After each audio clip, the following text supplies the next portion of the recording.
ಕಾರ್ಯಕ್ರಮ ಯಾವಾಗ್ಲಿಂದ ನೋಡುತ್ತಿದ್ದೀರಿ? ಸರ್ ನಾ ತುಂಬಾ ದಿನದಿಂದ ನೋಡ್ತಾ ಇದ್ದೀನಿ. ನಿಮ್ ಲೈನ್ಗೆ ಟ್ರೈ ಮಾಡ್ಬೇಕು ಅನ್ನೋಕಂತ ತುಂಬಾನೇ ಟ್ರೈ ಮಾಡಿ ಕೊನೆಗೆ ಇವತ್ತು ನನ್ನ ಅದೃಷ್ಟ ಏನೋ ಸಿಕ್ಬಿಡ್ತು ಸರ್. ತುಂಬಾ ಸಂತೋಷ ಆಗ್ತಾ ಇದೆ. ಒಳ್ಳೇದು ಮಾಡ್ಲಿ. ನೋಡಿ ನಿಮ್ಮ ಮುಖದಲ್ಲಿ ಎಷ್ಟು ಸಂತೋಷ ಇದೆ. ಹೌದು, ನಿಮ್ಮಂತವ್ರ ಜೊತೆ ಮಾತಾಡದೆ ನಮ್ಗೊಂದು ಸಂತೋಷ ಸರ್. ದೊಡ್ಡ ಮಾತು. ಒಳ್ಳೇದಾಗ್ಲಿ. ಏನ್ ಮಾಡ್ಕೊಂಡಿರೋದು ಸರ್? ಇವಾಗ ನನ್ನ ಹೆಸರು ದಯವಿಟ್ಟು ಬೇಡ ಅನ್ಸುತ್ತೆ ಸರ್. ತೊಂದ್ರೆ ಇಲ್ಲ, ಊರು ಹೆಸರು ಏನ್ ತೊಂದ್ರೆ ಇಲ್ಲ. ಏನ್ ಮಾಡ್ಕೊಂಡಿರೋದು ಸರ್? ನಾನ್ ಮೊದ್ಲು ಒಂದು MNC ಕಂಪ್ನಿನಲ್ಲಿ ಕೆಲಸ ಮಾಡ್ತಾ ಇದ್ದೆ. ಎಷ್ಟು ವಯಸ್ಸು ನಿಮ್ಗೀಗ? ಸರ್ ನನ್ಗೆ 35 ವರ್ಷ ಇದೆ. 35 ವರ್ಷ. ಕಾರ್ಯಕ್ರಮ ಯಾವಾಗ್ಲಿಂದ ನೋಡ್ತಿದ್ದೀರಿ? ಸರ್ ನಾನು ನಿಮ್ ಕಾರ್ಯಕ್ರಮ ಬಂದ್ಬಿಟ್ಟು ಆಲ್ಮೋಸ್ಟ್ ಒಂದು 7-8 ತಿಂಗಳಿಂದ ನೋಡ್ತಾ ಇದ್ದೀನಿ ಸರ್. ಅಂದ್ರೆ ಹೀಗೆ ನೋಡ್ಬೇಕಾದ್ರೆ ಸಿಕ್ಕಿದ ಅಥವಾ ಯಾರಾದ್ರೂ ಹೇಳಿದ್ದ? ಇಲ್ಲ ಯಾರು ಹೇಳಿಲ್ಲ. ಈಗಲೇ ಇದೇ ತರ ನೋಡ್ಬೇಕಾದ್ರೆ ನಂಗೆ ಯೂಟ್ಯೂಬ್ ಇಂದ ಸಿಕ್ಕಿದ್ ನನಗೆ. ಆಗ್ಲಿ ಸಂತೋಷ. ಹೇಳಿ, ಹಂಚ್ಕೊಳ್ಳೋದಿದ್ಯಾ? ಇದೆ ಸರ್, ಖಂಡಿತ ಇದೆ. ಹಂಚ್ಕೋಬೋದಾ ಸರ್? ಹೇಳಿ ಸರ್. With your permission. ಹೇಳಿ ಸರ್. ನಾವೊಂದು ಬೆಂಗಳೂರಲ್ಲಿ ಕೆಲಸ ಮಾಡ್ತಾ ಇದ್ದೆ ಸರ್. ಈಗ ಅಂದ್ರೆ ನೀವು ಬೆಂಗಳೂರಲ್ಲಿ ಇರೋದಾ ಅಥವಾ ನಿಮ್ಮ ಕೊಳ್ಳೇಗಾಲದಲ್ಲಿರೋದು? ಇಲ್ಲ, ಅಂದ್ರೆ ನಾನು ಈಗ ನಂದೇನೋ ಸ್ವಲ್ಪ ಹೇಳೋದಿದೆ. ಸೊ ಕನ್ಕ್ಲೂಷನ್ ನಿಮ್ಮ ತಂದೆ ತಾಯಿಗೆ ಎಷ್ಟು ಜನ ಮಕ್ಕಳು ನೀವು? ಸರ್ ನನ್ನ ತಂದೆ ಬಂದ್ಬಿಟ್ಟು ನಾನು ಚಿಕ್ಕವನಿದ್ದಾಗಲೇ ತೀರೋದ್ರು. ಏನಾಗಿತ್ತು? ಅವರು ಫ್ಯಾಮಿಲಿ ಇದ್ರಲ್ಲಿ ಏನು ಇಶ್ಯೂನಲ್ಲಿ ಸೂಸೈಡ್ ಮಾಡ್ಕೊಬಿಟ್ರು ಸರ್. ಓ, ಅಂದ್ರೆ ನಿಮಗೆ ಅವರ ಕುರಿತಾಗಿ ಹೆಚ್ಚು ನೆನಪುಗಳಿಲ್ಲ? ಇಲ್ಲ ಸರ್, ನನ್ಗೆ ಈಗ ಅಮ್ಮ ಇದ್ದಾರೆ. ಸೊ ಅವರಲ್ಲೇ ಎಲ್ರು ಕಾಣ್ತಾ ಇದ್ದೀನಿ. ಎಷ್ಟು ಜನ ಮಕ್ಕಳು ನೀವು? ಸರ್ ನಾನು ನನ್ನ ತಂಗಿ. ತಂಗಿಗೆ ಮದುವೆ ಆಗಿದೆ. ಓಕೆ. ನೀವೇನು ಓದಿರೋದು? ಸರ್ ನಾನು SLC ಸರ್. ಓಹೋ. ಆಮೇಲೆ ಓದ್ಲಿಲ್ವಾ, ಓದಿಸ್ಲಿಲ್ವಾ? ಓದ್ಸೋರು ಇದ್ರು ಸರ್. ಆಗಿನ ಸಿಚುವೇಶನ್ ಅಲ್ಲಿ ನನ್ನ ಚಂಚಲ ಮನ್ಸು, ಹುಡುಗಾಟ ಇವೆಲ್ಲ ನನ್ನನ್ನ ಓದಕ್ ಬಿಡ್ಲಿಲ್ಲ. ಸ್ವಲ್ಪ ಏಕಾಗ್ರತೆ ಕಡಿಮೆ. ನನ್ಗೆ ಹೈಯರ್ ಎಜುಕೇಶನ್ ಕೊಡಿಸೋರು ಇದ್ರು, ಎಲ್ಲಾ ಅವಕಾಶಗಳು ನನ್ಗಿತ್ತು. ಅದನ್ನ ನಾನು ಸದುಪಯೋಗ ಪಡಿಸ್ಕೊಳ್ಳೋದ್ರಲ್ಲಿ ಫೇಲ್ ಆಗ್ಬಿಟ್ಟೆ ಸರ್. ಅರ್ಥಾತ್ ಇವತ್ತಿಗೆ ಅದರ ಮಹತ್ವ ಅರ್ಥ ಆಗುತ್ತೆ. ಅರ್ಥ ಆಗಿದೆ ಸರ್, ಅರ್ಥ ಆಗಿದೆ. ಹುಡುಕು ಬುದ್ಧಿ ಹುಡುಗ ಬುದ್ಧಿ ಅರ್ಥ ಆಗಿದೆ, ಇವಾಗ ಅರ್ಥ ಆಗಿದೆ. ಬಟ್ ನಾನು ಓದ್ಲಿಲ್ಲ ಅಂತಾನು ಅಥವಾ ಮಿಸ್ ಮಾಡ್ಕೊಂಡೆ ಅಂತಾನು ನಾನು ಇನ್ನೂ ಪಾಸ್ಟ್ ಅಲ್ಲೇ ಅದ್ರಲ್ಲೇ ಏನು ಬೇಜಾರ್ ಮಾಡ್ಕೊಂಡಿಲ್ಲ. ಬಟ್ ಸುಮ್ನೆ ಅಂದ್ರೆ ಎಜುಕೇಶನ್ ಮಹತ್ವದ ಬಗ್ಗೆ ಮಾತಾಡ್ತಾ ಇದೀವಿ. ಅಂದ್ರೆ ಓದ್ಸೋದಾಗ ಓದ್ಬಿಡ್ಬೇಕಪ್ಪ, ಯಾಕಂದ್ರೆ ಈಗ ಆ ಹಂತಕ್ಕೆ ಹೋಗಿ ಓದ್ಲಿಕ್ಕೆ ಆ ಅನುಭವಗಳನ್ನು ಪಡ್ಕೊಳ್ಲಿಕ್ಕೆ ಆಗಲ್ಲ. ಹೌದು ಸರ್, ಹೌದೌದು. ಇಲ್ಲಿ ನಿಮ್ ತಾಯಿ ಏನ್ ಮಾಡಿ ಒಬ್ಬ ಸಾಕುದ್ರು ನಿಮ್ಮನ್ನ ತಂದೆ ಹೋದ್ಮೇಲೆ? ಸರ್ ನಮ್ ತಾಯಿ ಎಲ್ಲ ತೋಟದಲ್ಲಿ ಕೂಲಿ ಎಲ್ಲ ಮಾಡಿ ನಮ್ಮನ್ನ ಸಾಕಿದ್ರು. ಸೊ ನನ್ನನ್ನ ಸಾಕಿದ್ರು ಸರ್. ನಾನೇನ್ ಮಾಡಿದೆ, ನನ್ನನ್ನು ಆಲ್ಮೋಸ್ಟ್ ಓದಿಸಿದ್ದೆಲ್ಲ ನಮ್ ಚಿಕ್ಕಪ್ಪನೇ ಸರ್. ಓ ಹೌದಾ? ಅಂದ್ರೆ ಅವರೆಲ್ಲ ಸ್ವಲ್ಪ ತಂದೆ ಹೋದ್ಮೇಲೆ ಗೌರವಾನ್ವಿತವಾಗಿ ನಡೆಸ್ಕೊಳ್ಳೋರ ನಿಮ್ಮನ್ನ? ಹೌದು. ನನ್ನನ್ನು ಅವರೇ ಹೇಳ್ಬೇಕಂದ್ರೆ ಸ್ವಲ್ಪ ಮಗನ್ ತರನೇ ನೋಡ್ಕೊಂಡ್ರು ನನ್ನನ್ನ ಚೆನ್ನಾಗಿ. ನೋಡಿ, ಅದು ಅವ್ರ ದೊಡ್ಡ ಗುಣ. ಅವ್ರ ಮಗನ ಯಾವ್ದೇ ಭೇದ ಭಾವ ನೋಡ್ಲಿಲ್ಲ, ನನ್ನನ್ನ ಚೆನ್ನಾಗಿ ನೋಡಿದ್ರು. ಅವ್ರು ಇಲ್ಲೇ ಓದಿಸ್ತೀನಿ ಇರು ಅಂತಾನು ಹೇಳಿದ್ರು. ಸೊ ನಂದ ಆಗಿನ ಬುದ್ಧಿ, ನನ್ಗೆ ಹುಡುಗಾಟಕ್ ಬುದ್ಧಿ ನನ್ಗೆ ಅಲ್ಲಿ ಇರಕ್ ಇಷ್ಟ ಇರ್ಲಿಲ್ಲ. ಸೊ ಹಂಗಾಗಿ ನಾನು ಅಲ್ಲಿ ಬಿಟ್ಟು ಬೇರೆ ಕಡೆ ಅಲ್ಲಿ ಇಲ್ಲಿ ಕೆಲಸ ಮಾಡ್ಕೊಂಡು. ಅಂದ್ರೆ ಫ್ರೆಂಡ್ಸ್ ಎಲ್ಲ ಜಾಸ್ತಿ ಇದ್ರ? ಅವಾಗ ಒಂದು ಫ್ರೆಂಡ್ ಸರ್ಕಲ್ ಎಲ್ಲ ಜಾಸ್ತಿ ಇತ್ತು ಸರ್. ಅದು ಪ್ಲಸ್ ಆಯ್ತಾ ಮೈನಸ್ ಆಯ್ತಾ ಅವತ್ತಿಗೆ? ಅದು ಮೈನಸ್ ಹೌದು, ಪ್ಲಸ್ ಹೌದು. ಅದು ಕಡೆ ಗಮನ ಹೋಗದೆ ಇರೋದಕ್ಕೆ ಒಂಚೂರು ಎಡವಟ್ಟಾಯ್ತಾ? ಹೌದು ಸರ್. ಅದು ಆಯ್ತು ಸರಿ. ನಾವು ಅಲ್ಲಿ ಇಲ್ಲಿ ಕೆಲಸ ಮಾಡ್ಕೊಂಡು ಮತ್ತೆ ನಾವು ಇಲ್ಲಿ ಬೇಡಪ್ಪ ಈ ಕಡೆ ಕೊಳ್ಳೇಗಾಲ ಸೈಡು, ಸೊ ಬೆಂಗಳೂರಿಗೆ ಹೋಗೋಣ ಅಂತ ಅನ್ಬಿಟ್ಟು ನಾನು ನಮ್ಮಮ್ಮ ಬೆಂಗಳೂರಿಗೆ ಬಂದ್ವಿ. ತಂಗಿಗೆ ಅಂತ ಏನಿತ್ತು ಸರ್? ನಮ್ದು ಅಂತ ಒಂದ್ ಮನೆ ಇದೆ, ಸ್ವಲ್ಪ ಜಮೀನ್ ಇದೆ ಸರ್, ಒಂದ್ 3 ಎಕರೆ ಅಷ್ಟು. ಹೇಳ್ಕೊಳ್ಳೋಷ್ಟು ಅಂತ ಏನಿಲ್ಲ. ಬಟ್ ಈ ಒಟ್ಟು ಊರನ್ನೇ ತೊರೆದು ಬರುವಂತದ್ದು ಏನಿತ್ತು ಅವತ್ತಿಗೆ? ನೀವು ಬಂದು ಬದುಕಬಹುದಿತ್ತಲ್ಲ ಅಮ್ಮನಲ್ಲೇ? ಅದು ಬದುಕಬಹುದು ಸರ್, ಪೀಸ್ಫುಲ್ ಆಗಿ ಇರ್ಬೋದಿತ್ತು. ಸೊ ನಾವೆಲ್ಲೋ ಅನ್ಕೊಂತಿದೀವಿ, ನಾವು ಇರೋ ಸಂತೋಷನ ನಾವು ಕಳ್ಕೊಂಡು ಎಲ್ಲೋ ದುಡ್ಡಿಂದ ಓಡ್ತಾ ಇದೀವಿ ಅಂತ. ಅಂದ್ರೆ ದುಡ್ಡು ಬೇಡ ಅಂತ ಹೇಳ್ತಾ ಇಲ್ಲ. ಸೊ ಹೆಚ್ಚಿಗೆ ಸಂಪಾದನೆ ಮಾಡ್ಬೇಕು ಅನ್ನೋ ಈ ಉದ್ದೇಶದಿಂದ ಏನ್ ಮಾಡಿ ನಾನು ನಮ್ಮ ಅಮ್ಮ ಏನ್ ಮಾಡಿದ್ವಿ, ಬೆಂಗಳೂರಿಗೆ ಬಂದ್ವಿ ಸರ್. ತಂಗಿ ಅವಳಿಗೆ ಮದುವೆ ಆಗಿದೆ, ಅವಳು ಗಂಡ ಮನೇಲಿ ಇದ್ದಾಳೆ. ಅಂದ್ರೆ ನೀವು ಅಲ್ಲೇದೇ ಮಾತಾಡ್ಬೇಕು, ಇಲ್ಲಿ ಸಡನ್ ಬರಂಗಿಲ್ಲ. ನಾನು ಒಂದು ಕಡೆಯಿಂದ ಬರ್ತಾ ಕ್ಷಮಿಸಿ ಸರ್. ಅಲ್ಲಿ ಬೆಂಗಳೂರಿಗೆ ಸ್ವಲ್ಪ ನೀವು ಬರೋ ವೇಳೆಗೆ ತಂಗಿ ಜೊತೆ ಇದ್ರ ಅಥವಾ ಮದುವೆ ಮಾಡ್ಬಿಟ್ಟಿದ್ರ? ಇಲ್ಲ, ನಮ್ಮ ತಂಗಿ ಮದುವೆ ಎಲ್ಲ ಬಂದ್ಬಿಟ್ಟು ನಮ್ಮ ಚಿಕ್ಕಪ್ಪನೇ ಮುಂದೆ ನಿಂತು ಮಾಡ್ಕೊಟ್ರು ಅವರು. ಆಮೇಲೆ ನಮ್ಮ ದೊಡ್ಡಮ್ಮನ ಮಕ್ಕಳು ಅವರೆಲ್ಲ ಸಪೋರ್ಟ್ ನಿಂತ್ಕೊಂಡು ನನ್ನ ತಂಗಿ ಮದುವೆನ ಚೆನ್ನಾಗೇ ಮಾಡ್ಕೊಟ್ರು ಸರ್, ಧರ್ಮಸ್ಥಳದಲ್ಲಿ. ಅಂದ್ರೆ ನೀವು ಊರಲ್ಲಿ ಇದ್ದಾಗ್ಲಿ ತಂಗಿ ಮದುವೆ ಆಗಿತ್ತು? ತಂಗಿ ಮದುವೆ ಆಯ್ತು. ಓಕೆ, ನೀವೀಗ ಇಬ್ಬರೇ ಉಳ್ಕೊಂಡ್ರಿ. ಸೊ ಈಗ ನೀವು ಬೆಂಗಳೂರಿಗೆ ಬರೋ ಯೋಜನೆ ಮಾಡಿದ್ರಿ? ಮಾಡಿದ್ವಿ ಸರ್. ಅದು ಬೆಂಗಳೂರಿಗೆ ಬರೋ ಯೋಚನೆ ಏನಂತಂದ್ರೆ, ಈಗ ಅವ್ರು ನಮ್ಮ ಚಿಕ್ಕಮ್ಮ ಅವರು ಈಗ ಅವ್ರಿಗೂನು ಪಾಪ ಅವ್ರು ಅಂದ್ರೆ ನಮ್ ಚಿಕ್ಕಪ್ಪ ಇಲ್ಲ ತೀರೋಗಿದ್ದಾರೆ, ಅವ್ರು ಬಂದ್ ಬೆಂಗಳೂರಿಗೆ ಸೆಟ್ಲ್ ಆದ್ರಲ್ಲ. ಸೊ ನಾವು ಒಂದೇ ಕಡೆ ಇರೋಣ ಜೊತೆನಲ್ಲಿ, ಸೊ ಏನೋ ಒಂದ್ ಮಾಡ್ಬೋದು, ಒಂದ್ 4 ಕಾಸು ಸಂಪಾದನೆ ಮಾಡ್ಬೋದು ಅಂತ ನಾವು ಬೆಂಗಳೂರಿಗೆ ಬಂದ್ವಿ. ಅವರು ಕೂಡ ಬೆಂಗಳೂರಿಗೆ ಬಂದ್ರ? ಅವರು ಕೂಡ ಬೆಂಗಳೂರಿಗೆ ಬಂದ್ರಿ. ನಾವು ಅವ್ರನ್ನ ನೋಡಿ ನಾವು ಬೋದ್ವಿ. ಆಯ್ತು. ಎಲ್ಲ ಅಲ್ಲಿ ಬೆಂಗಳೂರಿಗೆ ಬಂದಿದ್ದು ನನ್ಗೂ ಏನು ತೊಂದರೆ ಆಗಿಲ್ಲ ಸರ್, ಎಲ್ಲ ಅಚ್ಚುಕಟ್ಟಾಗಿ ಚೆನ್ನಾಗೇ ಇತ್ತು. ಅಲ್ಲಿಂದ ನನ್ಗೆ ಒಂದು ಬೂಚರ್ ಆಗಿ ಕೆಲಸ ಸಿಕ್ತು ಸರ್. ನನ್ಗೆ ಎಲ್ಲಿ ಸರ್? ಬೂಚರ್ ಆಗಿ ಅದೊಂದು MNC ಕಂಪ್ನಿಯಲ್ಲಿ ಕೆಲಸ ಸಿಕ್ತು. Okay okay okay. ಸಾರಿ, ಅದೇನದು ಬೂಚರ್? ನಂಗೆ ಗೊತ್ತಿಲ್ಲ, ಅದೇನದು? ಅಂದ್ರೆ ಕಟಿಂಗ್ ಸರ್, ಅದು fish cutting. Okay okay okay okay. So ಅಲ್ಲಿ ಕೆಲಸ ಸಿಕ್ತು, ಕೆಲಸ ತುಂಬಾ ಚೆನ್ನಾಗೇ ಇತ್ತು. ಬೆಂಗಳೂರಿಗೆ ಬಂದೆ, ಹೊಸ ಪ್ರಪಂಚ, ಹೊಸ ಹೊಸ ಭಾಷೆ ಕಲಿತೆ, ಹೊಸ ಹೊಸ ಟ್ಯಾಲೆಂಟ್ ಎಲ್ಲ ತಿಳ್ಕೊಂಡೆ, ಒಳ್ಳೆ ನಾಲೆಡ್ಜ್ ಎಲ್ಲ ಸಿಕ್ತು ನನ್ಗೆ ಅಲ್ಲಿ ಬೆಂಗಳೂರು. ಆ ವೇಳೆಗೆ ನಿಮ್ ವಯಸ್ಸೆಷ್ಟು ಆಗ ಸರ್? ಆಲ್ಮೋಸ್ಟ್ ನನ್ಗೊಂದು 25 ಆಗಿತ್ತು ಸರ್. ಒಂದು 25, 28 26 ಆಗಿತ್ತು ಸರ್. ಅಂದ್ರೆ ಚಿಕ್ಕಪ್ಪರ ಜೊತೆನೇ ಇದ್ರೆ ಅಥವಾ ಅಕ್ಕಪಕ್ಕದಲ್ಲಿ ಮನೆ ಮಾಡ್ಕೊಂಡ್ ಬಾಡಿಗೆ ಮನೆ ಮಾಡ್ಕೊಂಡಿದ್ರೆ? ಸರ್ ಅವರು ನಮ್ಮಮ್ಮ ಅವಾಗ ಊರಲ್ಲೇ ಇದ್ರು, ನಾನ್ ಚಿಕ್ಕಪ್ಪ ಅವ್ರ ಜೊತೆ, ಮತ್ತೆ ಅವ್ರದ್ದು ಫರ್ನಿಚರ್ ಶೋರೂಮ್ ಇತ್ತು, ಅಲ್ಲೇನೆ ಕೆಲಸ ಮಾಡ್ಕೊಂಡಿದ್ದೆ ಸರ್ ನಾನು. ಸೊ ಅವ್ರ ಮನೆಯಲ್ಲಿ ಊಟ ತಿಂಡಿ ಆಯ್ತು? ಅವ್ರ ಮನೇಲಿ ಊಟ ತಿಂಡಿ ಎಲ್ಲ ಇತ್ತು, ಯಾವ್ದೋ ಒಂದು ಈ ತರ ಫ್ಯಾಮಿಲಿ ವಿಚಾರಗಳಿಗಾಗಿ. ಸೊ ನಾನು ಅವ್ರನ್ನ ಬಿಡ್ಬೇಕಾಗಿತ್ತು. ಇನ್ನೊಂದು ವಿಚಾರ ಏನಂತಂದ್ರೆ ಸರ್, ನಮ್ ತಂದೆ ಸೂಸೈಡ್ ಮಾಡ್ಕೊಂಡಿರೋದ್ರಿಂದ ಸೊ ಅವ್ರಿಗೆ ನಮ್ಮ ಅಮ್ಮನ ಮೇಲೆ ಕೋಪ. ಓ, ಸೊ ಈಕೆಯ ಒತ್ತಡ ಅಥವಾ ಈಕೆಯ ಕಿರುಕುಳ ಅನ್ನೋದೊಂದು, ಈ ಕಡೆ ಕಿರುಕುಳ ಅನ್ನೋದು ಅವರಲ್ಲಿ ಇತ್ತು. ಅಂದ್ರೆ ಸ್ವಲ್ಪ ನಮ್ಮ ಅಮ್ಮಂದು ಸರ್ ಒಂದ್ ಸ್ವಲ್ಪ ದುಡುಕ್ ಬುದ್ಧಿ, ಅವ್ರಿಗೆ ಅವ್ರದೇ ಒಂದು ಮೆಂಟಾಲಿಟಿ ಅವ್ರದ್ದು ಆತರ ಇತ್ತು. ಸೊ ಪಾಪ ನಾವು ಅದನ್ನ ಬದಲಾಯಿಸ್ಕೊಳ್ತೀವಿ ಅನ್ನೋದೊಂದು ನಮ್ಮ ಕಲ್ಪನೆ ಅಷ್ಟೇ, ಅದು ಹೊರತು ಬೇರೆ ಇಲ್ಲ. ಸೊ ಏನೋ ಆ ಗಳಿಗೆ ಏನೋ ಆಗೋಗಿದೆ. ಅಂದ್ರೆ ಚಿಕ್ಕಪ್ಪ ಅವರಿಗೆ ಅಣ್ಣನ ಮಗನೋ ತಮ್ಮನ ಮಗನೋ ಅನ್ನೋ ಕಾರಣ ನಿಮ್ಮ ಮೇಲೆ ಪ್ರೇಮ ಇತ್ತು, ಬಟ್ ನಿಮ್ ತಾಯಿ ಕುರಿತಾಗಿ ಸ್ವಲ್ಪ ಮನಸ್ತಾಪ ಇದ್ದೇ ಇತ್ತು ಯಾವಾಗ? ಇದ್ದೇ ಇತ್ತು ಅವ್ರಿಗೆ, ಈಗ್ಲೂ ಇದೆ ಅವ್ರಿಗೆ. ಓಕೆ, ಬಟ್ ನಿಮ್ ಕುರಿತಾಗಿ ಅಂತದ್ದೇನು ಕಲ್ಮಶ? ನನ್ ಕುರಿತಾಗಿ ಅದು ಅಂತದ್ದು ಏನಿಲ್ಲ ಸರ್. ಅವ್ರು ನಮ್ ತಂದೆನ ನನ್ನಲ್ಲಿ ಕಾಣ್ತಾ ಇದ್ರು ಅವರು. Okay okay. ಸೊ ಅವರು ಎಲ್ಲ ನನ್ಗೆ ಒಳ್ಳೇದೇನೆ ಮಾಡಿದ್ದಾರೆ ಸರ್, ಅವರಿಂದ ನನ್ಗೆ ಏನಿಲ್ಲ. ತುಂಬಾ ದೇವ್ರಂತ ಮನುಷ್ಯರು. ಇಲ್ಲಿ ನೀವು ಊಟ ತಿಂಡಿ ಎಲ್ಲ ಅಲ್ಲೇ ಮಾಡ್ತಿದ್ರಿ, ಬಟ್ ಅಲ್ಲೇನಾಯ್ತು ಸರ್? ಅಲ್ಲೇ ಮಾಡ್ತಾ ಇದ್ವಿ. ಈಗ ಅಮ್ಮನ್ನ ನಾನು ಮೈಸೂರಿಗೆ ಕರ್ಕೊಂಡ್ ಬರೋ ಪ್ಲಾನ್ ಹಾಕದೆ. ಒಬ್ರೇ ಇದಾರೆ ಮೈಸೂರು, ಒಬ್ರೇ ಇದಾರೆ. ನಾನೊಂದ್ ಕಡೆ ಅವ್ರೊಂದ್ ಕಡೆ ಇರೋದ್ ಬೇಡ, ನಾನ್ ಕರ್ಕೊಂಡ್ಬಂದ್ ಜೊತೆಲಿ ಇರ್ಸ್ಕೊಂತೀನಿ, ಬೇರೆ ಮನೆ ಮಾಡ್ಕೊಂತೀನಿ ಅಂತ ನಮ್ ಚಿಕ್ಕಪ್ಪನ ಜೊತೆ ನಾನ್ ಹೇಳಿದ್ದಕ್ಕೆ. ಅಲ್ಲ, ನೀವೀಗ ಬೆಂಗಳೂರಲ್ಲಿ ಅಲ್ವಾ ಇದ್ದಿದ್ದು? ಸಾರಿ, ಓಕೆ, ನಾನು ಮತ್ತೆ ಪಾಸ್ಟ್ ಹೋಗಿದ್ದೆ, ಸಾರಿ ಸರ್. ಓಕೆ. ಸೊ ಬೆಂಗಳೂರಲ್ಲಿ ನಾನು ನಮ್ಮಮ್ಮ ಇದ್ವಿ ಸರ್. ನಮ್ಮಮ್ಮ ಗಾರ್ಮೆಂಟ್ಸ್ ಕೆಲ್ಸಕ್ಕೆ ಹೋಗ್ತಾ ಇದ್ರು, ನಾನು ಒಂದ್ MNC ಕಂಪ್ನಿಯಲ್ಲಿ ಕೆಲಸ ಮಾಡ್ತಾ ಇದ್ದೆ. ಸೊ ಸಂಬಳ ತಕ್ಕಮಟ್ಟಿಗೆ ಚೆನ್ನಾಗೇ ಇತ್ತು, ಓಡಾಡ್ಕೊಂಡಿದ್ವಿ. ಸೊ ನನಗೆ ಏನಂತಂದ್ರೆ ಸರ್, ನನ್ಗೆ ಅಲ್ಲಿ ಅದೇ ಕಂಪ್ನಿನಲ್ಲಿ ಒಂದು ಹುಡುಗಿ ಪರಿಚಯ ಆಯ್ತು ಸರ್. ನನಗೆ ಹುಡುಗಿ ಪರಿಚಯ ಆಯ್ತು. ಅವ್ರು ಬಂದ್ಬಿಟ್ಟು ಮಂಗಳೂರು ಸರ್. ಆಕ್ಚುಲಿ ಸ್ಥಳ ಬದಲಾವಣೆ ಇದೆ, ಕ್ಷಮಿಸಿ ಸರ್. ಆ ಹುಡುಗಿ ಪರಿಚಯ ಆಯ್ತು. ಸೊ ಪರಿಚಯದಿಂದ ಮಾತುಕತೆ ಹಿಂಗೆ ಎಲ್ಲ ಲವ್ ಆಯ್ತು ಸರ್. ಸೊ ಒಂದು ನಮ್ಗೆ ಪ್ರೇಮ ಆಗ್ಲಿಕ್ಕೆ ಎಷ್ಟು ವರ್ಷ ಸಮಯ? ಹೆಚ್ಚು ಕಡಿಮೆ ಸರ್ ಒಂದು 1 ವರ್ಷ ಹತ್ರ ತಗೊಂತು ಸರ್. ಅಲ್ಲಿವರೆಗೂ ತಿಂಡಿ ಊಟದಲ್ಲೇ ಇದ್ವಿ. 1 ವರ್ಷದವರೆಗೂ ಟೈಮ್ ತಗೊಂಡು, ಸರಿ ಸರ್ ಆಯ್ತು ಎಲ್ಲ ಆಯ್ತು. ನಾನ್ ನಮ್ಮ ಮನೇಲಿ ಹೇಳ್ದೆ ಸರ್. ಹುಡುಗಿ ಬಂದ್ಬಿಟ್ಟು ಅವ್ರು ಬಂದು ಶೆಡ್ಯೂಲ್ ಕಾಸ್ಟ್ ಸರ್, ನಮ್ದು OBC. ನನ್ಗೆ ಈ ಜಾತಿ ಗೀತಿ ಇದ್ರಲ್ಲಿ ಯಾವ್ದು ನನ್ಗೆ ಭೇದ ಭಾವ ಇಲ್ಲ ಸರ್. ನಿಮಗಿಲ್ಲ, ಬಟ್ ಸಮಾಜದ ಕುರಿತು ನಿಮ್ಗೊಂದು ಪ್ರಜ್ಞೆ ಇದ್ದೇ ಇತ್ತು.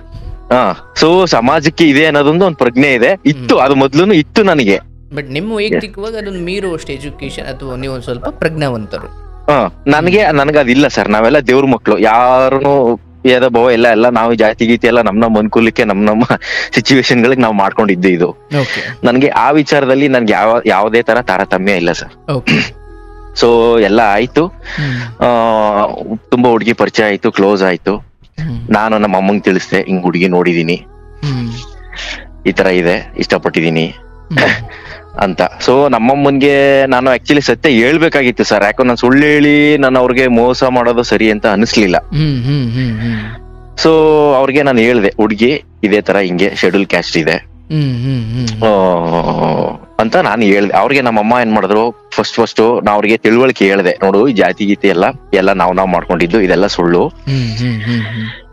ಮಹಾಭಾರತದ ಕಾಲದಲ್ಲಿ ಭೇದ ಭಾವ ಇರ್ಲಿಲ್ಲ. ನಮಗೆ ಯಾಕೆ, ನಾವು ದೇವ್ರುಗಳಿಗೆ ಭೇದ ಭಾವ ಇಲ್ಲ, ನಮಗೆ ಯಾಕೆ ಭೇದ ಭಾವ ಎಲ್ಲ, ಏನೋ ಒಂದ್ ಹೇಳಿ ಸಮಾಧಾನ ಮಾಡಿದ್ದೆ ಸರ್. Very good. ಎಲ್ಲ ಹೇಳಿದ್ದೆ, ಅವರು ಆ ಕ್ಷಣಕ್ಕಷ್ಟೇ ಕನ್ವಿನ್ಸ್ ಆಗಿದ್ರು. ಓಕೆ ಸರ್, ನಾನು ಅವಳು ಆ ಹುಡ್ಗಿ ಬಂದು ನಮ್ಮ ಮನೇಲಿ ಒಂದ್ಸಲ ಮಾತಾಡೋ ಅಂತ ಹೇಳಿದ್ಲು.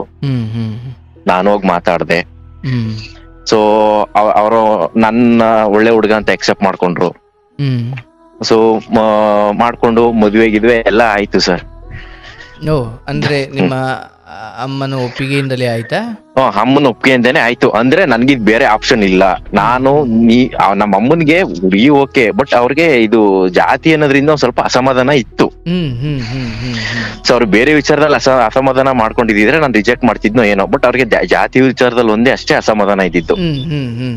ಸೊ ಅದು ನನ್ನ ಆತ್ಮಸಾಕ್ಷಿಯಾಗಿ ನಾನು ಅದನ್ನ ಒಪ್ಕೊಳಕ್ ನಾನು ತಯಾರಿರ್ಲಿಲ್ಲ ಸರ್. ಯಾಕೆಂದ್ರೆ ನಾನು ಹುಡುಗಿ ಜೊತೆ ಮಾತಾಡುವಾಗ ಚೆನ್ನಾಗ್ ಆಡುವಾಗ ಎಲ್ಲಾ ಗೊತ್ತಿದ್ದು, ಆಕೆ ಕ್ಯಾಸ್ಟ್ ಅಂತ ಗೊತ್ತಿದ್ದು, ಅವಾಗೆಲ್ಲ ಚೆನ್ನಾಗಿತ್ತು ಅಂದಾಗ ನಾಳೆ ದಿನ ಇಲ್ಲಿ ಮನೇಲಿ ಕೇಳ್ಕೊಂಡು ನಾ ಹುಡುಗಿ ರಿಜೆಕ್ಟ್ ಮಾಡಿದ್ರೆ ಅವಳು ನಾನು ಹರ್ಟ್ ಮಾಡ್ದಾಗತ್ತೆ. ಅದು ನಿಜ ಪ್ರೇಮ ಆಗ್ಲಿಕ್ಕಿಲ್ಲ ಅಂತ. ಸೊ ನಾವು ಎಲ್ಲ ಗೊತ್ತಿದ್ದು ಜಾತಿ ವಿಚಾರಕ್ಕೋಸ್ಕರ ನಾವು ಇದನ್ನ ಲವ್ನ ಬ್ರೇಕಪ್ ಮಾಡೋದು ತಪ್ಪಾಗತ್ತೆ ಸರ್. ಅದು ದೇವ್ರು ಮೆಚ್ಚಲ್ಲ ಅದು. ಸೊ ಆಯ್ತು ಸರ್, ಮದ್ವೆ ಎಲ್ಲ ಆಯ್ತು. ಅಂದ್ರೆ ನಿಮ್ಮ ಅರ್ಥದಲ್ಲಿ ಒಂದು ವೇಳೆ ನೀವು ಆ ಕಾರಣಕ್ಕೆ ರಿಜೆಕ್ಟ್ ಮಾಡೋದಾದ್ರೆ ಆರಂಭದಲ್ಲೇ ಮಾಡಿ ಬಹಳ ನೆನಪುಗಳನ್ನು ಕೊಟ್ಟು ಆಮೇಲೆ ರಿಜೆಕ್ಟ್ ಮಾಡಬೇಡಿ ಅಂತ. ಹೌದು. Okay, well. ಆಮೇಲೆ ಸರ್ ಅದು ಮದ್ವೆ ಎಲ್ಲ ಆಯ್ತು ಸರ್. ಮದ್ವೆ ಎಲ್ಲ ಆಗಿ ನಾನು ಮದ್ವೆ ಆದ್ಮೇಲೆ ನನ್ನ ಹೆಂಡ್ತಿನ ಈಗ ಸಂಪ್ರದಾಯ ಪ್ರಕಾರವಾಗಿ ನಮ್ಮ ಮನೆಗೆ ನಾನು ಕರ್ಕೊಂಡ್ ಬಂದೆ. ಸೊ ನಮ್ಮಮ್ಮನ್ಗೆ ಆಮೇಲೆ ಏನಾಯ್ತೋ ಗೊತ್ತಿಲ್ಲ, ಯಾರು ಹೇಳ್ಕೊಟ್ರೋ ಏನೋ ಗೊತ್ತಿಲ್ಲ. ಸೊ ನನ್ನ ಹೆಂಡತಿ ಮೇಲೆ ಒಂದ್ ಸ್ವಲ್ಪ ಈ ಮಾತುಗಳಿಂದ ಚುಚ್ಚು ಮಾತಾಡೋದು, ನೀನ್ ಹಂಗೆ, ನೀನ್ ಈ ತರ ಕ್ಯಾಸ್ಟು. ಸೊ ನನ್ ಮನೆ ಎಲ್ಲ ಮೈಲಿಗೆ ಆಗೋಯ್ತು. ಸೊ ಇದು ನನ್ನ ಎದುರಿಗೆ ಅವರು ಏನು ಮಾತಾಡ್ತಾ ಇರ್ಲಿಲ್ಲ. ನಾನ್ ಇಲ್ದೇ ಇರುವಾಗ ಪಕ್ಕದ ಮನೆಯಿಂದ ನನಗ್ ಬಂದಿರೋ ಕಂಪ್ಲೇಂಟ್.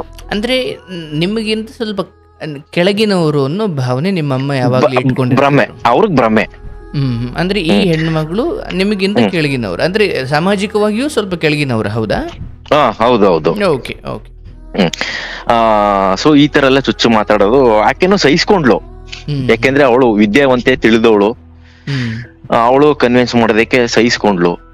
ಸೊ ತುಂಬಾ ಬೇಜಾರಾಗಿ ಏನಾಯ್ತು ಅಂತಂದ್ರೆ ಸರ್, ಅವಳು ಕೊನೆಗೆ ಒಂದಿನ ಯಾವ್ದೋ ಒಂದ್ ವಿಚಾರವಾಗಿ ಅವ್ರ ಅಮ್ಮನ ಮನೆಗೆ ಹೋಗ್ಬೇಕಿತ್ತು. ಸೊ ಅವಳು ಅದೇ ಟೈಮ್ಗೆ ಅವಾಗ ಪ್ರೆಗ್ನೆನ್ಸಿ ಸ್ಟಾರ್ಟ್ ಆಗಿತ್ತು ಅವಳಿಗೆ. ಸೊ ಹೋದ್ಲು. ಅಲ್ಲಿಗೆ ಹೋದ್ಮೇಲೆ ಅಂದ್ರೆ ಅವ್ರ ಮನೆ ವಿಚಾರವರೆಗೂ ಇಷ್ಟೊಂದೆಲ್ಲ ನಡೆದಿದೆ ಅಂತ ಅವ್ರ ಅಣ್ಣಂಗ್ ಬಿಟ್ರು ಬೇರೆ ಯಾರಿಗೂ ಗೊತ್ತಿಲ್ಲ. ಹಿಂಗೆಲ್ಲ ನಡೆದಿದೆ, ಈ ತರ ಎಲ್ಲ ಆಗಿದೆ ಅಂತಿದ್ದಕ್ಕೆ ಅವ್ರಣ್ಣ ಅಂತಂದ್ರು, ಬೇಡಪ್ಪ ನಾನು ಅಲ್ಲಿ ಈಗ ಸದ್ಯಕ್ಕೆ ನಾನು ಸಿಚುವೇಶನ್ ಅಲ್ಲಿ ಕಳ್ಸಲ್ಲ, ಅವಳು ಇಲ್ಲೇ ಇರ್ಲಿ, ಡೆಲಿವರಿ ಎಲ್ಲ ಆಗ್ಲಿ, ಆಮೇಲೆ ಬೇಕಾದ್ರೆ ಮುಂದೆ ಒಂದಿನ ನೋಡೋಣ. ಯಾಕಂದ್ರೆ ಈಗ ಅವ್ರು ಹೇಳಿದ್ದು ಸರಿನೇ ಸರ್. ಅಕಸ್ಮಾತ್ ಪ್ರೆಗ್ನೆನ್ಸಿ ಟೈಮಲ್ಲಿ ಇದ್ದಿದ್ರೆ ನಮ್ಮಮ್ಮ ಮಾತಾಡೋ ಇದಕ್ಕೆಲ್ಲ ತುಂಬಾ ಅವಳಿಗೆ ಮಾನಸಿಕವಾಗಿ ತುಂಬಾ ನೊಂದ್ಕೋತಾ ಇದ್ಲು ಏನೋ ಒಟ್ನಲ್ಲಿ. ಸೊ ಅವ್ರು ಹೇಳಿದ್ದು ನನಗೆ ಸರಿ ಅಂತ ಅನಿಸ್ತು. ಸರಿ ಆಯ್ತು, ನೀನ್ ಅಲ್ಲೇ ಶಿವಮೊಗ್ಗದಲ್ಲಿ ಇರಮ್ಮ, ನಾನು ಇಲ್ಲಿ ಅಮ್ಮನ ಜೊತೆ ಇರ್ತೀನಿ. ಅವಾಗ ನಾನು ಹೋಗೋದು ಬರೋದು ಮಾಡ್ತಾ ಇದ್ದೆ ಸರ್. ಸರಿ ಆಯ್ತು, ನಾನೇನ್ ಮಾಡ್ದೆ ಸರ್, ಈಗ ಯಾಕೆ ತುಂಬಾ ಡಿಸ್ಟೆನ್ಸ್ ಆಯ್ತಲ್ಲ, ಈಗ ಅವಳಿಗೂ ತುಂಬಾ ಬೇಜಾರಾಗ್ತಾಳೆ ಅಂತ ಇವ್ರು ಪಕ್ಕದಲ್ಲೇ ನಮ್ ಚಿಕ್ಕಮ್ಮನು ಇವ್ರ ಜೊತೆನೆ ಇದ್ರು. ಯಾರ ಜೊತೆ? ನಮ್ಮ ಅಮ್ಮನ ಜೊತೆ. ನಿಮ್ ಚಿಕ್ಕಮ್ಮ? ನಮ್ ಚಿಕ್ಕಮ್ಮ ಅಂದ್ರೆ ನಮ್ಮ ಅಮ್ಮನ್ ತಂಗಿ. ಓಕೆ, ಯಾವ ಕಾರಣಕ್ಕೆ ಜೊತೆ ಇದ್ರು? ಸರ್ ಒಂದೇ ಬಿಲ್ಡಿಂಗ್ ಅಲ್ಲಿ ಇದ್ದಿದ್ದು. ಅವ್ರ ಕೆಳಗಡೆ ಮನೆ ಆದ್ರೆ ನಮ್ದು ಮೇಲ್ಗಡೆ ಮನೆ ಸರ್. ಅಂದ್ರೆ ಬೆಂಗಳೂರಲ್ಲಿ. Okay okay. ಒಟ್ಟಿಗೆ ಇದ್ರು ಸರ್. ನಾನೇನ್ ಮಾಡಿದೆ, ನಾನು ಈ ಕಂಪ್ನಿಯಲ್ಲಿ ಕೆಲಸ ಮಾಡ್ತಿದ್ದೆ ಎಕ್ಸ್ಪೀರಿಯನ್ಸ್ ಅಲ್ಲಿ. ಸೊ ನನ್ಗೆ ಅಲ್ಲಿ ಮಂಗಳೂರಲ್ಲಿ ಜಾಬ್ ಆಯ್ತು ಸರ್ ನನಗೆ. ಸೊ ನಾನೇನ್ ಮಾಡಿದೆ, ನೋಡು ನೀನು ಇಲ್ಲಿರು, ನಾನು ಇವಾಗ ಇಲ್ಲಿರೋ ಸಿಚುವೇಶನ್ ಅಲ್ಲ, ಅವಳಿಗೆ ಡೆಲಿವರಿ ಹತ್ರ ಇದೆ, ನಾನು ಅಲ್ಲಿ ಆಗತ್ತೆ, ನಾನು ಅಲ್ಲಿ ಹೋಗ್ತೀನಿ ಅಂತ ನಾನೇನ್ ಮಾಡಿದೆ, ಅಲ್ಲಿಗೆ ಬಂದೆ ಸರ್. ಮಂಗ್ಳೂರ್ಗ್ ಬಂದೆ. ನಮ್ಮ ಅಮ್ಮನ್ಗೂ ಇಲ್ಲೂ ಏನು ತೊಂದ್ರೆ ಇರ್ಲಿಲ್ಲ ಸರ್. ಅವಾಗ ಬಂದು ನಾನು ನೋಡ್ಕೊಳ್ಳೋದು ಮಾಡೋದು ಇದೆಲ್ಲ ಮಾಡ್ತಾ ಇದ್ದೆ ನಾನು. ಈಗ ಆಮೇಲೆ ಸರ್ ಕೊನೆಗೆ ಅಲ್ಲೇ ಇದ್ದೆ, ಅಲ್ಲೇ ಕೆಲಸ ಮಾಡ್ತಾ ಇದ್ದೆ, ಎಲ್ಲ ಚೆನ್ನಾಗೇ ಇತ್ತು. ಬೇರೆ ಮನೆ ಮಾಡ್ಕೊಂಡಿದ್ವಿ. ಅದಾದ್ಮೇಲೆ ಗಂಡ್ ಮಗು ಆಯ್ತು ಸರ್, ಡೆಲಿವರಿ ಆಯ್ತು. ಡೆಲಿವರಿ ಆಯ್ತು ಸರ್. ಆಮೇಲೆ ಅದಾದ್ಮೇಲೆ ಬೇರೆ ಮನೆ ಮಾಡ್ಕೊಂಡಿದ್ದೇವಾಗ ಇವ್ರೇನಂತ, ನನ್ನ ಹೆಂಡತಿ ಏನಂದ್ಲು, ಅವರು ನನ್ನ ಹೆಂಡತಿಗೂ ಸರ್ ಅವ್ರಿಗೂ ತಂದೆ ಇಲ್ಲ ಸರ್. ಅವ್ರಿಗೂ ತಂದೆ ಇಲ್ಲ. ಅವ್ರಣ್ಣ ಏನೋ ಬೇರೆ ಕೆಲಸ ಮಾಡ್ಕೊಂಡು ಬೆಂಗಳೂರಲ್ಲಿ ಇದ್ರು. ನಾವು ಯಾಕೆ ಬೇರೆ ಇರೋದು, ನಮ್ಮ ಅಮ್ಮನ ಮನೇಲೆ ಇರೋಣ, ಸೊ ಯಾಕೆ ಅವ್ರ ಜೊತೆಲಿ ನಾವು ಇದ್ದಂಗ ಆಗುತ್ತೆ, ಒಟ್ಟಿಗೆ ಇರೋಣ, ಬಾಡಿಗೆ ಕಟ್ಕೊಂಡು ಇರೋದು ಯಾಕೆ ಇಲ್ಲಿ ಇರೋಣ ಅಂತ ಹೇಳಿದ್ಲು ಸರ್. ಅಂದ್ರೆ ಮಂಗಳೂರಲ್ಲಿ ಇರೋಣ ಅಂತ. ಅಮ್ಮನ ಮನೆ ಇರೋಣ, ಪಾಪ ಇವಳಿಗೂ ಆಸೆ ಅಮ್ಮನ ಜೊತೆ ಇವಳಿಗೆ ಇರ್ತಾಳಲ್ಲ ಅಂತ ನಾನು ಒಪ್ಕೊಂಡು ಸರಿ ನಮ್ಮ ಆಯ್ತು ಹೋಗೋಣ ಅಂತ ನಾನು ನನ್ನ ಹೆಂಡತಿ ಸರ್ ಅವ್ರ ಮನೆಗೆ ಹೋದ್ವಿ.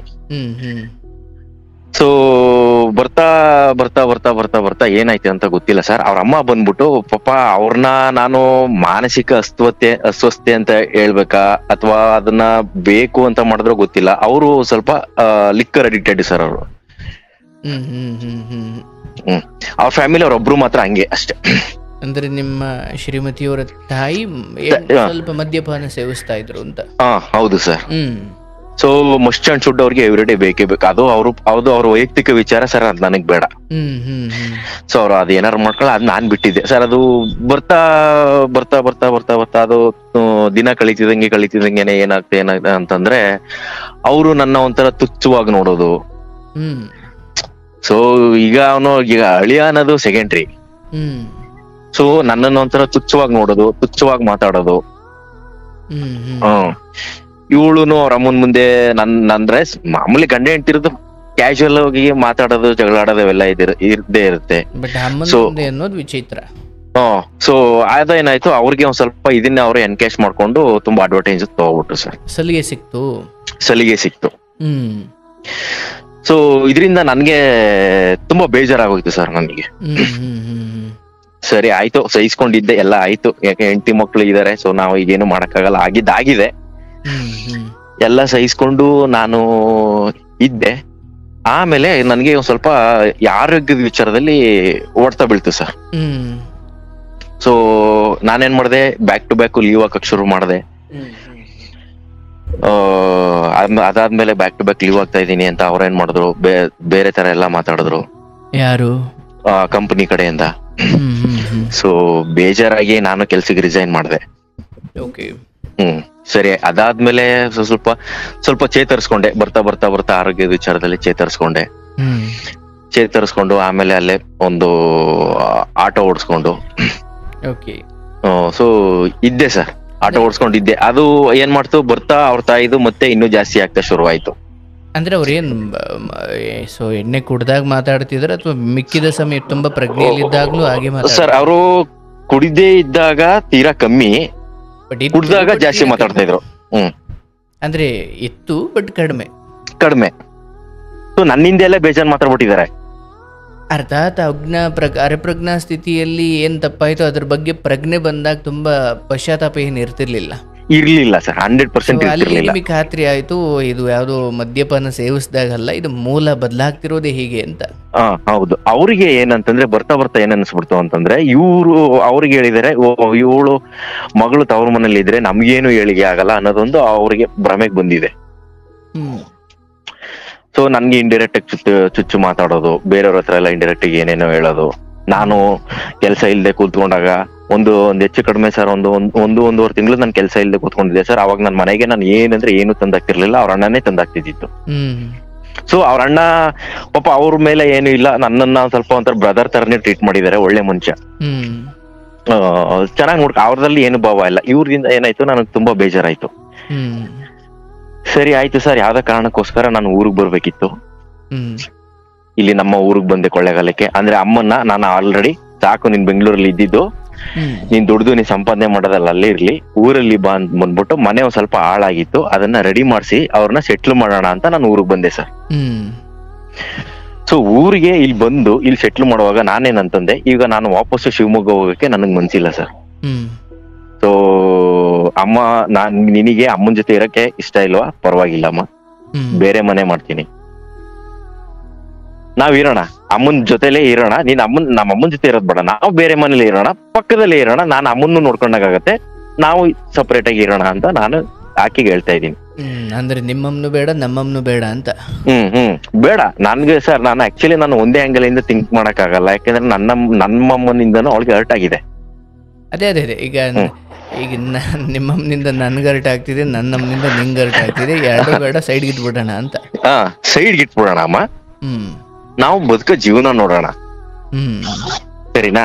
ಇಲ್ಲಿ ಕೊಳ್ಳೇಗಾಲಕ್ ಬಾ. ನಾನು ಇವಾಗ ಈಗ ಹಿಂಗೆ ಇಲ್ಲೇ ಒಂದು ಫ್ರೆಂಡ್ ಸರ್ಕಲ್ ಅಲ್ಲಿ ಸರ್ ಒಂದು ಸ್ಟುಡಿಯೋದಲ್ಲಿ ಕೆಲಸ ಮಾಡ್ತಾ ಇದ್ದೆ. ಸೊ ನಾನು ಅಲ್ಲಿ ಅವ್ರು ಹೇಳ್ತಾರೆ ನಾನು ಈಗ ಪರ್ಮನೆಂಟ್ ಆಗಿ ಮಾಡಿದ್ರು ನನ್ಗೆ ಇನ್ನೂ ಅಲ್ಲಿ ಒಳ್ಳೆ ಸ್ಯಾಲ್ರಿ ಸಿಗುತ್ತೆ. ಸೊ ಈಗೇನು ಆರ್ಡರ್ ವೈಸ್ ಹೋಗ್ತಾ ಇದ್ದೀನಿ ನಾನು. ಸೊ ನಾನು ಸ್ವಲ್ಪ ಸಿಸ್ಟಮ್ ನಾಲೆಡ್ಜ್ ಎಲ್ಲ ಕಲ್ತ್ಕೊಂಡಿದ್ದೆ ಸರ್, ಆ ಇದ್ರಿಂದ ಮಾಡ್ತಾ ಇದ್ದೀನಿ. ಸೊ ಇವಳಿಗೆ ಈಗ ನಾನು ಇಲ್ಲಿ ಬಾರಮ್ಮ ಇರೋಣ ಇಲ್ಲಿ ಸಪ್ರೇಟ್ ಅಂತಂದ್ರೆ ಅವಳು ಅಂತಾಳೆ ಅಲ್ಲಿ ಅವಳಿಗೆ ಬರಕ್ಕೆ ಈ ಕಡೆ ಇಷ್ಟ ಇಲ್ಲ.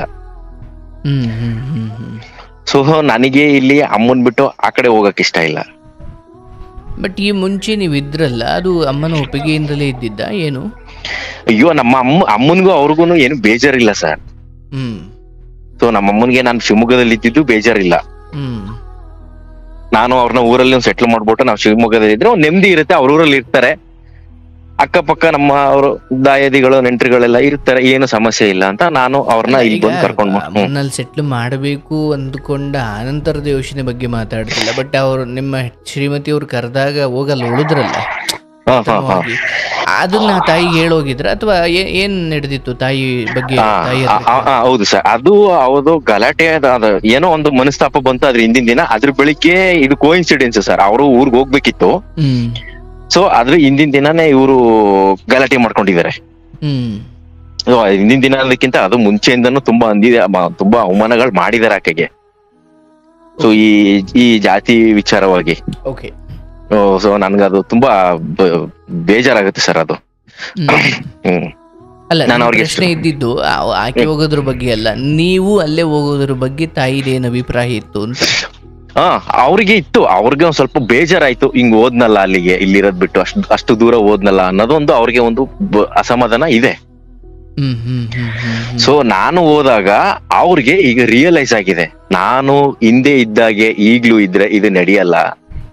ಈಗಿನ ಹೆಣ್ಮಕ್ಳ ಜೊತೆ ನಾನು ಹೋದ್ರೆ, ಕಾಲದ ಜೊತೆ ನಾನು ಹೋದ್ರೆ ನಾನ್ ಕಾಲದ ಜೊತೆ ಸಾಕ್ಬೋದು, ಇಲ್ಲ ಅಂದ್ರೆ ಕಾಲ ನನ್ ಮೆಟ್ ನಿಲ್ಲುತ್ತೆ ಅನ್ನೋದು ಅವ್ರಿಗೆ ರಿಯಲೈಸ್ ಆಗಿದೆ. ನಾನು ಇದನ್ನ ನೋಡಮ್ಮ, ನಾನು ಹೆಂಡತಿಗೆ ಈಗ ಅವ್ರು ಬದ್ಲಾಗಿದ್ದಾರೆ, ಮೊದ್ಲಿನ ತರ ಇಲ್ಲ. ನಾನು ಯಾವಾಗ ಶಿವಮೊಗ್ಗ ನಾನು ಅಲ್ಲೇ ಅವ್ರನ್ನ ಬಿಟ್ಟು ಬಂದು ಅವ್ರಿಗೆ ರಿಯಲೈಸ್ ಆಗಿದೆ ಈಗ ಮಗನ್ ಬೆಲೆ ಏನು, ಸೊಸೆ ಬೆಲೆ ಏನು, ಮೊಮ್ಮಗನ್ ಬೆಲೆ ಏನು ಎಲ್ಲ ರಿಯಲೈಸ್ ಆಗಿದೆ. ಸರಿನಾ, ಅವ್ರು ಬುದ್ಧಿ ಕಲ್ತಿದ್ದಾರೆ ಅಂತಾನು ನಾವು 3 ಜನ ಒಟ್ಟಿಗಿರೋಣ ಬಾ ಅಂತ ನಿನ್ನ ಕರೀತಾ ಇಲ್ಲ. ಸಪ್ರೇಟ್ ನಾವಿರೋಣ, ಇಲ್ಲೇ ಸಪ್ರೇಟ್ ಮನೆ ಮಾಡ್ತೀನಿ, ಇಲ್ಲೇ ಬಂದಿರೋ. ಸರಿನಾ, ಫ್ಯೂಚರ್ ಅಲ್ಲಿ ಸುಮ್ನೆ ನಿನ್ನ ಅವ್ರು ಬರ್ತಾರೆ ಇವ್ರು ಬರ್ತಾರೆ ಹಂಗಾಗತ್ತೆ ಹಿಂಗಾಗತ್ತೆ ಅನ್ಕೊಳಕ್ ಹೋಗ್ಬೇಡ, ನಮ್ ಜೀವನ ನಾವೇ ನೋಡ್ಬೇಕಲ್ವಾ. ಬೇಡ ಕಣಮ್ಮ ಇಲ್ಲಿ ಬಾ. ಅವಳು ಏನಂದ್ರೆ ನಾವು ಮಾತೆತ್ತಿದ್ರೆ ಡಿವೋರ್ಸ್ ಅಂತಾಳೆ, ಮಾತೆತ್ತಿದ್ರೆ ಡಿವೋರ್ಸ್ ಅಂತಾಳೆ. ಅಂದ್ರೆ ಇಲ್ಲಿ ಕರೆದ್ರೆ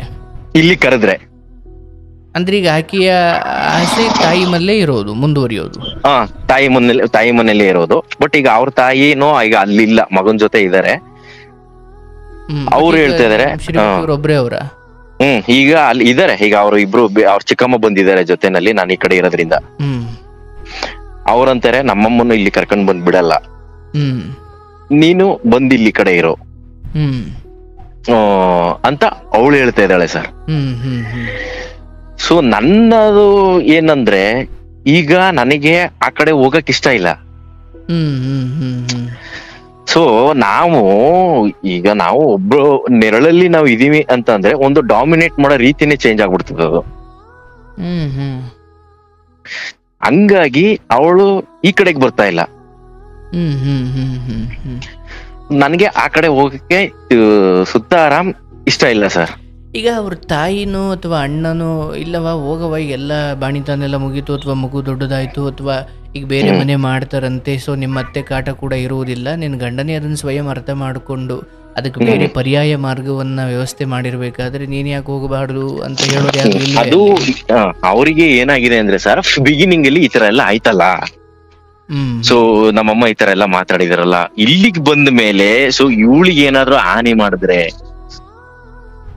ಅಲ್ಲ ಈಗ ನೀವು ಸಪರೇಟ್ ಇರೋದು ಅಂತ ಹೇಳಿದಿರಲ್ವಾ? ಅದೇ ಸಪರೇಟ್ ಇದ್ರೆ ಇವಳಿಗೆ ಏನಾದ್ರು ಹಾನಿ ಮಾಡಿದ್ರೆ, ಯಾರು ನಮ್ಮ ಮನೆಯವರು, ನಮ್ಮ ಅಮ್ಮನೆ ಆಗಿರ್ಬೋದು, ಇನ್ಯಾರು ಆಗಿರ್ಬೋದು. ಸೊ ಶೆಡ್ಯೂಲ್ ಕ್ಯಾಸ್ಟ್ ಅಂತ ಅಥವಾ ಹಿಂಗ್ ಮದ್ವೆ ಮಾಡ್ಕೊಂಡಿದ್ದಾಳೆ, ತಲೆ ಹುಡುಗನ ತಲೆ ಕೆಡಿಸಿ ಅಂತ ಅವ್ರು ಇನ್ನೇನಾದ್ರು ಮಾಡ್ಬೋದು.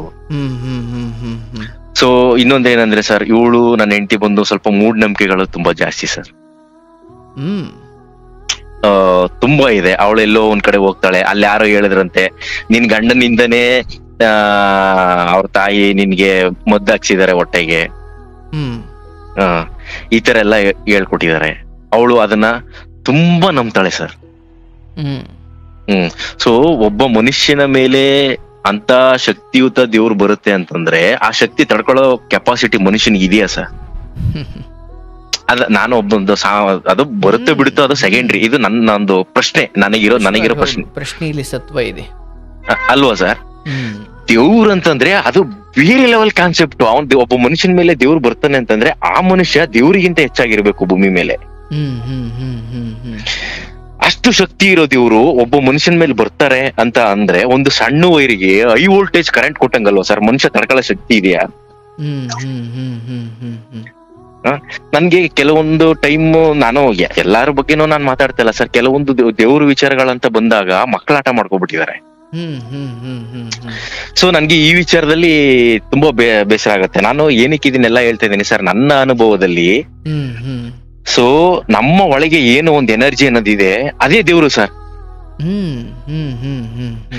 ನೋಡಿ, ನಾನು ಏನ್ ತಿಂತೀನೋ ಅದು ಜೀರ್ಣ ಆಗತ್ತೆ, ನಾನು ಏನ್ ಕುಡಿತೀನೋ ಎಲ್ಲ ಡಿಸ್ಟ್ರಿಬ್ಯೂಟ್ ಆಗಿ ಆಚೆ ಹೋಗುತ್ತೆ. ಈ ಒಳಗಡೆ ಏನೋ ಒಂದು ಎನರ್ಜಿ ಇದೆ, ಅದಲ್ವಾ ಸರ್ ದೇವ್ರು? ನಮ್ಮನ್ ಕೇಳಿ, ನನ್ ಪರ್ಮಿಷನ್ ಕೇಳಿ ಅದು ಜೀರ್ಣಕ್ರಿಯೆ ಆಗತ್ತ. ಆರ್ಟ್ ನನ್ನ ಕೇಳಿ ರನ್ ಆಗತ್ತಾ? ನಾವ್ ಏನೇ ಮಾಡಿದ್ರು ನಮ್ ದೇಹ ತಾನೇ ಪ್ರಕೃತಿ ನಡೆಸ್ತಾ ಇಲ್ವಾ ಸರ್? ಅದಕ್ಕಿಂತ ದೇವ್ರು ಬೇಕಾ ನಮ್ಗೆ? ಸೊ ನಾನು ಇದನ್ನ ಯಾಕೆ ಹೇಳಿದೆ ಅಂತಂದ್ರೆ ಸರ್, ನಾನು ಇದನ್ನ ಒಬ್ರು ಗುರುಗಳ ಹತ್ರ ಹಿಪ್ನೋಥೆರಪಿ ಕ್ಲಾಸ್ ಕಲಿತಾ ಇದ್ದೀನಿ. ಅವರಿಂದ ನನ್ಗೆ ದೇವ್ರು ಅಂದ್ರೆ ಏನು, ಇದೆಲ್ಲ ಏನಂದ್ರೆ ರಿಯಲೈಸ್ ಆಗಿದ್ದ ಅವಾಗ. ಸೊ ಅವ್ರನ್ನ ಫಾಲೋ ಮಾಡಕ್ ಶುರು ಮಾಡಿದ್ಮೇಲೆ ಭಗವದ್ಗೀತೆಯಲ್ಲಿ ಕೆಲವೊಂದು ಲೈನ್ಗಳನ್ನ ನೋಡಿದಾಗ ನನ್ಗೆ ಇವೆಲ್ಲ ರಿಯಲೈಸ್ ಆಗಿದ್ ನನಗೆ. ಸೊ ನನ್ನ ಹೆಂಡತಿಗೆ ಇದೇ ಸತ್ಯನ ಬಿಡಿಸಿ ನಾನು ಹೇಳಕ್ ಹೋದ್ರೆ ಅವಳಿಗೆ ನಾನ್ ಕೆಟ್ಟವನ್ ಸರ್. ನೋಡಮ್ಮ, ನಾನ್ ಹೇಳಿದೆ ಅಂತ ನೀನ್ ನಂಬೇಡ, ಭಗವದ್ಗೀತೆಯಲ್ಲಿ ಇದೆ ನೋಡು, ಇದನ್ನ ನಂಬು. ಇದ್ರಲ್ಲಿ ಏನಿದೆ ಇದನ್ನ ನೀನ್ ನಂಬು. ನೀನು ಅವ್ರು ಅಲ್ಲಿ ಕೋಳಿ ಕೊಟ್ರೆ ಸರಿ ಹೋಗುತ್ತೆ, ಇಲ್ಲಿ ಸೀರೆ ಕೊಟ್ರೆ ಸರಿ ಹೋಗುತ್ತೆ, ಯಾವ ಲೆಕ್ಕ ಸರ್ ಇದು? ದೇವ್ರು ಲಂಚ ಕೇಳ್ತಾರ ಸರ್ ಹೊರ ಕೊಡಕ್ಕೆ? ಈಗ ನಮ್ಮಮ್ಮ ನನ್ನ ಸಾಕ್ಬೇಕಾದ್ರೆ, ಮಗನೆ ನೀನ್ ನನ್ಗೆ ಇಷ್ಟು ದುಡ್ಡು ತರ್ಕೊಂಡ್ ಕೊಟ್ರೆ ನಿನ್ಗೆ ಅನ್ನ ಹಾಕ್ತೀನಿ, ನೀನ್ ತಿಂಗ್ಳಿಗೆ ಇಷ್ಟೇ ದುಡ್ಡು ಕೊಟ್ರೆ ನಾನು ನಿನ್ನ ಸಾಕ್ತೀನಿ ಅಂತ ನಮ್ಮಮ್ಮ ಕಂಡೀಷನ್ ಹಾಕ್ಲಿಲ್ಲ. ಸೊ ದೇವ್ರು ಹಂಗೆ, ನಾವು ದೇವ್ರ ಮಕ್ಳಾದ್ರೆ ದೇವ್ರು ನಮ್ಗೆ ಯಾವ ಕಂಡೀಷನ್ ಹಾಕಲ್ಲ. ನೀನ್ ನನ್ಗೆ ಕೊಟ್ರೆ ನಾನು ನಿನ್ಗೆ ವಾಪಸ್ ಕೊಡ್ತೀನಿ ಅನ್ನೋದು. ಇದು ಎಕ್ಸ್ಪೆಕ್ಟೇಷನ್ ಇಟ್ಕೊಂಡ್ ಮಾಡೋದು ಪೂಜೆನೇ ಅಲ್ಲ ಸರ್. ಅದು ಪೂಜೆನೇ ಅಲ್ಲ ಅದು. ಸೊ ದೇವ್ರ ಜೊತೆ ಒಂದು ಕನೆಕ್ಷನ್ ಇಟ್ಕೊಳ್ಳೋದು ಒಂದು ಬೇರೆ ಲೆವೆಲ್ ಅದು. ಈಗ ನೋಡಿ, ನಮ್ಮಮ್ಮ ನನ್ನ ಒಂದು ಟೈಮಲ್ಲಿ ಸರ್ ಒಂದ್ 6 ತಿಂಗಳು ನಾನು ಕೆಲ್ಸಕ್ಕೆ ಹೋಗ್ಲಿಲ್ಲ, ದುಡಿಲಿಲ್ಲ, ಮನೇಲಿ ಬಿದ್ದಿದ್ದೆ. ನಮ್ಮಮ್ಮ ಯಾವತ್ತೂ ನನ್ನನ್ನು ಬೈಲಿಲ್ಲ. So that is mother. So ದೇವ್ರು ಅಂದ್ರೆ ತಾಯಿಗಿಂತ ಒಂದ್ ಕೈ ಮೇಲು ಅಂತ ಅಂದ್ಮೇಲೆ ದೇವ್ರು ನಮ್ಮಿಂದ ಏನಾದ್ರು ಎಕ್ಸ್ಪೆಕ್ಟೇಷನ್ ಇಟ್ಕೊಳ್ತಾರ? ಕೋಳಿ ಕುಡಮ್ಮ ಅಂತ ಆಗರ್ಭ ಕೀಟ ಜನನಿ ತಾಯಿ ಎಲ್ಲ ಸೃಷ್ಟಿಕರ್ತೇನೆ ಅವಳು ಅಂತ ಅಂದ್ಮೇಲೆ ಯಾವ ಪ್ರಾಣಿ ತಾನೇ ಬಲಿ ಕೇಳ್ತಾರೆ ಸರ್ ದೇವ್ರು?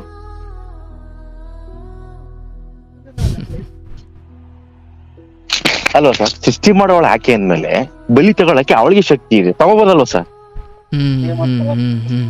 ಸೊ ನಾನು ನಿಮ್ನ ಪ್ರಶ್ನೆ ಮಾಡ್ತಾ ಇಲ್ಲ. ಸೊ ನನ್ನ ಡೌಟ್ ಹೇಳ್ಕೊಂತ ಇದ್ದೀನಿ. ಇದು ಎಷ್ಟು ಜನಕ್ಕೆ ಇದು ನಾಳೆ ದಿನ ಅದು ತಪ್ಪು ಅಂತ ಅನ್ಸುತ್ತೋ ಅದು ನನಗ್ ಸರಿ ಗೊತ್ತಿಲ್ಲ. ಯಾಕಂದ್ರೆ ನನ್ನ ಅನುಭವದಲ್ಲಿ, ನನಗಾದ ಅನುಭವದಲ್ಲಿ ಅವಶ್ಯವಾಗಿ ನೋಡಿ, ನಾನು ಅವಳಿಗೆ ಇದನ್ನ ಹೇಳ್ತಿದ್ದೀನಿ, ಬೇಡಮ್ಮ ಇದೆಲ್ಲ ಬಿಡು, ಭವಿಷ್ಯ ಅನ್ನೋದು ನಮ್ಮಲ್ಲೇ ಇದೆ. ಸೊ ಪ್ರತಿಯೊಂದಕ್ಕೂ ನಾವೇ ಕರ್ತರು. ಈಗ ಏನ್ ನಡೀತಿದೋ ಅದಕ್ಕೆ ನಾವೇ ಕಾರಣರಾಗಿದ್ದೀವಿ, ಬೇರೆ ಯಾರೋ ಅಲ್ಲ. ಅವ್ರು ಸರಿ ಇಲ್ಲ, ಇವ್ರು ಸರಿ ಇಲ್ಲ ಅನ್ನೋದು ತಪ್ಪು ಸರ್. ನಾವು ಬೇರೆಯವ್ರು ಯಾವಾಗ ನಾವು ಕೆಟ್ಟವ್ರು ಅಂತ ಅನ್ಕೊಂತೀವೋ, ನಮ್ಮ ಯಾವಾಗ ಅನ್ಸುತ್ತೆ ಅಂದ್ರೆ ನಮ್ಮ ಎಕ್ಸ್ಪೆಕ್ಟೇಷನ್ ತಕ್ಕಂಗೆ ನಮ್ಮ ಆಪೋಸಿಟ್ ಇರೋರು ಯಾರಿಲ್ಲ, ಯಾವಾಗ ಇಲ್ಲ ಅಂತ ಅನ್ಸುತ್ತೋ ಅವಾಗ ಕೆಟ್ಟವ್ರು ಅಂತ ಅನ್ಸುತ್ತೆ ನಮ್ಗೆ. ಅವಳಿಗೆ ಹೇಳ್ತಾ ಇದ್ದೀನಿ, ಬಿಡಮ್ಮ ಇದೆಲ್ಲ ಬಿಡು. ಇಲ್ಲ ಏನ್ ಮಾಡ್ತವ್ರ ಅವ್ರೀಗ? ಸರ್ ಅವರು ಮನೇಲೇ ಇದಾರೆ. ಅಂತಾರೆ ಇಂಥದ್ದೊಂದು ಬೇರೆ ಮಾರ್ಗ ಅಂದ್ರೆ ಏನ್ ಹಿಡಿತಿದ್ದಾರೆ ಆ ಮಾರ್ಗ ಅಂದ್ರೆ ಸರ್? ಅಲ್ಲಿ ನಾನು ದೇವ್ರ ಹೆಸರೆಲ್ಲ ಹೇಳಲ್ಲ ಸರ್, ಅದು ತುಂಬಾ ಇದಾಗತ್ತೆ. ಅಲ್ಲಿ ಎಲ್ಲೋ ಒಂದ್ ಕಡೆ ಅಲ್ಲಿ ಆ ಮೈ ಮೇಲೆ ಒಬ್ರ ಮೇಲೆ ದೇವ್ರು ಬರುತ್ತಂತೆ ಸರ್. ಇವಳು ಮೊದ್ಲಿಂದನೂ ಫಾಲೋವರು. ಮದುವೆ ಮುಂಚೆ ನನ್ನನ್ನು ಸ್ಟಾರ್ಟಿಂಗು ಕರ್ಕೊಂಡು ಹೋಗಿದ್ಲು. ಸರಿ ಆಯ್ತು ಹೋಗೋಣ ನೋಡೋಣ ಅಂತ ಅನ್ನೋದೊಂದು ಹೋದೆ, ನಾನು ನೋಡ್ದೆ. ನನ್ನ ಆಗಿನ ನಾಲೆಡ್ಜ್ಗೆ ನನ್ಗೆ ಅದು ಸರಿ ಅಂತ ಅನ್ನಿಸ್ತು. ಸೊ ನಾನು ಇದೇ ಸತ್ಯ ಅಂತ ಅನ್ಕೊಂಡಿದ್ದೆ. ಬಟ್ ನಾ ಡೀಪ್ ಇಳಿದಾಗ ಅನಿಸ್ತು, ಇಲ್ಲ ಇದು ಸತ್ಯ ಅಲ್ಲ, ಇದು ಸುಳ್ಳು. ಇದನ್ನ ನಾನೇ ಅವಾಗ ವಾದ ಮಾಡಕ್ ಶುರು ಮಾಡಿದೆ ಸರ್. ಅವಾಗಿಂದ ನಾನು ಅವಳಿಗೆ ಕೆಟ್ಟವನಾಗ್ಬಿಟ್ಟೆ. ಸರಿ ಬೇಡಮ್ಮ, ಆಯ್ತು, ಈಗ ನಿನ್ನ ದಾರಿ, ನಿನ್ನ ಭಕ್ತಿ, ಅದು ನಿನ್ನ ಪ್ರೀತಿ, ನಿನ್ನ ನಂಬಿಕೆ, ಎಲ್ಲಿ ನಂಬಿಕೆ ಇದೆಯೋ ಅಲ್ಲಿ ಅದೇ ದೇವ್ರು, ಆಯ್ತು ನೀನು ಮಾಡಮ್ಮ. ಅದನ್ನ ಅವಳು ಅರ್ಥ ಮಾಡ್ಕೊಂತ ಇಲ್ಲ ಸರ್. ಅವಳು ವಿದ್ಯಾವಂತೆ, ಅವಳು ಎಲ್ಲ ತಿಳಿದವಳು. ನಾನ್ ಸತ್ಯ ಹೇಳ್ತಾ ಇದ್ದೀನಿ. ನಾನೆಲ್ಲ ಅವ್ರು ಅಲ್ಲಿ ತಿಳ್ಕೊಂಡ್ ಬಂದು ಇಲ್ಲಿ ತಿಳ್ಕೊಂಡ್ ಬಂದು ಅವ್ರು ಹೇಳಿದ್ರು ಇವ್ರು ಹೇಳಿದ್ರು ಭಗವದ್ಗೀತೆಯಲ್ಲಿ ಇರೋದನ್ನ ನಾನು ರಿಯಲೈಸ್ ಮಾಡ್ತಾ ಇದ್ದೀನಿ ಅವಳಿಗೆ. ನೀನ್ ಅನ್ಕೊಂಡಿದ್ಯಾ ಲೈಫ್ ನ ತುಂಬಾ ಕಾಂಪ್ಲಿಕೇಟೆಡ್ ಮಾಡ್ಕೋಬೇಡ, ಲೈಫ್ ತುಂಬಾ ಚೆನ್ನಾಗಿದೆ, ಬ್ಯೂಟಿಫುಲ್ ಆಗಿದೆ. ಪಾಸ್ಟ್ ಅನ್ನೋದು ಒಂದು ರೆಕಾರ್ಡೆಡ್ ವಿಡಿಯೋ ನಮ್ ಬ್ರೈನ್ ಅಲ್ಲಿ, ಅದನ್ನ ಬಿಟ್ಬಿಡು. ಫ್ಯೂಚರ್ ಅದನ್ನ ಇನ್ನು ಬಂದಿಲ್ಲ ನೋಡಿ. ಪ್ರೆಸೆಂಟ್ ಅಲ್ಲಿ ನಾವ್ ಏನ್ ಮಾಡ್ತೀವೋ ಅದೇ ನಮ್ ಫ್ಯೂಚರ್. ಈಗ ಬೇಡ, ಈಗ ಚೆನ್ನಾಗಿದೆ ಟೈಮು, ಎಲ್ಲ ಚೆನ್ನಾಗಿದೆ, ಬಾ ಈಗ ಇರೋಣ, ನಾವ್ ಇದೀನಿ ಅಂತಂದ್ರೆ ಅವಳು ಸಹ ಬರ್ತಾ ಇಲ್ಲ. ಅವಳು ಒಂದೇ ಕಾರಣ, ಅಲ್ಲಿ ಕೊಳ್ಳೇಗಾಲದಲ್ಲಿ ಮಾಟ ಮಂತ್ರ ಜಾಸ್ತಿ ಮಾಡ್ತಾರೆ, ಅಲ್ಲಿ ನಿಮ್ಮಮ್ಮನ ಕಡೆಯಿಂದ ನನ್ಗೆ ಇದನ್ನೆಲ್ಲ ಮಾಡ್ಸಿದ್ದಾರೆ, ನಾಳೆ ದಿನ ಬಂದ್ರೆ ಇನ್ನೆಂಗೋ, ಅಷ್ಟೊಂದೆಲ್ಲ ಬೇಜಾರ್ ಮಾಡಿದಾಳೆ, ನಾಳೆ ಏನೆಲ್ಲ ಮಾಡ್ಬೋದು. ಅವಳು ಈ ತರ ಎಲ್ಲ ಮಾತಾಡ್ತಾ ಇದ್ದಾಳೆ ಸರ್. ಈಗ ನಿಮ್ ತಾಯಿಯಲ್ಲಿ ಬದಲಾವಣೆ ಆಗಿರೋದು ಹೌದಾ ಸರ್? ಬದಲಾವಣೆ ಸರ್ ಆಗಿದೆ. ಯಾವ ತರ ಆಗಿದೆ ಅಂತಂದ್ರೆ, ಅವ್ರಿಗೆ ಅಯ್ಯೋ ನಾನು ಮಗನ ಜೊತೆ ಇರೋ ಸಮಯಗಳನ್ನ ಕಳ್ಕೊಂತ ಇದೀನಿ ಅನ್ನೋ ಭಯದಿಂದ ಬದಲಾಗಿದ್ದಾರೆ ಅವರು, ಹೊರತು ಮನಸ್ಫೂರ್ತಿಯಾಗಿ ಬದಲಾಗಿಲ್ಲ. ಆಯ್ತು, ಬದಲಾವಣೆಗೆ ಭಯ ಕಾರಣವೋ ಅಥವಾ ಆಸೆ ದುರಾಸೆ ಏನೋ ಒಂದು, ಆದರೆ ನಮ್ಮ ಬದಲಾವಣೆ ಒಂದು ಅರಳಬೇಕಾದ ಕುಟುಂಬವನ್ನ ಮುದುಡಿಸುವ ಹಾಗಾಗಬಾರ್ದಲ್ಲ, ಅಥವಾ ನಮ್ಮ ಸ್ವಾರ್ಥ, ನಮ್ಮ ಅಹಂಕಾರ. ಬಟ್ ನಿಮ್ಮ ತಾಯಿಗೆ ಆ ಅಹಂಕಾರ ಹೋಗಿದ್ಯಾ? ಇಲ್ಲಪ್ಪ ಇವ್ರು ಚೆನ್ನಾಗಿರ್ಲಿ, ನಾನೇ ಸ್ವಲ್ಪ ಬದಲಾಗೋಣ ಅನ್ನೋ ಬುದ್ಧಿ ಬಂದಿಲ್ಲ? ಇಲ್ಲ ಸರ್, ಅದು ನನ್ಗೆ ಯಾವ ಆಂಗಲ್ ಇಂದನೂ ನನ್ಗೆ ನಮ್ಮ ಅಮ್ಮನಲ್ಲಿ ನನಗೆ ಕಾಣಿಸ್ಲಿಲ್ಲ. ಬಟ್ ಹಾಗೊಂದು ವೇಳೆ ಬದಲಾಗಿದ್ರೆ ಬಾರವಾ ಅಂತ ನೀನು ಕರೆಯೋದ್ರ ಬದಲು ನಿಮ್ ತಾಯಿ ಕರೆದಾಗ ಅದಕ್ಕೆ ವೇಟೇಜ್ ಬೇರೆ. ಕರೆಕ್ಟ್ ಏನಿಲ್ಲ, ಬಟ್ ಇವ್ರು ಕರೆಯುವಷ್ಟು ಅಹಂಕಾರ ರಹಿತವಾದ ಆತ್ಮ ಇನ್ನೂ ಆಗಿಲ್ಲ ಅವರು. ಹೌದಾ? ಆಗಿಲ್ವಾ? ಹೌದು ಸರ್, ಹೌದು ಸರ್, ಆಗಿದೆ ಸರ್. ಅಂದ್ರೆ ಇಲ್ಲಪ್ಪ ನನ್ನ ಸೊಸೆ ನನಗೆ ಮುಖ್ಯ ಅನ್ನುವಷ್ಟು ಇಲ್ಲ ಅಷ್ಟು ಅವರು ಲೆವೆಲ್ಗೆಲ್ಲ ಇಲ್ಲ ಸರ್. ಅವ್ರೇನಂತಂದ್ರೆ ಅವರು ಸಾಮಾಜಿಕ ಇಚ್ಛೆಗಳಿಗೋಸ್ಕರ ಬದುಕ್ತಾ ಇದ್ದಾರೆ. ಅಲ್ಲ ಅಂತಂದ್ರೆ ಕೆಲವೊಂದೀಗ ಹಳ್ಳಿಗಳ ಕಡೆ ಎಲ್ಲ ಹೌದು ಮರ್ಯಾದೆ ಹತ್ಯೆಗಳಾದಂಗೆ. ಹೌದು ಸರ್, ಯಾಕಂದ್ರೆ ಇಲ್ಲಿ ಆಲ್ಮೋಸ್ಟ್ ಈಗ ಈ ಕಡೆ ಈ ಮೈಸೂರು ಸೈಡ್ ಎಲ್ಲ ಹಿಂಗೇನೆ ಸರ್. ಸೊ ಸುತ್ತಮುತ್ತಗಳಲ್ಲಿ ಕೆಲವು ತಿಳಿದವರು ವಿದ್ಯಾವಂತರುಗಳೆಲ್ಲ ಆತರ ಇಲ್ಲ ನೋಡಿ. ಅದಕ್ಕೆ ಸಂಸಾರ ಅಥವಾ ಒಂದು ಸಮಗ್ರ ಕುಟುಂಬ ಅಂತ ಬಂದಾಗ ನಾನು ಇಲ್ಲ ಜಾತಿ ಇದ್ಯಾವುದು ಮುಖ್ಯವಲ್ಲ, ನಮಗೆ ಭಾವನೆಗಳು ಹೊಂದಾಣಿಕೆ ಮುಖ್ಯ.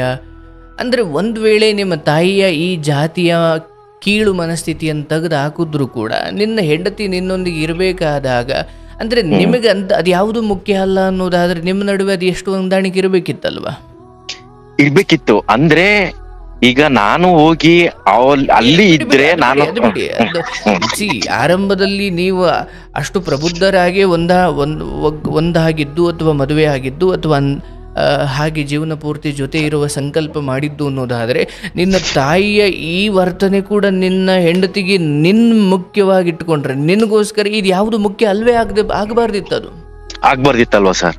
ಅಂದ್ರೆ ನಿಮ್ಮ ತಾಯಿದು ಬಿಟ್ಬಿಡಿ, ಅದಾಯ್ತು, ಅದು ಹಳೆ ತಲೆ, ಅದರದ್ದೇನೋ ಅಜ್ಞಾನ ಇದೆ, ಅದು ಈಗ ಹೋಗೋದಲ್ಲ, ಅದು ಆಳವಾಗಿ ಬೇರೆ ಬಿಟ್ಬಿಟ್ಟಿದೆ.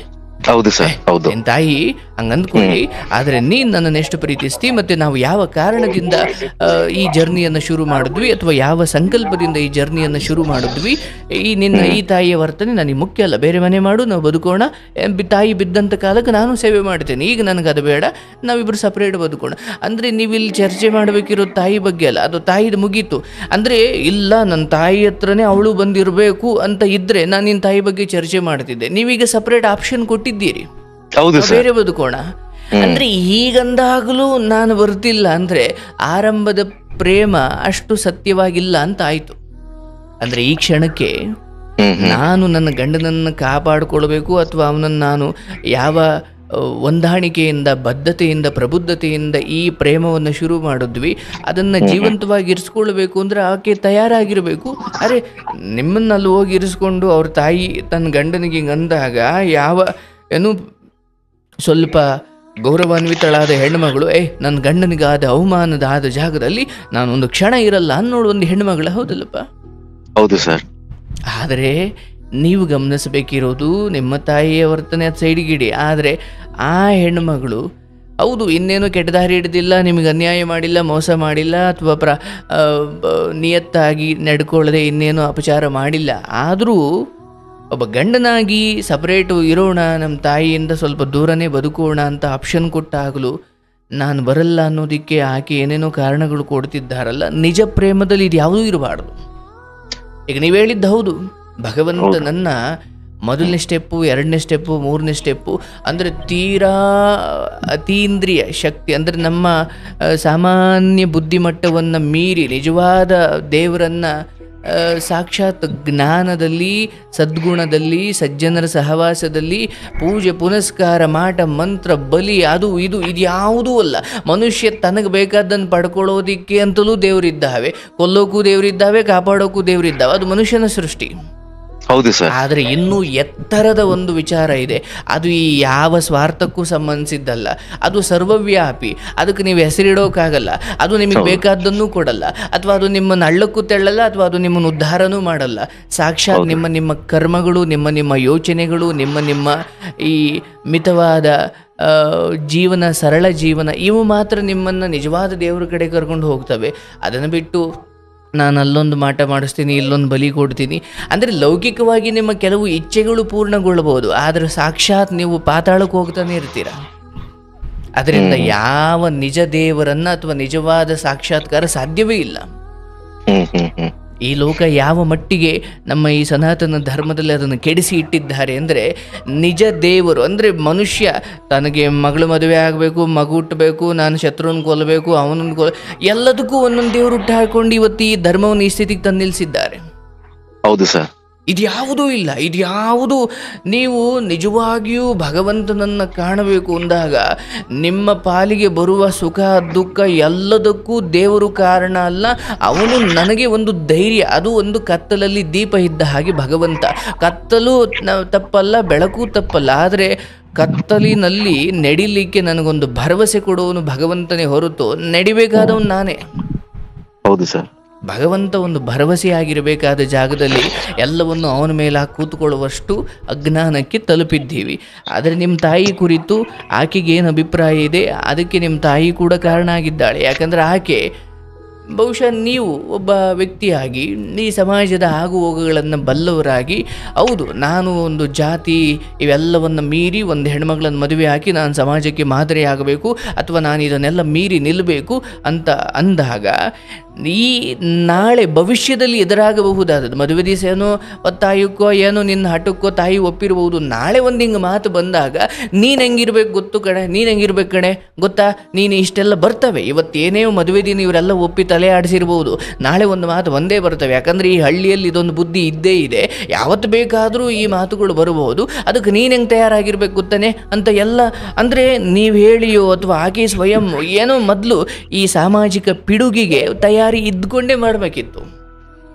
ಯಾಕಂದರೆ ಮದುವೆ ದಿನ ಏನು ನಗುಮುಖದಲ್ಲಿತ್ತೋ ಅದು ನಿಮಗೂ ಗೊತ್ತಿತ್ತು. ನೀ ಎಂದೋ ಒಂದಿನ ಆ ಮಾತು ಬರ್ತೇನೆ ಇತ್ತು, ಬರೋದಿತ್ತು ಆ ಮಾತು. ಹೌದು ಸರ್. ಅದಕ್ಕೆ ನಿನ್ನ ಹೆಂಡತಿಯಲ್ಲಿ ಒಂದು ತಯಾರಿ ಆಗಿರಲಿಲ್ಲ.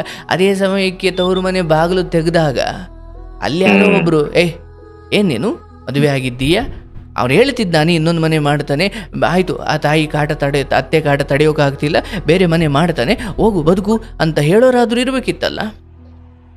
ಹೌದು ಸರ್. ಅಂದರೆ ನಿಮ್ಮ ಸಮಸ್ಯೆ ಎರಡು ರೀತಿಯಲ್ಲಿ. ಒಂದು, ಈಗೆ ನಾನು ಇಷ್ಟು ಸಾಮಾಜಿಕ ಈ ಜಾತಿಯ ರೋಗವನ್ನು ಎದುರಿಸಿ ಅದಕ್ಕೆ ಸವಾಲೊಡ್ಡಿ ಆಗಿದಾಗ ಅಥವಾ ಮದುವೆ ಆದಾಗ ಅದನ್ನು ಉಳಿಸಿಕೊಳ್ಳುವುದಕ್ಕೆ ನಾನು ಎಷ್ಟು ತ್ಯಾಗಕ್ಕೆ ತಯಾರಿರಬೇಕು.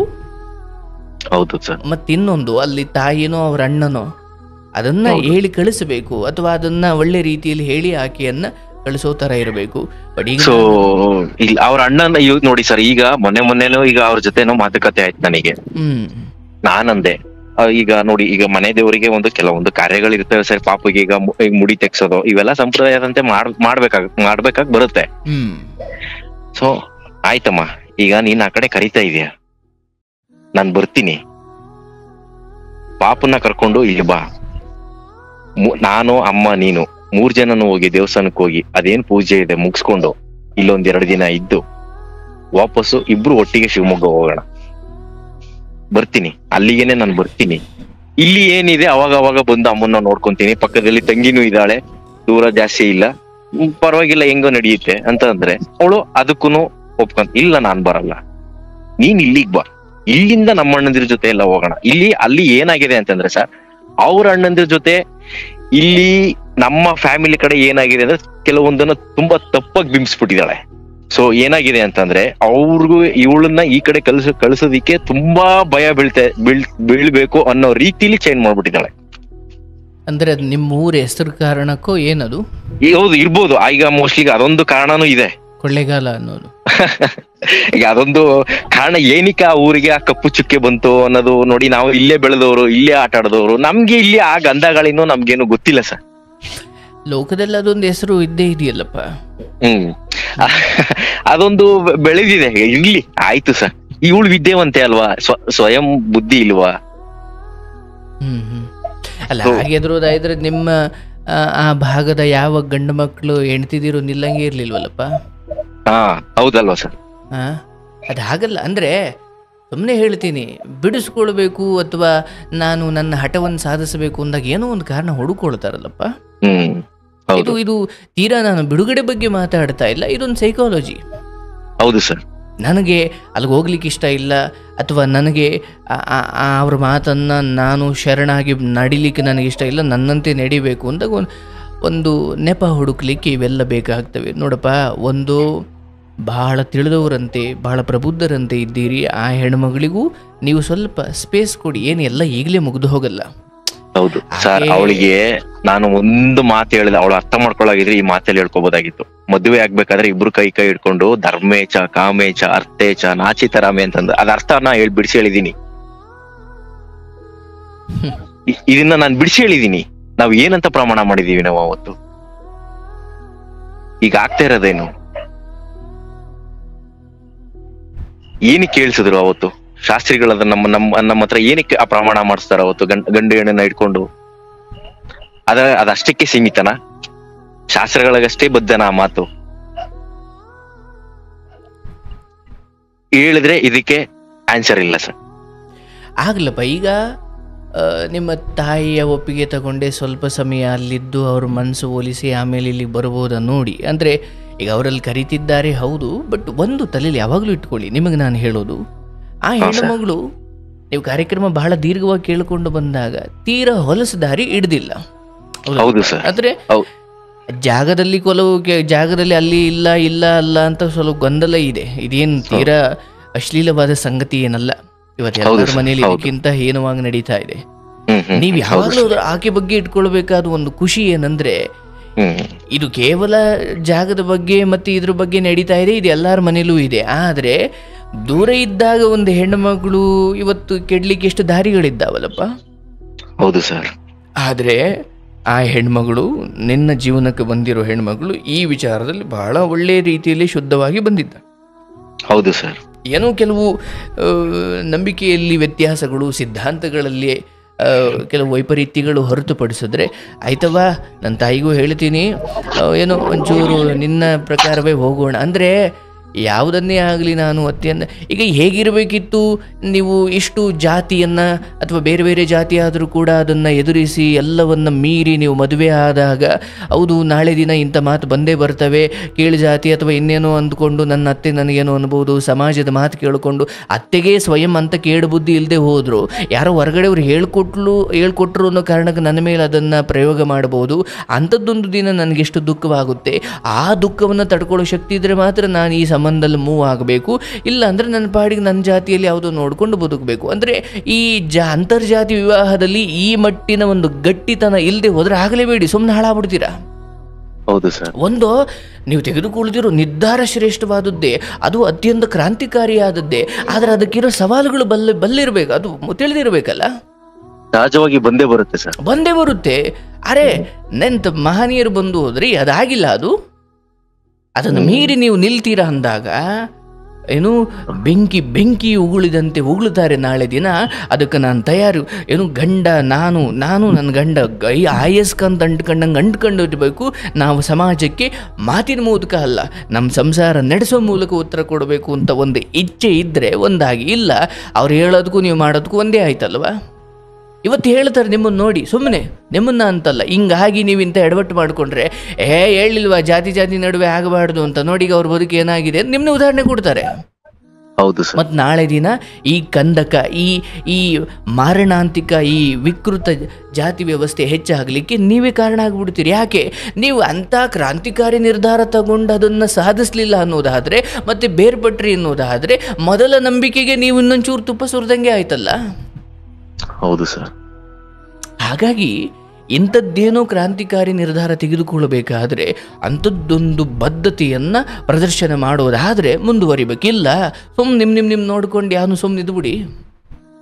ಅದಕ್ಕೆ ಹೇಳ್ತಾ ಇದ್ದೀನಿ, 2 ವಿಚಾರ ಇಲ್ಲಿ ನೀವು ತಲೆಯಲ್ಲಿ ಇಟ್ಕೊಳ್ಳಿ. ಒಂದು, ಆಕೆ ನಂಬಿಕೆಗಳೇನಿದ್ದಾವೆ, ಆಚರಣೆಗಳೇನಿದ್ದಾವೆ ನೋಡಿ, ಬದುಕಿನ, ಅದಕ್ಕೆ ನಮ್ಮ ಉಪನಿಷತ್ತು ಕೂಡ ಅದನ್ನೇ ಹೇಳುತ್ತೆ. ನಿಜವಾದ ಭಗವಂತನ ಆರಾಧನೆ ಅಂದರೆ ಅಲ್ಲಿ ಯಾವ ಪ್ರಾರ್ಥನೆ ಕೂಡ, ಯಾವ ಬೇಡಿಕೆ ಕೂಡ ಇಡೋದಿಲ್ಲ. ಸುಮ್ಮನೆ ಎಲ್ರಿಗೂ ಒಳ್ಳೇದು ಮಾಡಪ್ಪ, ಈ ಪ್ರಕೃತಿಯನ್ನು ದೇವರು ಹೊಂದ್ಕೊಂಡಿದ್ದಾನೋ ಒಂದು ಬೆಳಕು, ಅಂದರೆ ಕತ್ತಲಲ್ಲಿ ನನಗೆ ಧೈರ್ಯ ಕೊಟ್ಟಿದ್ದು ಎಲ್ಲೋ ಇರುವ ದೇವರ ವಿಗ್ರಹ ಅಲ್ಲ, ನನಗೆ ಧೈರ್ಯ ಕೊಟ್ಟಿದ್ದು ಒಂದು ಬೆಳಕು. ಹಾಗಾದ್ರೆ ಆ ಬೆಳಕೆ ನನಗೆ ದೇವರು. ನಾನು ಆಕೆಗೆ ಮಾಂಡುಕ್ಯ ಉಪನಿಷತ್ತನ್ನು ಹೇಳಿದೀನಿ ಸರ್. ನಾನು ಮಾಂಡುಕ್ಯ ಉಪನಿಷತ್ತಲ್ಲಿ ಹೇಳ್ತಾರೆ, ಅಲ್ಲಿ ದೇವರು ಅನ್ನೋ ಕಾನ್ಸೆಪ್ಟೇ ಬರಲ್ಲ. ಅಲ್ಲಿ ಅವಶ್ಯವಾಗಿ ಅಲ್ಲಿ ಒಂದು ಹಂತದವರೆಗೂ ದೇವಸ್ಥಾನಗಳು, ಮೂರ್ತಿಗಳು ಇರಲೇ ಇಲ್ಲ. ಇಂದ್ರ, ಅಗ್ನಿ, ಈ ವಾಯು ಇವುಗಳನ್ನ ಪೂಜೆ ಮಾಡ್ತಾ ಇದ್ರು ನಮ್ಮ ಉಪನಿಷತ್ ಕಾಲದಲ್ಲಿ. ಹೌದು ಸರ್. ಅಲ್ಲಿ ತುಂಬಾ ಚೆನ್ನಾಗಿ ಹೇಳಿದ್ದಾರೆ ಸರ್. ನೀವು ನನ್ಗೆ ಅನುಮತಿ ಕೊಟ್ರೆ ನಾನು ಹೇಳ್ತೀನಿ ಸರ್. ನಾನು ಹೇಳಿ. ಅಲ್ಲಿ ತುಂಬಾ ಎಷ್ಟು ಸ್ಪಷ್ಟವಾಗಿ ಮಾಂಡುಕ್ಯ ಉಪನಿಷತ್ತಲ್ಲಿ ಹೇಳಿದ್ದಾರೆ ಅಂತಂದ್ರೆ, ಓಂ ಇತ್ತೇತದಕ್ಷರಂ ಇದಂ ಸರ್ವಂ ತತ್ಸೋಪಾಖ್ಯಾನಂ ಭೂತಂ ಭವದ್ ಭವಿಷ್ಯದಿತಿ ಸರ್ವಂ ಓಂಕಾರ ಏವ ಎಚೆನ್ನೆತ್ ತ್ರಿಕಾಲತೀತಂ ತದಪಿ ಓಂಕಾರ ಏವ. ಬ್ರಹ್ಮಾಂಡದಲ್ಲಿ ಓಂ ಅನ್ನೋ ಶಬ್ದ ಬಿಟ್ರೆ ಬೇರೆ ಇನ್ನೇನಿಲ್ಲ ಸರ್. ದೇವರನ್ನ ಕಾನ್ಸೆಪ್ಟೇ ಇಲ್ಲ. ದೇವ್ರು ಬಂದಿದ್ದು ಏನಂತಂದ್ರೆ, ಮೂಲ ನಾವು ಹುಡುಕ್ತಾ ಹೋದ್ರೆ ನಮ್ಮ ಸಬ್ ಕಾನ್ಶಿಯಸ್ ಮೈಂಡ್ ನ ಟ್ರೈನ್ ಅಪ್ ಮಾಡ್ಬೇಕಂದ್ರೆ ಒಂದು ಮೂರ್ತಿ ಬೇಕು, ಒಂದು ಆಕಾರ ಬೇಕು. ಅದ್ರದ್ದು ಪಿಕ್ಚರ್ ಲ್ಯಾಂಗ್ವೇಜ್ ಆತ್ಮತತ್ವ ಅನ್ನೋದಕ್ಕೆ. ಸೊ ಅದು ನಿರ್ಗುಣ, ನಿರಾಕಾರ. ಅದನ್ನ ನಾವು ಯಾವ ತರ ಪೂಜಿಸ್ತೀವಿ, ಯಾವ ತರ ಆರಾಧಿಸ್ತೀವಿ, ಆ ರೂಪ ತಗೊಳುತ್ತೆ, ಅದೇ ರೀತಿ ನಮಗ್ ಫಲ ಕೊಡುತ್ತೆ. ಸತ್ಯ. ಮನುಷ್ಯ ತನಗಿಂತ ಹಿರಿದಾದ ಒಂದು ತತ್ವವನ್ನ ಆಶ್ರಯಿಸುವುದು ಬಹಳ ಮುಖ್ಯ. ಅರ್ಥಾತ್ ಹೇಗೆ ಒಂದು ಜಾತ್ರೆಯಲ್ಲಿ ಕಳೆದು ಹೋದ ಮಗುವಿಗೆ ಆ ಜಾತ್ರೆಯಲ್ಲಿ ಆ ಮಗುವಿನ ಬೆರಳನ್ನ ಹಿಡಿಯುವುದು ಇನ್ನೊಂದು ಮಗು ಆಗಿರಬಾರದು, ಸ್ವಲ್ಪ ದೊಡ್ಡ ತಂದೆನೇ ಆಗಿರಬೇಕು ಅಲ್ವಾ ಸರ್. ಆಗ ಮಾತ್ರ ಆ ಜಾತ್ರೆಯಲ್ಲಿ ಆ ಮಗುವಿಗೊಂದು ಧೈರ್ಯ. ತಂದೆಯೇ ಈ ಲೋಕದಲ್ಲಿ ದೇವರ ಸಮಾನ. ನಾವೆಲ್ಲ ಪುಟ್ಟ ಜಾತ್ರೆಯ ಮಕ್ಕಳು, ನಮಗೆ ಹಿಡ್ಕೊಳ್ಳಿಕ್ಕೆ ಒಂದು ದೊಡ್ಡ ಬೆರಳು ಬೇಕು. ಆ ಕಾರಣಕ್ಕೆ ನಾವು ದೇವರನ್ನ ಆರಾಧಿಸಬೇಕು, ಆಶ್ರಯಿಸಬೇಕೆ ಹೊರತು ನಾವು ನಮ್ಮ ದುರಾಸೆಗಳನ್ನು ಈಡೇರಿಸಿಕೊಳ್ಳೋದಿಕ್ಕೆ ಈ ಮಾರ್ಗದಲ್ಲಿ ಹೋದರೆ ನಮ್ಮ ಯಾವುದೇ, ಅದು ಕಠೋಪನಿಷತ್ತು ಆಗಿರ್ಬೋದು, ಈಶಾವಾಸ್ಯ ಉಪನಿಷತ್ತು, ಬೃಹದಾರಣ್ಯಕ ಉಪನಿಷತ್ತು, ಮಾಂಡೋಕ್ಯ ಉಪನಿಷತ್ತು, ಅಥವಾ ನಮ್ಮ 10 ಉಪನಿಷತ್ತು, ಅಥವಾ ಅಷ್ಟೇನಿದ್ದಾವೆ ಆ ಎಲ್ಲದರಲ್ಲೂ ಕೂಡ ಒಂದೊಂದಷ್ಟು ಉಪನಿಷತ್ತಲ್ಲೂ ಕೂಡ ಇಂದ್ರ, ವಾಯು, ಅಗ್ನಿ ಈ ದೇವರುಗಳನ್ನು ಪೂಜಿಸ್ತಾ ಇದ್ರು. ಅಲ್ಲೆಲ್ಲೂ ಕೂಡ ಇವತ್ತಿರುವ ದೇವರುಗಳು ಬರೋದೇ ಇಲ್ಲ. ಹಾಗಂತ ತಪ್ಪು ಅಂತ ನಾನು ಹೇಳಲ್ಲ. ನೀವು ದೇವರನ್ನ ಯಾವುದೇ ನಿಮ್ಮ ಮನೆ ದೇವರನ್ನೇ ಆಶ್ರಯಿಸಿ, ಕೇವಲ ಕತ್ತಲಲ್ಲಿ ಬೆಳಕಿನ ಮಹತ್ವ ಹೇಗೋ ಹಾಗೆ ಈ ಬದುಕೆಂಬ ಹೋರಾಟದಲ್ಲಿ ದೇವರ ಕೈ ಹಿಡಿತಾನೆ ಅನ್ನೋ ನಂಬಿಕೆ ಹೊರತು ನಿಮ್ಮ ಕರ್ಮಗಳನ್ನ ಶ್ರದ್ಧೆಯಿಂದ ಮಾಡಬೇಕು. ಇನ್ನೊಬ್ಬರಿಗೆ ಕಣ್ಣೀರು ಹಾಕಿಸಿ ನಾನು ಸಂತೋಷವಾಗಿರಬಲ್ಲೆ ಅಂತ ಅದು ಹೇಗೆ ಅಂದುಕೊಳ್ತೀರಿ? ಸಾಧ್ಯವೇ ಇಲ್ಲ. ಹಾಗಾಗಿ ಭಗವಂತನನ್ನು ಕಾಣಬೇಕು ಅಂದರೆ ನೀವು ಸ್ವಯಂ ಅಹಂಕಾರದಿಂದ ಮುಕ್ತರಾಗಬೇಕು. ಭಾವನೆ, ಬೇಡಿಕೆ, ಆಸೆ, ಆಕಾಂಕ್ಷೆ ಎಲ್ಲದರಿಂದ ಮುಕ್ತರಾದಾಗ, ಖಾಲಿಯಾದಾಗ ಮಾತ್ರ ನಿಜವಾದ ದೈವದ ದರ್ಶನವಾಗುತ್ತೆ. ಹಾಗಾಗಿ ಇಲ್ಲಿ ನಿಮ್ಮ ಹೆಂಡತಿ ಈ ದೊಡ್ಡ ಜ್ಞಾನದ ಹಂತಕ್ಕೆ ಬರಲಿಕ್ಕೆ ಸ್ವಲ್ಪ ಸಮಯ ಬೇಕು. ಈಗ ನೀವು ನಿಮ್ಮ ತಿಳುವಳಿಕೆಯನ್ನು ಅವರಿಗೆ ನೀಡಲಿಕ್ಕೆ ಹೋದಾಗ, ಇಲ್ಲ ಅದು ಶಂಕರಿಂದ ಬಂದ್ರೇ ತೀರ್ಥ. ನೀವು ಹೇಳಿದಾಗ ನೀವು ಮಹತ್ತತ್ವವನ್ನೇ ಹೇಳಿದ್ರು ಕೂಡ ಈತ ತನ್ನ ಕಡೆಗೆ ಹೊಲಿಸ್ಕೊಳ್ಳೋಕೆ ಹೇಳ್ತಾನೆ ಅಂತಾರೆ ಹೊರತು, ಯಾಕಂದ್ರೆ ಈಗ ಮೇಸ್ಟ್ರಿಗೆ ಗೊತ್ತಿರೋ ಪಾಠ ಮನೆಯಲ್ಲಿರೋ ಎಜುಕೇಟೆಡ್ ತಾಯಿಗೆ ಗೊತ್ತಿಲ್ಲ ಅಂತ ಏನಿಲ್ಲ, ಆದ್ರೆ ತಾಯಿ ಹೇಳಿದ್ರೆ ಮಕ್ಳಿಗೆ ಹೋಗಲ್ಲ. ಹೌದು ಸರ್, ಮೇಸ್ಟ್ರೇ ಹೇಳಬೇಕು. ಕರೆಕ್ಟ್ ಸರ್, ನಿಮ್ಮ ಮಾತಲ್ಲಿ ಇದು ಬೆಸ್ಟ್ ಎಕ್ಸಾಂಪಲ್ ಸರ್. ಅದು ತುಂಬಾ ನಾಟ ಅಂತದ್ದು ಇದು. ಹೌದು. ಹಾಗಾಗಿ ನಿಮ್ಮ ಹೆಂಡತಿಗೆ ಅಂಥದ್ದೊಂದು ಸ್ಥಿತಿಗೆ ತಲುಪಲಿಕ್ಕೆ ಸಮಯ ಬೇಕು. ಅಂಡ್ ನಿಮಗೆ ನಾನು ಹೇಳೋದು 2 ವಿಚಾರ. ಒಂದು, ತಾಯಿನ ಕನ್ವಿನ್ಸ್ ಮಾಡಿ, ನೋಡಮ್ಮ ಹಿಂಗಿದೆ, ಈಗ ತಾಯಿಗೆ ಅಲ್ಲೊಂದು ಸೆಟ್ಲ್ ಮಾಡಬೇಕು, ಅದೆಲ್ಲ ಏನಿದೆ ಅದೊಂದು ಮಗನಾಗಿ ಮಾಡಲೇಬೇಕು, ಅದು ನಿಮ್ಮ ಕರ್ತವ್ಯ, ಅದು ಸೇವೆ ಅಲ್ಲ, ಅದು ಕರ್ತವ್ಯ. ಆದರೆ ಇಲ್ಲಿ ಹೆಂಡತಿ ವಿಚಾರ ಏನಿದೆ, ಆಕೆಯ ಮುಂದುವರ್ತನೆಯನ್ನೇ ನೀವು ಹೆಚ್ಚು ತಲೆಯಲ್ಲಿ ಇಟ್ಟುಕೊಂಡ್ರೆ ಇದು ಇನ್ನಷ್ಟು ವಿಕಾರವಾಗುತ್ತೆ. ಆದರೆ ನಾನು ಹೇಳ್ದಂಗೆ, ಅಪ್ಪ ಇವತ್ತು ಗಂಡ ಒಂದು ವಾರದ ಮಟ್ಟಿಗೆಲ್ಲೋ ಹೊರಗಡೆ ಹೋದರೆ ಹೆಂಡತಿ ದಾರಿ ತಪ್ಪೋ ಕಾಲದಲ್ಲಿ ನಾನು ಇಷ್ಟು ದೂರ ಇದ್ದು ಅಥವಾ ನನ್ನ ಬದುಕು ಹಿಂಗೆಲ್ಲ ಆದಾಗಲೂ ಅವಳು ಯಾವತ್ತೂ ಈ ವಿಚಾರದಲ್ಲಿ ನನಗೆ ದ್ರೋಹ ಮಾಡಿಲ್ಲ. ಅಂದರೆ ನೀವು ಇವತ್ತಲ್ಲ ಇನ್ನೂ 10 ವರ್ಷ ನೀವು ದೂರ ಇದ್ದರೂ ಕೂಡ ನಿಮ್ಮ ಹೆಂಡತಿ ಕುರಿತು ಈ ಬಗ್ಗೆ ಹೆಮ್ಮೆ ಯಾವಾಗಲೂ ಪದೇ ಪದೇ ಹೇಳ್ತೀರಾ. ನಿಮ್ಮ ಪ್ರಕಾರವೇ ಅದು ಒಲ್ದು ಬರುತ್ತೆ. ಯಾಕಂದ್ರೆ ಯಾವಾಗಲೂ ನಾವು ಒಳಿತುಗಳನ್ನು ಹೆಚ್ಚು ತಲೆಯಲ್ಲಿ ಇಟ್ಕೊಂಡ್ರೆ ಅವರು ನೆಮ್ಮದಿ, ನೀವು ನೆಮ್ಮದಿ. ಯಾಕಂದ್ರೆ ಇಂಥದ್ದೊಂದು ಸಂಘರ್ಷದ ಕ್ರಾಂತಿಕಾರಿ ನಿರ್ಧಾರದಲ್ಲಿ ನೀವು ಒಬ್ರಲ್ಲೊಬ್ರು ಆಗಲೇ ಸೋಲ್ಲೇಬೇಕು, ಇಲ್ಲ ಬೇರೆ ದಾರಿ ಇಲ್ಲ. ಹಾಗಾಗಿ ಹೊರಗಡೆ ನೀವು ಚೆನ್ನಾಗೇ ಇದ್ದೀರಾ, ಆದ್ರೆ ಇಲ್ಲಿ ನಿಮ್ಮ ಹೆಂಡತಿಯ ಹಠ, ಆ ಹಠ ಬರ್ಲಿಕ್ಕೆ ಆಕೆಯ ದುರ್ಬುದ್ಧಿ ಏನು ಕಾರಣ ಅಲ್ಲ, ಈ ಹಿಂದಿನ ಕೆಟ್ಟ ಅನುಭವಗಳಿಂದ ಹಂಗೆ ಮಾಡ್ತಾರೆ. ಯಾರೋ ಒಬ್ಬರಿಗೆ ಒಂಚೂರು ಸ್ವಿಚ್ ಹಾಕಯ್ಯ, ಒಂಚೂರು ಓಡ್ರು ಸ್ವಿಚ್ ಕೀಳೆಯ, ಸ್ಟಾರ್ಟ್ರಲ್ಲಿರೋ ಓಡ್ರು ಇದೇನು ಕೀಳಯ್ಯ ಅಂದರೆ ಅವನು ಯಪ್ಪ ನಾನು ಹತ್ರ ಹೋಗಲ್ಲ ಅಂತಾನೆ. ಯಾಕೆ? ಈಗೇನು ಕರೆಂಟ್ ಹೊಡಿತಾ ಇಲ್ಲ, 1 ತಿಂಗಳ ಹಿಂದೆ ಅವನೊಂದು ಕರೆಂಟ್ ವಿಚಾರದಲ್ಲಿ ಕೆಟ್ಟ ಅನುಭವ ಆಗಿರುತ್ತೆ. ಹೌದು. ಇವತ್ತು ಅವನು ಕರೆಂಟ್ ಹತ್ರನೂ ಹೋಗದೆ ಇರೋದಕ್ಕೆ ಕಾರಣ 1 ತಿಂಗಳ ಅಥವಾ 1 ವರ್ಷದ ಹಿಂದೆ ನಡೆದ ಕೆಟ್ಟ ಅನುಭವ. ಅರ್ಥಾತ್ ನಿಮ್ಮ ಹೆಂಡತಿಯ ಈ ಹಠ ಕೂಡ ಈ ಹಿಂದಿನ ಯಾವುದೋ ಘಟನೆಯಿಂದ ಪ್ರಚೋದನೆಗೊಳಗೊಂಡಿದ್ದೇ ಆಗಿದೆ. ಸೊ ನಿಮಗೆ ಎಚ್ಚರ ಇರಲಿ, ಈಕೆಯ ಸ್ವಬುದ್ಧಿ ಇದಲ್ಲ. ಅಥವಾ ತೀರಾ ನಾನೇ ಇವ್ರ ಅಮ್ಮನಿಂದ ದೂರ ಇರಬೇಕು ಅಥವಾ ಇವ್ರ ಅಮ್ಮನೇ ಸರಿ ಇಲ್ಲ ಅಂತ ವಾದಿಸೋದು ಆಕೆಯ ಬುದ್ಧಿ ಅಲ್ಲ. ನಿಮ್ಮ ತಾಯಿಯ ವರ್ತನೆಯಿಂದ ಆಕೆಗೆ ಒಂದು ಸ್ವಲ್ಪ ಗಲಿಬಿಲಿಗೊಂಡಿದ್ದಾರೆ. ನೀವೀಗ ತಾಯಿ ಮತ್ತು ಈ ಹೆಣ್ಣುಮಗಳು ಅಥವಾ ಶ್ರೀಮತಿ ಈ ವಿಚಾರವಾಗಿ ಸ್ವಲ್ಪ ಕಾಮಾಗಿ ಭಾಳ ಕೂಲಾಗಿ ವರ್ತನೆ ಮಾಡಿ, ಏನಂತ ಅಸಹ್ಯವಾದದ್ದು ಏನೂ ನಡೆದಿಲ್ಲ ಸರ್, ನಿಮ್ಮ ಪ್ರಬುದ್ಧತೆ, ನಿಮ್ಮ ಜ್ಞಾನ, ನಿಮ್ಮ ತಿಳುವಳಿಕೆ ಅಗಾಧವಾಗಿದೆ, ನಿಮಗಿದು ನಿಭಾಯಿಸೋದು ಗೊತ್ತೇ ಗೊತ್ತು. ಆದರೆ ನಿಮ್ಮ ಹೆಂಡತಿ ಇಲ್ಲಿಗೆ ಬರಲ್ಲ ಅಂತ ಹಠ ಮಾಡಲಿಕ್ಕೆ ಅಥವಾ ಮಾಡ್ತಾ ಇರೋದಕ್ಕೆ ಸ್ವಲ್ಪ ಇದಕ್ಕೆಲ್ಲ ಬ್ರೇಕ್ ಬೀಳಬೇಕು. ಅಂದರೆ ಅಲ್ಲಿ ಯಾರು ಆಶ್ರಯ ಕೊಟ್ಟಿದ್ದಾರೆ ಅಥವಾ ತವರು ಮನೆ ಅಲ್ಲೊಂದು 2-3 ಮಾತು ಬಂದರೆ ಅವರೇ ಬರ್ತಾರೆ. ಬಟ್ ಅಲ್ಲಿ ಎಲ್ಲಿವರೆಗೂ ಬಾಗಿಲು ತೆಗೆದಿರುತ್ತೋ ಅಲ್ಲಿವರೆಗೂ ಅವ್ರಿಗೊಂದು ಧೈರ್ಯ, ಕೆಟ್ಟ ಧೈರ್ಯ ಇದ್ದಿದ್ದೆ. ಈಗ ನಾನು ಎಷ್ಟು ಸಂಸಾರ ನೋಡಿದ್ದೀನಿ ಸರ್, ಈ ನನ್ನ ಒಂದಷ್ಟು ಓವರ್ ದಿ ಇಯರ್ಸ್. ನಾನು ತುಂಬ ಕೌನ್ಸಿಲಿಂಗಲ್ಲಿ ಯಾವಾಗ ಬಾರಮ್ಮ ಗಂಡ ಏನೋ ಅಂದ್ಬಿಟ್ರೆ ನಾವು ಬಾರಮ್ಮ ನಾವು ಬಾಗಿಲು ತೆಗ್ದಿರ್ತೀವಿ ಅಂತ ಎಲ್ಲಿವರೆಗೂ ತವ್ರ ಮನೆಯವರು ಅಂತಾರೋ ಅಲ್ಲಿವರೆಗೂ ಈಕೆ ಸದಾ ಏನು ಬಟ್ಟೆ ಪ್ಯಾಕ್ ಮಾಡ್ಕೊಂಡು ಅಲ್ಲಿ ಕರಿನಿಂದ ಇಟ್ಟೇ ಇರ್ತಾಳೆ. ಒಂಚೂರು ಹಿಂಗನ್ಲಿ ನಾನು ಹೋಗ್ಬಿಡೋಣ, ಅದೇ ಅಲ್ಲಿ ಕಷ್ಟವೋ ಸುಖವೋ ತೀರಾ ಏನೋ ಕುತ್ತಿಗೆ ಮೇಲೆ ಕಾಲಿಕ್ಕುವಷ್ಟು ನೀಚ ರಾಕ್ಷಸ ಅಂತ ಗೊತ್ತಾದರೆ ಮಾತ್ರ ನಾವು ನಿನ್ನ ಪಾಲಿಗಿರ್ತೀವಿ ಹೊರತು ಚಿಕ್ಕ ಪುಟ್ಟದಕ್ಕೆಲ್ಲ ಬಂದರೆ ನಾವು ಸೇರಿಸಲ್ಲಮ್ಮ ಅನ್ನಂಗಿದ್ರೆ ಅವಳು ಹೋಗಲ್ಲ. ಹೌದು ಸರ್. ಹಾಗಾಗಿ ನಿಮ್ಮ ಹೆಣ್ಣುಮಗಳ ಅಥವಾ ನಿಮ್ಮ ಹೆಂಡತಿಯ ವಿಚಾರದಲ್ಲಿ ತೀರಾ ಅಶ್ಲೀಲ ಕೆಟ್ಟದ್ದೇನೂ ಇಲ್ಲ. ಇಲ್ಲಿ ಕೇವಲ ಇರೋದು ನಿಮ್ಮ ತಾಯಿಯ ಕುರಿತಾಗಿ ಒಂದಷ್ಟು ಅಸಮಾಧಾನ. ಅದು ಕರಗಲಿಕ್ಕೆ, ಅದು ಮಾಸೆ ಆಗಲಿಕ್ಕೆ ನಿಮ್ಮ ಜ್ಞಾನ ಅಲ್ಲಿ ಉಪಯೋಗಕ್ಕೆ ಬರಲ್ಲ. ಅವ್ರು ಏನ್ ಮಾಡಿಸ್ತಾರೋ ಮಾಡಿಸ್ಲಿ, ಅಥವಾ ಅವ್ರು ಏನ್ ಅಂದ್ಕೊಂಡಿದ್ದಾರೋ ಅಂದ್ಕೊಳ್ಳಿ. ಆದ್ರೆ ಮೊದ್ಲು ಹೆಂಗಿದ್ರಿ ಹಂಗೇನೆ ಮಾತಾಡ್ಕೊಂಡು ಹೋಗ್ತಾ ಬರ್ತಾ ಇರಿ. ಆದ್ರೆ ನಿಮ್ಮ ಹೆಂಡತಿಯ ಕುರಿತು ತೀರಾ ಅಸಮಾಧಾನ ಬೇಡ. ಸ್ವಲ್ಪ ಸಮಯ, ಇನ್ನೊಂದಷ್ಟು ತಿಂಗಳು ಹೋಗಲಿ, ಇನ್ನೊಂದಷ್ಟು ವರ್ಷಗಳು ಹೋಗಲಿ, ಅದು ತಾನಾಗಿ ಸರಿ ಹೋಗುತ್ತೆ. ಬಟ್ ನಾನಿಷ್ಟು ಮಾತ್ರ ಹೇಳ್ತೀನಿ, ಪ್ರೇಮದಿಂದ ಮಾತ್ರ ನೀವು ಇದನ್ನು ಸರಿ ಮಾಡ್ಬೋದು. ಆಯ್ತಾ? ಹೌದಾನೆ? ಬಿಡು, ತೊಂದರೆ ಇಲ್ಲ. ಪಾಪ ಅಮ್ಮನು ಹಿಂಗೆ ಅಂದಿರೋದಕ್ಕೆ ನೀನು ಹಿಂಗೆ ಮಾಡ್ತಿದ್ದೀಯಾ, ತೊಂದರೆ ಇಲ್ಲ. ನನ್ನ ಕೈಲಿ ಎಷ್ಟಾಗುತ್ತೋ ಅಷ್ಟು ಮಾಡ್ತೀನಿ. ಕೇವಲ ನಿಮ್ಮ ಈ ಮರುಗುವ ಬುದ್ಧಿ ಮಾತು ಕೇಳಿಸ್ಕೊಂಡು ಅವ್ರ ಹೃದಯ ಕರಗಬೇಕೆ ಹೊರತು ತೀರಾ ನಾನು ಹಠ ಮಾಡ್ತೀನಿ ಅಂದ್ರೆ ಹೋದ್ರೆ ಅಬ್ಬಬ್ಬ ಅಂದ್ರೆ ಏನಾಗುತ್ತೆ ಗೊತ್ತು ನಿಮಗೂ ಅಲ್ವೇ? ಹೌದು ಸರ್. ಬೇಡ, ಪರವಾಗಿಲ್ಲ, ಈಗ ನಡೀತಾ ಇದೆ, ನಡೀಲಿ. ಇಲ್ಲೊಂದು ಮನೆ ಮಾಡ್ತೀನಿ ಅಂದ್ರೂ ಕೂಡ ಆಕೆ ಬರಲ್ಲ ಅಂತ ಹೇಳ್ತಿದ್ದಾಳೆ. ಆಯಿತು, ನೀನು ಎಷ್ಟು ದಿನ ಇರ್ತೀಯ ಅಲ್ಲೇ ಇರು. ನಾನು ಈಗ ನನ್ನ ಪ್ರಕಾರ ನಿಮ್ಮಮ್ಮ ಇನ್ನೊಂಚೂರು ಗಟ್ಟಿಯಾಗಿ ಓಡಾಡ್ಕೊಂಡಿದ್ದಾರೆ, ಅವ್ರ ಅಡುಗೆ ಅವ್ರು ಮಾಡ್ಕೊಳ್ತಾರೆ. ಮಗ ನೀನು ಅಲ್ಲಿಗೆ ಹೋಗ್ತೀಯ ಅಂದ್ರೂ ನನಗೇನು ಬೇಜಾರಿಲ್ಲ ಅನ್ನೋಷ್ಟು ಕನ್ವಿನ್ಸ್ ಮಾಡಬಹುದು ಅನ್ನೋದಾದರೆ ಅಲ್ಲಿಗೆ ಹೋಗಿ, ಏನು ತೊಂದರೆ ಇಲ್ಲ. ಆದರೆ ತಾಯಿ ಬಿದ್ದಂಥ ಕಾಲಕ್ಕೆ ಆಕೆ ಬರದೆ ಹೋದ್ರೂ ನೀವು ಬರಬೇಕು. ಹೌದು ಸರ್. ಈಗ ಹೆಂಡತಿಯನ್ನ ಉಳಿಸ್ಕೊಳ್ಳೋದು ಅಂದ್ರೆ ನಿಮ್ಮ ಭವಿಷ್ಯವನ್ನು ಉಳಿಸ್ಕೊಂಡಂಗೆ ಅರ್ಥ, ಹೌದಲ್ಲ? ಹೌದು ಸರ್, ಹೌದು. ತಾಯಿಗೆ ನಿಮ್ಮನ್ನ ಸಪರೇಟ್ ಮಾಡಿ ಆಗುವಂಥದ್ದು ಏನೂ ಇಲ್ಲ. ಬಟ್ ಅವರ ಅಜ್ಞಾನ, ಅವರ ಸಾಮಾಜಿಕ ಒಂದಷ್ಟು ಮೊದಲಿಂದ ಬಂದಿರೋ ಪಿಡುಗುಗಳು ಅದು ಈಗಲೇ ಹೋಗಲ್ಲ, ಅದು ಈಗಲ್ಲ, ಸತ್ರು ಹೋಗಲ್ಲ ಅವು.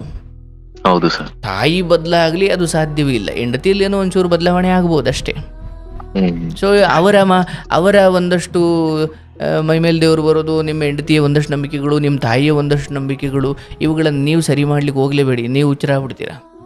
Okay sir, okay. ಅದು ಬಿಡಿ, ಅದಾದ್ರ ಪಾಡಿಗೆ ಅದು ನೀವು ಇಡೀ ದಿನ ಕೂತು ನೀವು ವೇದೋಪನಿಷತ್ತು ಹೇಳಿದ್ರು ಕೂಡ, ಅಥವಾ ದೇವರ ಅಗೋಚರ ಶಕ್ತಿಯ ಬಗ್ಗೆ, ಅಥವಾ ಆತ ಏನು ವಿಗ್ರಹದಲ್ಲಿಲ್ಲ, ಆತ ಸರ್ವಾಂತರ್ಯಾಮಿ, ಆತ ಯಾವುದೇ ರೂಪ ಇಲ್ಲದವನು, ಹೀಗೆ ನಾನಾ ರೀತಿಯಲ್ಲೂ ನೀವು ಒಬ್ಬ ಮಗನಾಗಿ ನನ್ನ ನೆಮ್ಮದಿಗೋಸ್ಕರ ನೀನು ಇಷ್ಟು ಮಾಡದೆ ಹೋದರೆ ಹೇಗವ ದೇವರು ನಿನ್ನನ್ನು ಕ್ಷಮಿಸೋಕೆ ಸಾಧ್ಯ ಅಂತ ಎಲ್ಲ ಹೇಳಿದ್ರು ಕೂಡ ಹೊಸ್ಲೊಳಗಡೆ ಕಾಲಿಟ್ಟಾಗ ಮತ್ತೆ ಸಮಾಜಕ್ಕೋಸ್ಕರ ಬದುಕ್ತಾರೆ ಹೊರತು ಮನೆಯಲ್ಲಿ ಏನು ಒಂದು ಹೊತ್ತಿನ ಊಟ ಇಲ್ಲ ಅಂದರೂ ಕೂಡ ಮನುಷ್ಯ ನೆಮ್ಮದಿಯಾಗಿರ್ತಾನೆ. ಹೊರಗಡೆ ಮರ್ಯಾದೆ ಚೆನ್ನಾಗಿರಬೇಕು ಅಂತ ಭಾವಿಸೋ ಕಾಲ.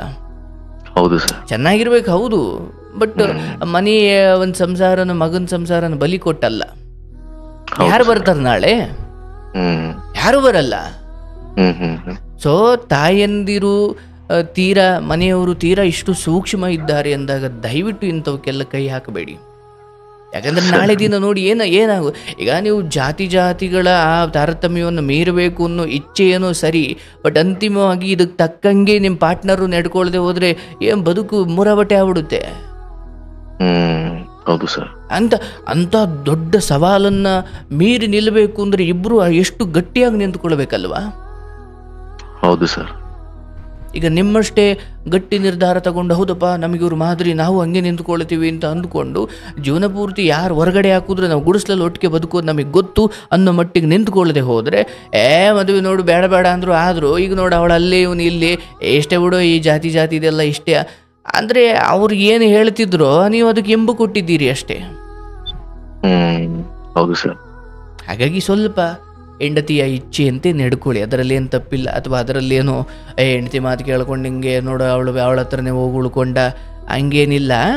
ಸ್ವಲ್ಪ ನಿಮ್ಮ ಅಮ್ಮನಿಗೂ ಒಂಚೂರು ಸಾಯೋ ಕಡೆಯಲ್ಲಿ ಈ ಧೃತರಾಷ್ಟ್ರನಿಗೆ ಬುದ್ಧಿ ಬಂದಂಗೆ ನಿಮ್ಮ ತಾಯಿಗೂ ಒಂಚೂರಿಗೂ ಒಳಗಿನ ಕಣ್ಣು ತೆರಿಬೇಕು. ನಿಜವಾದ ದೈವಿಕತೆ ಒಳಗಡೆ ಹೋಗಬೇಕಂದ್ರೆ ಮಗ ಮತ್ತು ಸೊಸೆಯ ವಿರಹ ಸ್ವಲ್ಪ ಕಾಡಬೇಕು.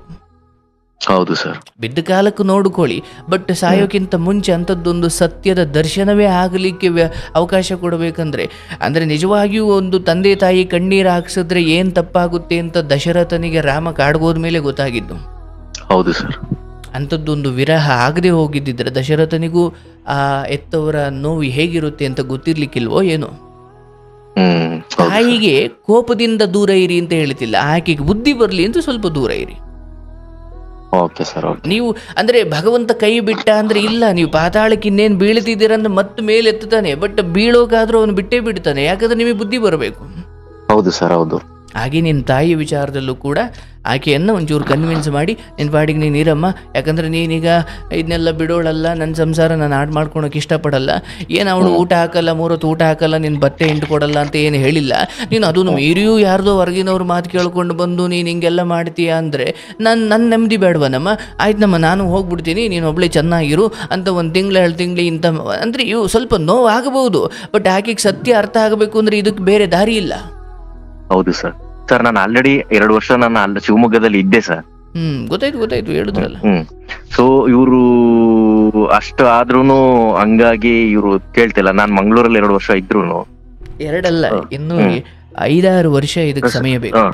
ಹೌದು ಸರ್. ಅದಕ್ಕೆ ಏನ್ ಹೇಳ್ತಿದ್ದಾರೆ, ಸ್ವಲ್ಪ ಆ ಪ್ರಕಾರವಾಗಿ ನಡ್ಕೊಳ್ಳಿ ಅಂದ್ರೆ ಅದರ ಅರ್ಥ ಅವರಂತೆ ಕುಣೀರಿ ಅಂತ ಅಲ್ಲ. ಇಲ್ಲಿ 2 ವಿಚಾರ ಗೆಲ್ಲಬೇಕು. ಒಂದು, ತಾಯಿಗೆ ಸತ್ಯದ ಅರಿವು ಆಗಬೇಕು ಅಥವಾ ಹೇಗಿರಬೇಕು ಅಂತ ಆ ಆತ್ಮಕ್ಕೆ ಒಂದು ಬ್ಯಾಲೆನ್ಸ್ಡ್ ಬರಬೇಕು ಸಾಯೋಕ್ಕಿಂತ ಮುಂಚೆ. ಮತ್ತೆ ನಿಮ್ಮ ಹೆಂಡತಿಯ ಸ್ವಲ್ಪ ಇಚ್ಛೆ ಅಂತ ನಡೆಯುವುದರಿಂದ ಮತ್ತೆ ಭವಿಷ್ಯದಲ್ಲಿ ನೀವು ಅವರೇ ಬದುಕಬೇಕಲ್ಲಪ್ಪ. ಹೌದು ಸರ್, ಮಗು ಜೀವನ. ಹಾಗಾಗಿ ಅಲ್ಲಿದ್ದುಕೊಂಡು ಅಂದ್ರೆ ದೂರ ಇದ್ದುಕೊಂಡು ನೀನು ಬರೋ, ನೀನು ಬಾ, ನಾನು ಬರಲ್ಲ ನೀನು ಬಾ ಅಂದ್ರೆ ಹತ್ರ ಇದ್ದು ತಲೆ ಸವರಿ ಸಂತೈಸಿ ಸತ್ಯ ದರ್ಶನ ಮಾಡಿಸೋದಿಕ್ಕೂ ಅದಕ್ಕೆ 2 ವರ್ಷ 3 ವರ್ಷ ಹಿಡಿಬೋದು, ತೊಂದರೆ ಇಲ್ಲ. ಬಟ್ ಹತ್ರ ಇದ್ದಾಗ ಎಫೆಕ್ಟ್ ಜಾಸ್ತಿ. Okay sir. ಹೌದು ಸರ್. ಇದು ಯಾವಾಗಲೂ ಅಷ್ಟೇ. ಈಗ ನಾವು ಆನ್ಲೈನ್ ಕ್ಲಾಸ್ ಏನೇ ಮಾಡ್ಬೋದು, ಬಟ್ ಆಶ್ರಮಕ್ಕೆ ಬಂದು ಮುಂದ್ಗಡೆ ಕೂತಾಗ ಅದರ ಪರಿಣಾಮ ಬೇರೆ. ಯಾವಾಗಲೂ ಅಷ್ಟೇ. ಗುರು ಶಿಷ್ಯ, ಈಗ ನೋಡಿ, ಮೇಷ್ಟ್ರು ಬ್ಲ್ಯಾಕ್ ಬೋರ್ಡ್ ಮುಂದೆಗೆ ಪಾಠ ಮಾಡಿ ಹುಡುಗರು ಕೂತು ಕೇಳೋದಕ್ಕೂ, ಆನ್ಲೈನ್ ಕ್ಲಾಸಲ್ಲಿ ಕೇಳೋದಕ್ಕೂ, ಮೇಷ್ಟ್ರಿಗೆ ಗೊತ್ತಿಲ್ಲದಂಗೆ ವಿಡಿಯೋ ಆಫ್ ಮಾಡಿ ಅವ್ರ ಆಡಿಯೋ ಮಾತ್ರ ಬರೋ ಥರ ಮಾಡಿ ನನ್ನ ಕಡೆಯಿಂದ ಆಡಿಯೋ ಮ್ಯೂಟ್ ಮಾಡಿ ಅವ್ನು ಏನು ಬೇಕಾದರೂ ಮಾಡ್ಕೊಳ್ಬೋದು. ಹೌದು ಸರ್. ಅಂದರೆ ಈ ಜೊತೆ ಇದ್ದೋದು. ಈಗ ನಾನು ಯಾರು ಮೊನ್ನೆ ಒಂದು ಕೌನ್ಸ್ಲಿಂಗ್ ನೋಡಿದೆ, ಮದುವೆ ಆದರೂ ಅವನು ಯಾರೋ ದುಬೈಯಲ್ಲಿದ್ದ ಪಾಪ. ಅವನು ನೀನು ಇಲ್ಲೇ ಇರು, ನಾನು ಇನ್ನೊಂದು 2 ವರ್ಷ ಬಂದುಬಿಡ್ತೀನಿ, ಆಗಾಗ ಬಂದು ಹೋಯ್ತೀನಿ ಅಂತ ಹೇಳಿ ದುಬೈಗೆ ಹೋದ. ಇವಳಿಗೆ ಅದು ಏನು ಅನ್ನಿಸ್ತೋ ಏನೋ. ಅಂದರೆ ಯಾವುದೇ ಆದರೂ ಅಷ್ಟೇ, ಹತ್ರ ಇದ್ರೇ ನಂಬಿಕೆಗಳಿರಲ್ಲ. ಇನ್ನು ದೂರ ಹೋದ್ರೆ ಏನಾಯಿತು, ಅವನಿಗೆ ಏನು ಅನ್ನಿಸ್ತೋ ಏನೋ, ಇವಳ ಮೇಲೆ ಅಪನಂಬಿಕೆ ಬರೋಕ್ಕೆ ಶುರುವಾಯಿತು. ದೂರ ಇದ್ದಾಳೆ, ಯಾರಿಗೆ ಮೆಸೇಜ್ ಮಾಡ್ತಾಳೋ ಏನು ಮಾಡ್ತಾಳೋ, ರಾತ್ರೆಲ್ಲ ಆನ್ಲೈನಲ್ಲಿ ಇರ್ತಾಳೆ ಅಂತ ಅವನಿಗೇನೋ ಅನ್ಸೋಕ್ಕೆ ಶುರುವಾಯಿತು. ಇವಳು ಕೂಡ ಇವನೇನು ಹಿಂಗೆ ಅನುಮಾನ ಪಡ್ತೀನಿ ಅಂತ, ಇವಳು ಕೂಡ ನಂಗೆ ಪ್ರೀತಿ ಸಿಗ್ತಾ ಇಲ್ಲ, ಬರೀ ಅನುಮಾನ ಪಡ್ತೀನಿ ಅಂತ ಇವಳು ಆ ಪ್ರೀತಿನ ಬೇರೆ ಕಡೆ ಹುರ್ಕೋಕೆ ಶುರು ಮಾಡಿದ್ಲು. ಅಂತಿಮವಾಗಿ ಅವರಿಬ್ಬರೂ ಮಾತಾಡ್ಸ್ದಾಗ ಅನಿಸಿದ್ದು, ಜೊತೇಲಿ ಇದ್ದಿದ್ರೆ ಏನೂ ಆಗ್ತಿರ್ಲಿಲ್ಲ. ಹೌದು ಸರ್. ಅಂದರೆ ದೂರ ಇದ್ದಾಗ ಇವಳಿಗೆ ಬೇಕಾದ್ದು ಇವಳು ಅಂದ್ಕೊಳ್ತಾಳೆ, ಅವನಿಗೆ ಬೇಕಾದ್ದು ಅವನು ಅಂದ್ಕೊಳ್ತಾನೆ. ಅಂದರೆ ಸತ್ಯ ಯಾವುದು ಅಂತ ಇಬ್ಬರಿಗೂ ಗೊತ್ತಿಲ್ಲ. ಅವರವರ ಕಲ್ಪನೆಗಳನ್ನೇ ಸತ್ಯ ಅಂದ್ಕೊಳ್ತಾರೆ, ಅದಕ್ಕೆ ತಕ್ಕಂಗೆ ಅವರು ವಾದ ಮಾಡ್ತಾರೆ. ಹೌದು ಸರ್. ಹಾಗಾಗಿ ನೀವು ಹತ್ರ ಇದ್ದು ಹೆಂಡತಿಗೆ ನೀವು ಸತ್ಯ ತಿಳಿಸಬಹುದು. ಇಲ್ಲೇ ಇದ್ದುಕೊಂಡು ನೀವು ತಾಯಿಗೆ ಮೋಸ ಮಾಡ್ತಿಲ್ಲ, ಹೌದು, ಅಥವಾ ತಾಯಿಯಿಂದ ಈಗ ದೂರ ಆದ ಮಾತ್ರಕ್ಕೆ ತಾಯಿಗೆ ಮೋಸ ಮಾಡ್ದಂಗೆ ಆಗುತ್ತಾ? ಖಂಡಿತ ಇಲ್ಲ. ಅದ್ರ ಬಗ್ಗೆ ನಿಮಗೆ ಯಾವ ಪ್ರಶ್ನೆಯೂ ಬೇಕಾಗಿಲ್ಲ, ಅಥವಾ ಅದ್ರ ಬಗ್ಗೆ ಯಾವ ಪ್ರಾಯಶ್ಚಿತವೂ ಇಲ್ಲ. ತಾಯಿಗೆ ತನ್ನ ಸಂಸಾರ, ತನ್ನ ಸೊಸೆ, ತನ್ನ ಮಗನ ಬೆಲೆನೂ ಗೊತ್ತಾಗಬೇಕು. ಮತ್ತು ಆಕೆಗೆ ಈ ಸಾಮಾಜಿಕ ಪಿಡುಗನ್ನು ಮೀರಿ ನನ್ನ ಆತ್ಮದ ಉನ್ನತಿಯನ್ನು ಮಾಡಿಕೊಳ್ಳಿಕ್ಕೆ ನಾನು ದೊಡ್ಡ ತತ್ವದ ಆಶ್ರಯಕ್ಕೆ ಹೋಗಬೇಕೆ ಹೊರತು ನಾನು ಈ ಚಿಕ್ಕ ಪುಟ್ಟ ಉನ್ನತಿ ಹೊಡೆದಾಡಿಕೊಂಡು ಅತೃಪ್ತ ಆತ್ಮವಾಗಿ ಸಾಯ್ಬೇಕಾಗುತ್ತೆ. ಸತ್ಯವಾದ ಮಾತು ಸರ್. ಅವುಗಳ ಅರಿವು ದರ್ಶನ ಮಾಡಬೇಕು ಅಂದಾಗ ಅದು ಸ್ವಲ್ಪ ಬೆಂಕಿಯಲ್ಲಿ ಬೇಯಬೇಕು. ಆ ಬೆಂಕಿ ಅಂದರೆ ನೀವು ಸ್ವಲ್ಪ ದೂರ ಇರೋದು. ನಾನು ಎಂಥ ಸಂಸಾರ ಹಾಳು ಮಾಡ್ಕೊಂಡು ಬಿಟ್ಟೆ ಅಂತ ಅಂದಾಗ ಸ್ವಯಂ ಅವರು ತಮ್ಮೊಳಗಡೆ ಚಿಂತನೆಗಿಳಿತಾರೆ. ಆಗ ಈಗ 2 ವರ್ಷ ಇದ್ದೆ ಸರ್, ಆಗಿಲ್ಲ, ಇನ್ನು ಮುಂದೆ ಹೆಂಗಾಗುತ್ತೆ ಸರ್, ಕೊಡಿ, ಸಮಯ ಕೊಡಿ, ಅಷ್ಟು ಮಾಡಿಕೊಡಿ. ಬಟ್ ಹೆಂಡತಿ ಬಗ್ಗೆ, ನಾನು ದೂರ ಇದ್ದು ಇಷ್ಟೆಲ್ಲ ಆದರೂ ದಾರಿ ತಪ್ಪಿದವಳಲ್ಲ, ಆ ಕಾರಣಕ್ಕೆ ಅವಳು ಸೀತೆನೇ, ನಾನು ರಾಮನೇ. ಏನಂದರೆ ಅವಳು ಲಂಕೆಯಲ್ಲಿರ್ಬೋದು, ನಾನು ಇಲ್ಲಿರ್ಬೋದು, ನಾವು ಸೇರೋದೆ, ನಾವು ಭೇಟಿ ಆಗುವುದೇ, ಅಥವಾ ನಮ್ಮಲ್ಲಿ ಆ ಸತ್ಯ ಅಥವಾ ಆ ಪ್ರೇಮ ಉಳಿದೇ ಇದೆ. ಬಟ್ ಏನೋ 3ನೇವರ ಕಾರಣಕ್ಕಾಗಿ ನೀವು ಒದ್ದಾಡ್ತಾ ಇದ್ದೀರಿ. ನೀವು ಸ್ವಲ್ಪ ಮೌನವಾಗಿ, ಹೆಚ್ಚೇನು ವಾದ ಮಾಡಲಿಕ್ಕೆ ಹೋಗಬೇಡಿ. ವಾದ ಮಾಡಲಿಕ್ಕೆ ಹೋದರೆ ಅದು ಕೇಳೋದಲ್ಲ, ಅದಕ್ಕೆ ತಿಳುವಳಿಕೆ ಬರಬೇಕು. ನೀವು ಹತ್ರ ಹೋಗಿರಿ, ಮಗುವನ್ನು ಸಂಭಾಳಿಸಿ, ಅವರನ್ನು ಸಂಭಾಳಿಸಿ, ಎಲ್ಲವನ್ನು ಚೆನ್ನಾಗಿ ನಡೆಸ್ಕೊಂಡು ಹೋಗಿ, ತಾಯಿ ಜೊತೆನೂ ಬಂದು ಹೋಗ್ತಾ ಇರಿ. ಬಟ್ ನಾಳೆ ದಿನ ನಿಧಾನಕ್ಕೆ ತಾಯಿ ಮನೆಗೆ ಕರ್ಕೊಂಬರ್ಬೇಡಿ, ಸ್ವಲ್ಪ ಇಲ್ಲೇ ಹತ್ರದಲ್ಲಿ ಬೇರೆ ಕಡೆ ಮನೆ ಮಾಡಬೇಕು ಅಂತ ಹೇಳಿ ಕರ್ಕೊಂಬರ್ಬೋದು. ಯಾವಾಗ ಅಲ್ಲಿ ಹೋಗಿ ಒಂದಷ್ಟು ಸಮಯ ಇದ್ದು ಅವ್ರನ್ನ ಕನ್ವಿನ್ಸ್ ಮಾಡಿ ಕರ್ಕೊಂಡು ಬರಬೇಕೇ ಹೊರತು ನಾನು ಇಲ್ಲಿಂದೇ ಫೋನಲ್ಲಿ ಮಾಡಿಸ್ಬಿಡ್ತೀನಿ ಅಥವಾ ಬರ್ತಾ ಇಲ್ಲ ಅಂತ 4 ಜನಕ್ಕೆ ಹೇಳ್ಕೊಂಡು ಓಡಾಡ್ತೀನಿ ಅಂದರೆ ಇನ್ನಷ್ಟು ಕೆಟ್ಟು ಹೋಗುತ್ತೆ ಅಷ್ಟೇ. ನಾನು ಈ ತಪ್ಪನ್ನ ಮಾಡಿದ್ದೀನಿ ಸರ್. ನಾನು ಈಗ ನೀವು ಹೇಳಿದ್ರಲ್ಲ, ಸೊ ಇದೇ ತರ ನಾನು ತುಂಬಾ ಫೋನಲ್ಲಿ ವಿತಂಡವಾದಗಳನ್ನ ಮಾಡ್ಬಿಟ್ಟೆ ಸರ್. ಅದೇ ಎಲ್ಲೋ ಒಂದ್ ಕಡೆ ಬೇಡ, ನಾನು ಅದನ್ನೇ ಹೇಳೋದು, ಅದೆಲ್ಲ ಆಗಬಾರ್ದು. ಹಂಗೂ ಒಂದು ವೇಳೆ ಆ ಹೆಣ್ಮಗಳು ಮಾತಾಡ್ಲಿಕ್ಕೆ ತಯಾರಿದ್ದಾರೆ ಅಂದರೆ ದಯವಿಟ್ಟು ಒಮ್ಮೆ ನನ್ನ ಜೊತೆ ಮಾತಾಡಿಸಿ. ನಾನು ಖಂಡಿತ ಭರವಸೆ ಕೊಡಬಲ್ಲೆ ಆಕೆ ಜೊತೆ. ನಾನು ಹೇಳಿದ್ನಲ್ಲ, ತಾಯಿಗೆ ಜ್ಞಾನ ಗೊತ್ತಿದ್ರು ಕೂಡ ಮೇಷ್ಟ್ರಿಂದಲೇ ಪಾಠ ಬರಬೇಕಲ್ಲ, ಹಂಗೆ. ಹೌದು ಸರ್. ಈಗ ನಾನು ಇದೇ ವಿಷಯ ನೋಡಿದ್ದೀವಿ, ಪಾಪನ ದೇವಸ್ಥಾನ ಕರ್ಕೊಂಡು ಹೋಗ್ಬೇಕು ಅಂತ ಅಂದಾಗ, ಬಿಡಮ್ಮ ನೀನ್ ಬರಲ್ವಾ, ಸರಿ ಈ ಕಡೆಯಿಂದ ಬಂದು ಹೋಗಲ್ವಾ, ನಾನು ಬಂದು ನನ್ನ ಪಾಪನ ನಾನು ಕರ್ಕೊಂಡು ಹೋಗ್ತೀನಿ ಅಂದಿದ್ದಕ್ಕೆ ಇದನ್ನ ಅವ್ರ ಮನೆಯಲ್ಲಿ ಬೇರೆ ತರ ಹೇಳ್ಕೊಂಡಿದ್ದಾಳೆ. ಬೇರೆ ಬಂದ್ ನನ್ ಪಾಪನ್ ಕರ್ಕೊಂಡು ಹೋಗ್ಬಿಡ್ತಾನಂತೆ ಹಂಗೆ ಅಂತ. ಅವರೆಲ್ಲ ನನಗೆ ಫೋನ್ ಮಾಡಿ ಫುಲ್ ಅವಾಜು, ಏನ್ ಕರ್ಕೊಂಡು ಹೋಗ್ಬಿಡ್ತೀಯ ಹಂಗಾದ್ರೆ ನೀನು, ನಿನ್ನ ನಿಮ್ಮ ಮನೆಯವ್ರನ್ನೆಲ್ಲ ಫುಲ್ ಕೋರ್ಟ್ ಅಲ್ಲಿಸ್ಬೇಕಾಗತ್ತದೆ ಹಂಗೆ ಹಿಂಗೆ ಅಂತ. ಸೊ ನಾವು ಮಾನ ಮರ್ಯಾದೆಗೆ ಅಂಜೋ ಜನಗಳಾಗಿರೋದ್ರಿಂದ ಇವೆಲ್ಲ ಯಾಕೆ ಬೇಕು? ನಾನು ಈಗ ನಿಮ್ಮ ಕುರಿತು ಒಂದು ಅಸಮಾಧಾನ ಇದ್ರೆ ನೀವು ಹೇಳೋ ಸಮಾಧಾನ ಕೂಡ ಅವರಿಗೆ ಅಪಸ್ವರವಾಗಿ ಕೇಳಿಸುತ್ತೆ. ಹೌದು. ವ್ಯಕ್ತಿತ್ವಗಳ ಬಗ್ಗೆನೇ ವಿರೋಧ ಇದ್ದಾಗ ಆ ವ್ಯಕ್ತಿ ಭಗವದ್ಗೀತೆ ಹೇಳಿದ್ರು ನನಗದು ತಾಕಲ್ಲ. ಹೌದು ಸರ್. ಹಾಗಾಗಿ ಸ್ವಲ್ಪ ಅಲ್ಲಿ ಹೋಗಿ ನಿಲ್ಲಿ, ಅಲ್ಲಿ ನೀವು ಮೊದಲು, ಯಾಕಂದರೆ ಭವಿಷ್ಯವನ್ನು ಕಟ್ಟಿಕೊಡುವುದು ಬಹಳ ಮುಖ್ಯ. ಭವಿಷ್ಯ ಹೆಂಡತಿನೇ ಆಗಿದ್ದಾಳೆ, ಮಕ್ಕಳೇ ಆಗಿದ್ದಾರೆ, ಹಾಗಂತ ತಾಯಿಗೇನು ದ್ರೋಹ ಮಾಡ್ತಿಲ್ಲ. ಬಟ್ ಈ ತಾಯಿದು ಧರ್ಮ ಅಲ್ಲ ಅಂತ ನಿಮಗೂ ಗೊತ್ತು. ಅಲ್ಲಿ ಇನ್ನೊಂದು ಸಮಸ್ಯೆ ಏನಂದ್ರೆ ಸರ್, ಅವರು ಈಗ ಎಕ್ಸಾಂಪಲ್ ನಾನು ಹೇಳ್ತಾ ಇರೋದು, ಈಗ ಅವ್ರ ಅಣ್ಣ ಬಂದ್ಬಿಟ್ಟು ಈಗ ನಂಬರ್ 5 ನ ಬರ್ದ್ಬಿಟ್ಟು ಇದು 5 ಅಲ್ಲ, ನಾಳೆಯಿಂದ ನೀನ್ ಇದನ್ನ 10 ಅಂತ ಹೇಳ್ಬೇಕಂದ್ರೆ ಅದನ್ನ ಅವ್ಳು ಫಾಲೋ ಮಾಡ್ತಾಳೆ. ಅದು ಯಾಕೆ ಆಗ್ತಿದೆ ಅಂದಾಗ ನಿಮ್ಮ ನಡುವೆ ಸಾಮರಸ್ಯ ಇಲ್ದಾಗ ಹೊರಗಿನವರ ಟಿಪ್ಸ್ ತಗೊಳಕ್ ಶುರು ಮಾಡ್ತಾರೆ. ನಿಮ್ಮ ನಡುವೆ ಸಾಮರಸ್ಯ, ಈಗ ನನಗೆ ನಾನು ಜಿಮ್ಗೆ ಹೋಗ್ತೀನಿ, ಅಲ್ಲಿ ನನ್ನ ಟ್ರೈನರ್ ಬಹಳ ಚೆನ್ನಾಗಿ ಹೇಳ್ಕೊಟ್ರು ಅಂದಾಗ ನಾನು ಬಂದು ಯೂಟ್ಯೂಬಲ್ಲೆಲ್ಲ ನೋಡೋಕೆ ಹೋಗಲ್ಲ. ನನಗೆ ಅಲ್ಲಿ ಯಾಕೋ ಸಮಾಧಾನ ಇಲ್ಲ, ಅಲ್ಲಿ ನನಗೆ ಒಂಚೂರು ಸಾಮರಸ್ಯ ಇಲ್ಲ, ಅಂಡರ್ಸ್ಟ್ಯಾಂಡಿಂಗ್ ಇಲ್ಲ ಅಂದಾಗ ಇವ್ರ ಹತ್ರ ಏನು ಕೇಳೋದು, ನಾನು ಹೊರಗಡೆ ಯಾರಾದರೂ ಹೇಳ್ಕೊಡ್ತಾರ ಅಂತ. ಅಂದರೆ ಫೀಸ್ ಕೊಟ್ಟಿರೋದು ಹೌದು, ಬಟ್ ಆದರೂ ಹೊರಗಡೆ ಹುಡುಕ್ತೀನಿ, ಎಲ್ಲಿ ಯೂಟ್ಯೂಬಲ್ಲಿ ನೋಡ್ತೀನಿ, ಇನ್ನೆಲ್ಲೋ ನೋಡ್ತೀನಿ. ಇದನ್ನೇ ಈ ಚೆಸ್ಟ್ ವರ್ಕೌಟ್ ಹೆಂಗೆ ಮಾಡೋದು ಅಲ್ಲಿ ನಿಮಗೆ ಹೆಂಡತಿ ಮತ್ತು ನಿಮ್ಮ ನಡುವೆ ಸಾಮರಸ್ಯ ಇದ್ದರೆ ಅವ್ರ ಅಣ್ಣ ಬಂದು 5 ಬರ್ದು 10 ಅಂದರೂ ಕೂಡ ಇಲ್ಲ ನನ್ನ ಗಂಡ ನಂಗೆ ಚೆನ್ನಾಗಿ ಸಂಸಾರ ಅಥವಾ ನಾವು ಚೆನ್ನಾಗೇ ಇದ್ದೀವಿ ಅಂದಾಗ ಅಲ್ಲಿನ ಮಾತು ವರ್ಕೌಟ್ ಆಗಲ್ಲ. ಬಟ್ ನಿಮ್ಮ ನಡುವೆ ಅಷ್ಟು ಹೊಂದಾಣಿಕೆ ಇಲ್ಲ ಅಂದಾಗ ಹೊರಗಿನವರು ಮಾತು ಅವರಿಗೆ ಬಂಗಾರದಂಗೆ ಕಾಣುತ್ತೆ. ಯಾಕಂದರೆ ಒಂದು ಹೆಣ್ಮಗಳಾಗಿ ಗಂಡ ಯಾಕೋ ನನ್ನ ಪರವಾಗಿ ಯಾಕೋ ಸರಿಗೆ ನಡೀತಾ ಇಲ್ಲ ಅಂದಾಗ ಅಣ್ಣನಾಗಾದರೂ ಅವ್ನು ಈಗಲಿಂದಲೇ ಅವ್ನು ಹೇಳ್ದಂಗೆ ಕೇಳಿದ್ರೆ ನಾಳೆ ಗಂಡ ಏನಾದರೂ ಕೈ ಕೊಟ್ಟರೆ ಅವ್ನು ಬೇಕಾಯ್ತಾನಲ್ಲ. ಹೌದು ಸರ್, ಹೌದು. ಸೊ ಹಾಗಾಗಿ ನೀವು ಅದಕ್ಕೆ ದಾರಿ ಮಾಡಿಕೊಡಂಗಿಲ್ಲ.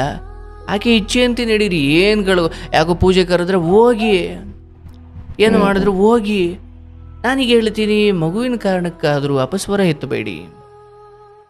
ಎಲ್ಲ ಆಕೆ ಇಚ್ಛೆ ಅಂತೆ ಆಗಲಿ. ಏನು ತೀರಾ ನಿಮ್ಮ ಆಸ್ತಿ ಮಾರ್ಬಿಟ್ಟು ನಾವೊಂದು ಕಾರ್ ತಗೊಳ್ಳೋಣ, ನಿಮ್ಮ ಅಮ್ಮನ್ನು ಎಲ್ಲೋ ಅನಾಥಾಶ್ರಮಕ್ಕೆ ಹಾಕ್ಬಿಡು, ತೀರಾ ಎಂಥ ಗಂಭೀರ ವಿಚಾರ ಬಂದಾಗ ಸೈಡಲ್ಲಿ ಇಟ್ಬಿಟ್ಟು ನಿಮ್ಮ ತಾಯಿ ನೋಡ್ಕೊಳ್ಳಿ. ಬಟ್ ಆ ಥರ ಉಚ್ಚ ಅಪೇಕ್ಷೆಗಳೇನು ಆಕೆ ತೋರಿಲ್ಲ. ಓಕೆ ಸರ್, ನನ್ನಿಂದನೂ ಹಲವಾರು ತಪ್ಪುಗಳಾಗಿದೆ, ನನ್ನಿಂದನೂ ಆಗಿದೆ ಸರ್, ಇಲ್ಲ ಅಂತ ಹೇಳಿ. ನನ್ನದು ಒಂದು ತುಂಬಾ ವಿತಂಡವಾಗಿ ವಾದ ಮಾಡಿದ್ದೇನೆಂದ್ರೆ ಈ ಕಡೆಗೆ ಬಾ ಅಂತ ತುಂಬಾ ವಾದ ಮಾಡ್ಬಿಟ್ಟೆ ಸರ್ ನಾನು. ಇಲ್ಲಿ ಇರೋದಕ್ಕೆ ಏನು ಕಾರಣ, ಈ ಹಿಂದೆ ಅವನು ನೀರಿಗೆ ಇಳಿತಾ ಇಲ್ಲ ಯಾಕೆ ಅಂದ್ರೆ ಹಿಂದೆ ನೀರಿನಿಂದ ಒಂದು ಕೆಟ್ಟ ಅನುಭವ, ಕರೆಂಟ್ ಮುಟ್ಟುತ್ತಾ ಅಥವಾ ಯಾಕೋ ಸ್ವಿಚ್ ಆನ್ ಮಾಡುವಂದ್ರೆ ಮಾಡ್ತಾ ಇಲ್ಲ ಯಾಕೆ, ಈ ಹಿಂದೆ ಆದ ಒಂದು ಕರೆಂಟಿನ ಅನುಭವ. ಹಾಗೆ ನಿಮ್ಮ ತಾಯಿಯೊಂದಿಗೆ ಆಕೆಗೆ ಒಂದು ಕೆಟ್ಟ ನೆನಪುಗಳಿರೋದ್ರಿಂದ ಆಕೆ ಮುಂದೆ ಹಾಕ್ತಾ ಇಲ್ಲ. ಬಟ್ ಅದು ಮಾಗಲಿಕ್ಕೆ, ಅದು ಮರೆಸಲಿಕ್ಕೆ ಸ್ವಲ್ಪ ಸಮಯ ಬೇಕು. ಅದು ನೀವಿಲ್ಲಿ ವಾದ ಮಾಡೋದ್ರಿಂದ ಖಂಡಿತ ಅದು ಇನ್ನೂ ಹೆಚ್ಚಾಗುತ್ತೆ. ಅವ್ರ ಕಡೆ ಇನ್ನೂ ಒಲಿಯೋ ಗಮನ ಅಥವಾ ಅವ್ರ ಕಡೆ ಇನ್ನೂ ಮನಸ್ಸು ಒಲಿಯುತ್ತೆ ಹೊರತು ನಿಮ್ಮ ಕಡೆ ಅಂತೂ ಬರಲ್ಲ ಅದು. ಹಾಗಾಗಿ ಸ್ವಲ್ಪ ಅವ್ರ ದಾರಿಲೇ ಹೋಗಿ ಆಮೇಲೆ ನಿಮ್ಮ ಸಿಲೆಬಸ್ಸನ್ನು ಅವ್ರಿಗೆ ಪರಿಚಯ ಮಾಡಿಸಬೇಕು. ನಮ್ಮ ಕಡೆ ಕರ್ಕೊಂಡ್ರೆ ನಿಮ್ಮ ಸಿದ್ಧಾಂತಕ್ಕೆ ಆಮೇಲೆ ಕರ್ಕೊಳ್ಬೋದು. ಈಗ ನಾವು ಆಶ್ರಮಕ್ಕೆ ಬಂದ ತಕ್ಷಣ ಕೂತ್ಕೊಳ್ಳಮ್ಮ ಏನು ಬೇಕಮ್ಮ ಅನ್ನಲ್ಲ, ಅವ್ರನ್ನ ಮೊದಲು ಪ್ರೀತಿಯಿಂದ ಉಪಚಾರ ಮಾಡಬೇಕು. ಕಾರ್ಯಕ್ರಮದಲ್ಲಿ ಕರೆ ಮಾಡಿದವರು ಅಷ್ಟೇ, ಹೇಳ್ರಿ ಏನು ವಿಚಾರ ಅನ್ನಲ್ಲ. ಏನಮ್ಮ ಎಲ್ಲಿಂದ ಫೋನ್ ಮಾಡ್ತಿದ್ದೀ, ಏನು ಮಾಡ್ಕೊಂಡಿರೋದು, ಅಪ್ಪ ಅಮ್ಮ ಏನು ಮಾಡ್ತಾರೆ, ಏನು ಕೆಲಸ ಮಾಡ್ಕೊಂಡಿದ್ಯಾ, ಹೌದಾ ಬಹಳ ಸಂತೋಷ, ಹೇಳುವ ಏನು ವಿಚಾರ ಅಂದರೆ ಅವರಿಗೆ ನಾನು ಯಾರೋ ದೊಡ್ಡ ವ್ಯಕ್ತಿ ಅನಿಸೋದ್ರ ಬದಲು ಅವ್ರ ಅಣ್ಣನೋ ತಮ್ಮನೋ ಅವ್ನ ಸ್ನೇಹಿತನೋ ಅಂದರೆ ಅಷ್ಟು ಕಂಫರ್ಟ್ ಅನಿಸದ ಹೊರತು ಅವ್ರು ಓಪನೇ ಆಗಲ್ಲ. ಹೌದು ಸರ್. ಹಾಗೆ ವ್ಯಕ್ತಿಗಳನ್ನು ಒಲಿಸಿಕೊಳ್ಳುವುದು ಅಂದರೆ ಏನೋ ಕುತಂತ್ರದಕ್ಕೆ ಏನೋ ದುರಭ್ಯಾಸಕ್ಕಲ್ಲ, ಒಳ್ಳೆಯದೇ. ಅವ್ರ ವಿಷಯಗಳನ್ನು ತೆಗೆಸಬೇಕು ಅಂದರೂ ಕೂಡ ನಾವು ಅವ್ರನ್ನ ಮೊದಲು ಅವ್ರ ಹತ್ರ ಆಗಬೇಕು, ಅವ್ರ ಮನಸ್ಸು ಗೆಲ್ಲಬೇಕು, ಆಮೇಲೆ ನಮ್ಮಂತೆ ಅವ್ರು ವರ್ತಿಸ್ತಾರೆ. ಹೌದು ಸರ್, ಹೌದು. ಹಂಗೆ ಆಗಲಿ, ಏನು ತೀರಾ ಅಸಭ್ಯವಾದದ್ದು ಏನು ನಡೀತಾ ಇಲ್ಲ. ಏನೋ ಪಾಪ ಅವರು ನಿಮ್ಮ ತಾಯಿಯ ಕುರಿತಾಗಿ ಅವ್ರಿಗೆ ಒಂದು ಶಾಕ್ ಟ್ರೀಟ್ಮೆಂಟ್ ಥರ ಒಂದಷ್ಟು ತೊಂದರೆಗಳಾಗಿರ್ಬೋದು. ಅದಕ್ಕೆ ಅವ್ರು ಇನ್ನೊಂಚೂರು ಹಠ ಮಾಡ್ತಿದ್ದಾರೆ. ನೀವು ಸ್ವಲ್ಪ ಇದನ್ನು ಕಾಮಾಗಿ ತಗೊಳ್ಳಿ. ಅಯ್ಯೋ ಸಮಾಜ ಏನನ್ನುತ್ತೆ, ನಾವು ಹಿಂಗೆ ಮಾಡಿಬಿಟ್ಟು ಹಂಗೆ ಮಾಡಿಬಿಟ್ಟು ನಾವಿಬ್ಬರು ಒಂದಾಗಿರಬೇಕಿತ್ತು, ಸಮಾಜ ಈಗ ಆಡ್ಕೊಳ್ಳುತ್ತೆ, ಅದು ಇದು ಏನೂ ಇಲ್ಲ ಸರ್. ಅವರು ಪ್ರೀತಿಯಿಂದ ಇದ್ದಾರೆ. ಆಕೆ ಸ್ವಲ್ಪ ಹಠ ಮಾಡ್ತಿರ್ಬೋದು. ನಿಮ್ಮ ತಾಯಿ ಮತ್ತು ಚಿಕ್ಕಮ್ಮ ಈಗಲೂ ಇದ್ದಾರಾ ಜೊತೆ? ಅವರು ಈಗ ಅವ್ರು ಬೆಂಗಳೂರಲ್ಲಿ ಇದ್ದಾರೆ ಸರ್. ನಾನು ನಮ್ಮ ಅಮ್ಮನ್ನ ಇಲ್ಲಿ ಊರಿಗೆ ಬಂದು ಸೆಟ್ಲ್ ಮಾಡಿದ್ದೀನಿ ಅವ್ರಿಗೆ. ಆಯ್ತು, ತೊಂದರೆ ಇಲ್ಲ. ಬಟ್ ನಿಮ್ಮ ಹೆಂಡತಿ ವಿಚಾರವಾಗಿ ತೀರಾ ದ್ವೇಷ ಅಥವಾ ತಪ್ಪಾಗುವಂಥದ್ದು ಏನೂ ಆಗಿಲ್ಲ. ಎಲ್ಲಿಗೆ ನೋಡ್ಬೋದು, ನಾನು ಇಷ್ಟು ಮಾತ್ರ ಹೇಳ್ತೀನಿ, ಎಲ್ಲಿವರೆಗೂ ಕ್ಯಾರೆಕ್ಟರ್ಗಳು ಶುದ್ಧವಾಗಿರ್ತವೆ ನೀವು ಅವ್ರ ಪಾದಕ್ಕೆ ಬೀಳಿ, ಏನು ತಪ್ಪಿಲ್ಲ. ಯಾಕಂದ್ರೆ ಇವತ್ತಿಗೆ ಅದು ಒಂದು ವಿಚಾರದಲ್ಲಿ ಕೊಲೆಗಳೇ ನಡೆದು ಹೋಗ್ತಿದ್ದಾವೆ. Okay sir, fine. ಚಿಕ್ಕ ಪುಟ್ಟ ಮನಸ್ತಾಪಗಳು ಎಲ್ಲರಲ್ಲೂ ಇದ್ದಿದ್ದೆ. ಓಕೆ. ನನಗೆ ಕೆಲವೊಂದ್ಸಲ ಅನ್ಸ್ಬಿಡುತ್ತೆ ಸರ್, ನಾನೆಲ್ಲೋ ಸಂಸಾರ ನಡೆಸೋದ್ರಲ್ಲಿ ಎಲ್ಲೋ ಒಂದ್ ಕಡೆ ಸೋತ್ಬಿಟ್ನಾ. ಇಲ್ಲ ಹಾಗೇನಿಲ್ಲ. ಬಟ್ ಏನಂದ್ರೆ ಮನೆಯಲ್ಲಿ ಹಿರಿಯರು ಉಣಿಸಿಕೊಂಡವರು ವಿರೋಧ ಮಾಡೋದಾದರೆ ಮೊದಲೇ ಸಂಪೂರ್ಣ ವಿರೋಧ ಮಾಡಬೇಕು. ಮೊದಲು ಒಂದು ಅರ್ಧ ಒಪ್ಕೊಂಡು ಆಮೇಲೆ ವಿರೋಧ ಮಾಡಿದ್ರೆ ತಪ್ಪಾಗ್ಬಿಡುತ್ತೆ. ಓಕೆ ಸರ್, ಹೌದು. ನಾಳೆ ದಿನ ನಿಮ್ಮ ಮಕ್ಕಳು ಬದುಕಲ್ಲಿ ನೀವು ಅದನ್ನು ಮಾಡೋಕೆ ಹೋಗ್ಬೇಡಿ. ಅದೊಂದು ಪಾಠ ಅಷ್ಟೇ. ಎಲ್ಲವೂ ಈ ಬದುಕಲ್ಲಿ ಪ್ರತಿಯೊಂದು ಕೂಡ ಪಾಠವಾಗಿ ತಗೊಂಡ್ರೆ ಅವನು ಜ್ಞಾನಿ ಆಗುತ್ತಾನೆ, ಹೊರಗಾಗಿ ತಗೊಂಡ್ರೆ ಅವನೊಬ್ಬ ರೋಗಿ ಆಗುತ್ತಾನೆ. Okay sir, okay sir. ನನ್ನ ಬದುಕಲ್ಲಿ ತೀರಾ ಸೀಮೆಣ್ಣೆ ಸುರ್ಕೊಂಡು ನಾನು ಸತ್ಯ ಹೋಯ್ತೀನಿ, ನಾನು ಅವಳನ್ನು ಮದುವೆ ಆದರೆ ನನಗೆ ಇಷ್ಟ ಇಲ್ಲ ಅಂತ ಅಂದಿದ್ರೆ ಬಹುಶಃ ನಾನು ಅವತ್ತೇ ಬಿಟ್ಬಿಡ್ತಿದ್ನೋ ಏನೋ. ಬಟ್ ಅವತ್ತು ಸ್ವಲ್ಪ ಅವರು ಬೇಕು ಅಂತ ಅಥವಾ ಏನೋ ಒಂದು ಸ್ವಲ್ಪ ಒಪ್ಪಿದಂತೆ ಮಾಡಿ ಇವತ್ತು ಅವಳಿಗೆ ಹಿಂಗೆ ನೋವು ಕೊಟ್ಟಾಗ ಯಾವ ಎಲ್ಲ ಹೆಣ್ಮಕ್ಳಿಗೂ ಒಂದು ಕನಸಿರುತ್ತಲ್ವೇ, ಅರೆ ನೀವು ಅಲ್ದಿದ್ರೆ ಇನ್ನೊಬ್ಬ ಆಗ್ತಿದ್ದ. ಹೌದು, ಇದು ಒಳ್ಳೇದಲ್ಲ. ಆಗ್ಲಿ. ನಿಮ್ಮ ತಾಯಿ ವಿಚಾರವಾಗಿ ಕರ್ತವ್ಯ, ನಿಮ್ಮ ಹೆಂಡತಿ ವಿಚಾರವಾಗಿ ಪ್ರೇಮ, ಎರಡನ್ನೂ ಗೆಲ್ಲುವ ಸವಾಲು ನಿಮ್ಮ ಮುಂದಿದೆ. ಎರಡನ್ನೂ ಗೆಲ್ತಾ ಇದ್ದೀರಿ, ಬೇರೆ ಏನೂ ಸಮಸ್ಯೆ ಇಲ್ಲ. ಬಟ್ ಹೆಂಡತಿಯು ನಿಮ್ಮಂತೆ ಇರಬೇಕು, ತಾಯಿಯೂ ಕೂಡ ನಿಮ್ಮನ್ನು ಅರ್ಥ ಮಾಡ್ಕೊಳ್ಬೇಕು. ಇಲ್ಲ ಅವರವ್ರ ಲೌಡ್ ಸ್ಪೀಕರ್ ಥರ ಕೂಗಾಡ್ತಾ ಇರಲಿ, ಬಟ್ ನಿಮಗೆ ಧರ್ಮದ ಅರಿವಿದೆ, ಅದನ್ನು ಪಾಲಿಸ್ತಾ ಹೋಗಿ ಅಷ್ಟೇ. ಖಂಡಿತ ಸರ್. ಅಂತಿಮವಾಗಿ ನಿಮ್ಮ ಸುತ್ತ ಇರೋರು ಎಷ್ಟು ಧರ್ಮಯುತವಾಗಿದ್ದಾರೆ ಅಂತ ನೋಡ್ಕೊಂಡು ಕೂತ್ಕೊಳ್ಳೋದೇ ಧರ್ಮ ಅಲ್ಲ. ನಮ್ಮ ಧರ್ಮವನ್ನು ಪಾಲಿಸೋದು ಧರ್ಮ. ಸತ್ಯವಾದ ಮಾತು ಸರ್. ಅವರೆಲ್ಲ ಎಕ್ಸಾಮ್ ಅಲ್ಲ ಸುಮ್ಮನೆ ಕೂತಿದ್ರು ಸರ್, ಅದಕ್ಕೆ ನಾನು ಸುಮ್ಮನೆ ಕೂತಿದ್ದೀನಿ. ಇಲ್ಲ ಅವ್ರು ಓದಿಲ್ಲ ಸುಮ್ಮನೆ ಕೂತಾರೆ, ನೀನು ಓದಿದ್ದೀನಿ ಬರೀ ಸುಮ್ಮನೆ. ನಾವೇನು ಅನ್ಕೊಳ್ತೀವಿ, ಸುತ್ತಮುತ್ತ ಇರೋರೆಲ್ಲ ಬರೆಯೋಕೆ ಶುರು ಮಾಡ್ಲಿ, ನಾನು ಆಮೇಲೆ ಬರಿತೀನಿ. ಇಲ್ಲ, ಧರ್ಮ ಹಂಗಿಲ್ಲ. ಯಾಕಂದ್ರೆ ಅವರೆಲ್ಲ ಸಂಸ್ಕಾರಗಳು ಅವ್ರದ್ದು ಬೇರೆ ಇದೆ. ನೀನು ಸ್ವಲ್ಪ ಯಾಕೋ ಮಾಗಿದ್ದೀಯ, ಅದು ನಿನ್ನ ಭಾಗ್ಯ. ಈ ಜನ್ಮದಲ್ಲಿ ನಿಂದು ಮುಕ್ತಿ ಆಗೋದೇ ಇದೆಯೋ ಏನೋ, ನೀನು ಬರೀ ಸುಮ್ಮನೆ. ಅವರೆಲ್ಲ ಇನ್ನೂ 1000 ಜನ್ಮ ಬರಬೇಕಿದೆ ನಿಮ್ಮ ಹಂತಕ್ಕೆ ಬರಲಿಕ್ಕೆ. ಸತ್ಯವಾದ ಮಾತು ಸರ್. ನನ್ನ ತಾಯಿ ಕೂಡ ಇದನ್ನು ಅರ್ಥ ಮಾಡ್ಕೊಳ್ಳಿ, ನನ್ನ ಹೆಂಡತಿನೂ ಕೂಡ ಇದನ್ನು ಅರ್ಥ ಮಾಡ್ಕೊಳ್ಳಿ. ಇಲ್ಲ, ಅವರವರ ಪ್ರಬುದ್ಧತೆಯ ಮಟ್ಟ, ಅವರವರ ಆತ್ಮದ ತಿಳುವಳಿಕೆಯ ಮಟ್ಟ ವ್ಯತ್ಯಾಸ ಇದೆ. ಹಾಗಾಗಿ ಧರ್ಮ ನೀವು ಪಾಲಿಸಿ, ಧರ್ಮದಲ್ಲಿ ನೀವು ನಡ್ಕೊಳ್ಳಿ. ಅಮ್ಮನಿಗೆ ಏನು ಮಾಡಬೇಕು ಮಾಡಿ, ಹೆಂಡತಿಗೆ ಏನು ಮಾಡಬೇಕು ಆ ಸೇವೆನೂ ಅಥವಾ ಆ ಜವಾಬ್ದಾರಿನೂ ನಿಭಾಯಿಸಿ. ಅದರ ನಡುವೆ ನಿಮ್ದೊಳ್ಳೆ ಏನೋ ಅದ್ಭುತವಾದ ತಿಳುವಳಿಕೆ ಹೊಂದಿದ್ದೀರಿ. ನನಗೆ ಬಹಳ ಖುಷಿ ಆಯಿತು. Okay sir, it's great. ಆದ್ರೆ ಶ್ರೀನಿವಾಸ್ ಸರ್, ಹೇಳಿ ಸರ್. ನನಗೆ ಹೇಳಿದ್ರಿ ಇವಾಗ ನೀವು ತಾಯಿ ಹೇಳೋ ಪಾಠ ಮಕ್ಕಳಿಗೆ ಅರ್ಥ ಆಗಲ್ಲ ಅಂತ, ಟೀಚರೇ ಹೇಳ್ಬೇಕು ಅಂತ. ಬಟ್ ನಾನು ನೋಡಿ, ಕೆಲವೊಂದನ್ನ ಸ್ವಲ್ಪ ಏನೋ ತಿಳಿದವರಿಂದ ತಿಳ್ಕೊಂಡಿದೀನಿ. ಬಟ್ ನಾನು ಏಕಾಂತವಾಗಿ ಕೂತು ಇಷ್ಟೆಲ್ಲ ನಾನು ಯೋಚನೆ ಮಾಡಿದವಾಗ ನೀವು ಕೊಟ್ಟ ಸಣ್ಣ ಸಣ್ಣ ಎಕ್ಸಾಂಪಲ್ ನಂಗೆ ತುಂಬಾ ನಾಟ್ಬಿಡ್ತು ಸರ್. ನನಗದು ಉದಾಹರಣೆಗಳ ಮೂಲಕ ನೀವು ಕೊಟ್ರಲ್ಲ, ಅದು ನೋಡಿ ಈಗ ನಾನು ಇವಾಗ ನನಗೆ ಅನಿಸ್ತಾ ಇದೆ, ನಾನು ಸುಮ್ನೆ ಅನ್ನೆಸೆಸರಿ ವಿತಂಡವಾದ ಮಾಡಿ ಈ ಲೆವೆಲ್ಗೆ ಕಾಂಪ್ಲಿಕೇಟೆಡ್ ಮಾಡ್ಕೊಬಿಟ್ನಲ್ಲ ಇಷ್ಟು ಸಣ್ಣ ವಿಷಯನ ಅಂತ ನನಗನ್ನಿಸ್ತಾ ಇದೆ. ಸೊ ನೀವು ಹೇಳಿದ್ರಿ ಈಗ ನೋಡಿ, ಶಂಕದಿಂದ ಬಂದ್ರೆ ತೀರ್ಥ ಅಂತ ಹೇಳ್ತಿರಲ್ಲ. ಕೆಲವೊಂದು ನೋಡಿ, ಈಗ ನನಗೆ ನಿಮ್ ತುಂಬಾ ದಿನದಿಂದ ಹೇಳ್ಬೇಕು ನನ್ನ ಭಾಗ್ಯ ಇದು, ನಿಮ್ಮ ಜೊತೆ ಮಾತಾಡೋ ಅವಕಾಶ ನನಗ್ ಸಿಕ್ತು ಅದು. ಸೊ ನಾನು ಅದೃಷ್ಟವಂತ. ಸೊ ಯಾಕೆಂದ್ರೆ ಕೆಲವೊಂದನ್ನ ಇವಾಗ ತಿಳ್ಕೊಂಡೆ. ಮತ್ತೆ ನಿಮ್ಮಿಂದ ಯಾರೋ ಎಷ್ಟು ತಿಳ್ಕೊಂಡಿದಾರೋ, ಅರ್ಥ ಮಾಡ್ಕೊಂಡಿದಾರೋ ಅಲ್ಲ, ಅಥವಾ ನೀವೇ ಹೇಳಿದ್ದು ಅವ್ರ ಪರವಾಗಿಲ್ದೆ ನಿಮ್ಮೆಲ್ಲ ಬೇಜಾರು ಮಾಡ್ಕೊಂಡಿದಾರೋ, ಅಥವಾ ಇದನ್ನ ಸರಿ ಅಂತ ಒಪ್ಕೊಂಡು ಎಷ್ಟು ಜನ ಪಾಲಿಸಿದಾರೋ ನನಗ್ ಗೊತ್ತಿಲ್ಲ ಸರ್. ಆದ್ರೆ ಈ ನಿಮ್ಮ ತಾಳ್ಮೆ ಇದೆಯಲ್ಲ, ಅದು ಭಗವಂತನಿಗಿಂತ ಒಂದು ತೂಕ ಜಾಸ್ತಿ. ಬೇರೆಯವ್ರನ್ನ ಸಮಸ್ಯೆಗಳನ್ನ ಕೂಲಂಕುಷವಾಗಿ ತಾಳ್ಮೆಯಿಂದ ಕೇಳಿಸ್ಕೊಳ್ಳೋ ಮನಸ್ಥಿತಿ ಇದೆಯಲ್ಲ, ಅದು ದೇವರಿಗಿಂತ ಒಂದು ತೂಕ ಜಾಸ್ತಿ. ದೊಡ್ಡ ಮಾತು. ಅದು ಸತ್ಯ. ಅದು ನೋಡಿ, ಈಗ ನೀವು ಎಂತ ವ್ಯಕ್ತಿಗಳಿಗೆ ಆಗ್ಲಿ, ಅವ್ರು ಎಷ್ಟೇ ಒಳ್ಳೆಯವರಾಗ್ಲಿ, ಒಂದು ಸಮಸ್ಯೆ ಅಯ್ಯೋ ಇನ್ನೇನಪ್ಪ ಇವನು ಹಿಂಗ್ ಹೇಳ್ತಾನೆ, ಯಾವಾಗ ಸಿಕ್ಕಿದ್ರೆ ಒಂದು ಆದ್ರೆ ನೀವು ಪ್ರತಿಯೊಬ್ಬರನ್ನು ಒಂದು ತಿದ್ದುತ್ತಾ ಇದೀರಲ್ಲ ನೀವು. ಇದನ್ನ ಈ ತಾಳ್ಮೆ ಇದೆಯಲ್ಲ, ನಾನು ನಿಮ್ಮ ತಾಳ್ಮೆಗೆ ನೀವು ನನ್ನ ಎದುರುಗಡೆ ಇದ್ದೀರಿ, ನಿಮ್ ಕಾಲಿಗೆ ಬೀಳ್ತಾ ಇದ್ದೆ ನಾನು. ದೊಡ್ಡ ಮಾತು. ನೋಡಿ, ನೀವು ಉಪನಿಷತ್ ಶ್ಲೋಕ ಹೇಳ್ಬೇಕಾದ್ರೆ ನನಗೆ ನೆನಪಾಗ್ತಿತ್ತು, ಶಾರದೆ ನಾಲಿಗೆಯಲ್ಲಿ ಕುಣಿತಿದ್ದಾಳೆ, ತಿಳುವಳಿಕೆ ಇದೆ. ಅದಕ್ಕೆ ಧರ್ಮ ತಿಳಿದ ಧರ್ಮರಾಯನಿಗೂ ವನವಾಸ ತಪ್ಪಲಿಲ್ಲ ಅನ್ನೋ ಹಾಗೆ, ಎಷ್ಟು ತಿಳುವಳಿಕೆ ಬಂದಾಗಲೂ ಕೂಡ ನಮ್ಮ ಕರ್ಮಗಳನ್ನು ನಾವು ಅನುಭವಿಸ್ಲೇಬೇಕು. ಅದು ಸತ್ಯ ಸರ್. ಹೌದು. ತಿಳುವಳಿಕೆ ಇದೆ, ಧರ್ಮಗಳ ಅರಿವಿದೆ, ಯಾವುದು ಸರಿ ಯಾವುದು ತಪ್ಪು ಇದೆ. ಬಟ್ ಸುತ್ತಲಿನವರು ಹೆಣೆದ ಬಲೆಗೆ ನಾವು ಜೇಡರ ಹುಳು ತರ ಸಿಗಾಕೊಳ್ಬೇಕಾಗುತ್ತೆ. ಸ್ವಯಂ ನಮಗೆ ಧರ್ಮದ ಜ್ಞಾನ ಇದ್ದು ಕೂಡ ಅಧರ್ಮಿಗಳ ಅಥವಾ ಕೆಲವೊಮ್ಮೆ ತಿಳುವಳಿಕೆ ಇಲ್ಲದವರ ಆ ಬಲೆಗೆ ಸಿಗಾಕೊಳ್ಬೇಕಾಗುತ್ತೆ. ಅದು ಈ ಜನ್ಮದ ಆ ಕರ್ಮವನ್ನು ನಾವು ಸವಿಸ್ಲೇಬೇಕು, ಬೇರೆ ದಾರಿ ಇಲ್ಲ. ಬಟ್ ಅದಾಗಿಯೂ ಈ ಜನ್ಮದ ಸುಖ ದುಃಖ, ಬ್ಯಾಂಕ್ ಬ್ಯಾಲೆನ್ಸ್, ಕಷ್ಟ ಸುಖ, ಅರ್ಥಕೊಂಡು ನಡೆಯೋ ಹೆಂಡತಿ, ಮಾತು ಕೇಳೋ ಮಕ್ಕಳು, ಇವೆಲ್ಲವನ್ನು ಮೀರಿ ಒಂದು ವಿಚಾರ ಮಾತ್ರ ನಾನೇ ಮಾಡ್ಕೊಳ್ಬೇಕು. ಮನೆ ಕಸವನ್ನು ನಾನು ಗುಡಿಸ್ದೆ ಹೋದ್ರು ಹೆಂಡತಿ ಗುಡಿಸ್ತಾಳೆ, ಅಡುಗೆಯನ್ನು ಹೆಂಡತಿ ಮಾಡದೆ ಹೋದ್ರು ಮಗ ಮಾಡ್ತಾಳೆ, ಮಗಳು ಮಾಡ್ತಾಳೆ. ಆದರೆ ನಾನು ನನ್ನ ಆತ್ಮದ ಉದ್ಧಾರ, ನನ್ನ ಜ್ಞಾನದ ದಾಹ ಅದು ನಾನೇ ತೀರಿಸ್ಕೊಳ್ಬೇಕು. ಹೌದು ಸರ್. ನೋಡಪ್ಪ, ನನಗೆ ಜ್ವರ ಬಂದಿದೆ ನೀನು ಮಾತ್ರ ನುಂಗು ಅಂದರೆ ಹೇಗಾಗಲ್ವೋ, ಹಾಗೆ ನನ್ನ ಜ್ಞಾನದ ಹಸಿವನ್ನ ನೀನು ಓದಪ್ಪ ನಾನು ಬರಿತೀನಿ ಅನ್ನಕ್ಕಾಗಲ್ಲ. ಈಗ ನೀವು ಒಂದು ಸಣ್ಣ ಮಾತು ಹೇಳಿದ್ರಿ ಸರ್, ಅದರಲ್ಲಿ ಎಷ್ಟು ದೊಡ್ಡ ಅರ್ಥವಾದ ವಿಸ್ತಾರವಾಗಿದೆ ಅಂತಂದ್ರೆ ಆಕಾಶದಷ್ಟು ವಿಸ್ತಾರವಾಗಿದೆ. ನೀವು ಅವರೆಲ್ಲ ಓದಿಲ್ಲ, ಅವ್ರು ಸುಮ್ನೆ ಕೂತಿದ್ದಾರೆ. ನೀನ್ ಓದಿದ್ಯಾ, ನೀನ್ ಬರೀ ಎಕ್ಸಾಮ್ ಅಂತಂದ್ರಲ್ಲ. ಈ ಮಾತಲ್ಲಿ ಇದು ಒಬ್ಬ ಅಂದ್ರೆ ನಾನು ಬುದ್ಧಿವಂತ ಅಂತ ಹೇಳ್ಕೊಂತಿಲ್ಲ, ಇದು ಸಣ್ಣ ಮಾತು. ನಿಜ ನಿಜ ನಿಜ. ಇದು ಎಷ್ಟು ದೊಡ್ಡ ಅರ್ಥ ಇದೆ ಅಂತಂದ್ರೆ ಸರ್, ಇದೊಂದು ಮಾತು ಸಾಕು ನನ್ನನ್ನು ತಿದ್ಕೊಳ್ಳಕ್ಕೆ. ಹೌದು ಹೌದು, ಅವರೆಲ್ಲರೂ ಓದಿ ಹಂಗು ಪಾಲಿಸೋ ವರ್ಷದ ನೀನು ಆಯಾಸೆ ಮುಗ್ದೋಗ್ಬಿಟ್ಟಿರುತ್ತೆ.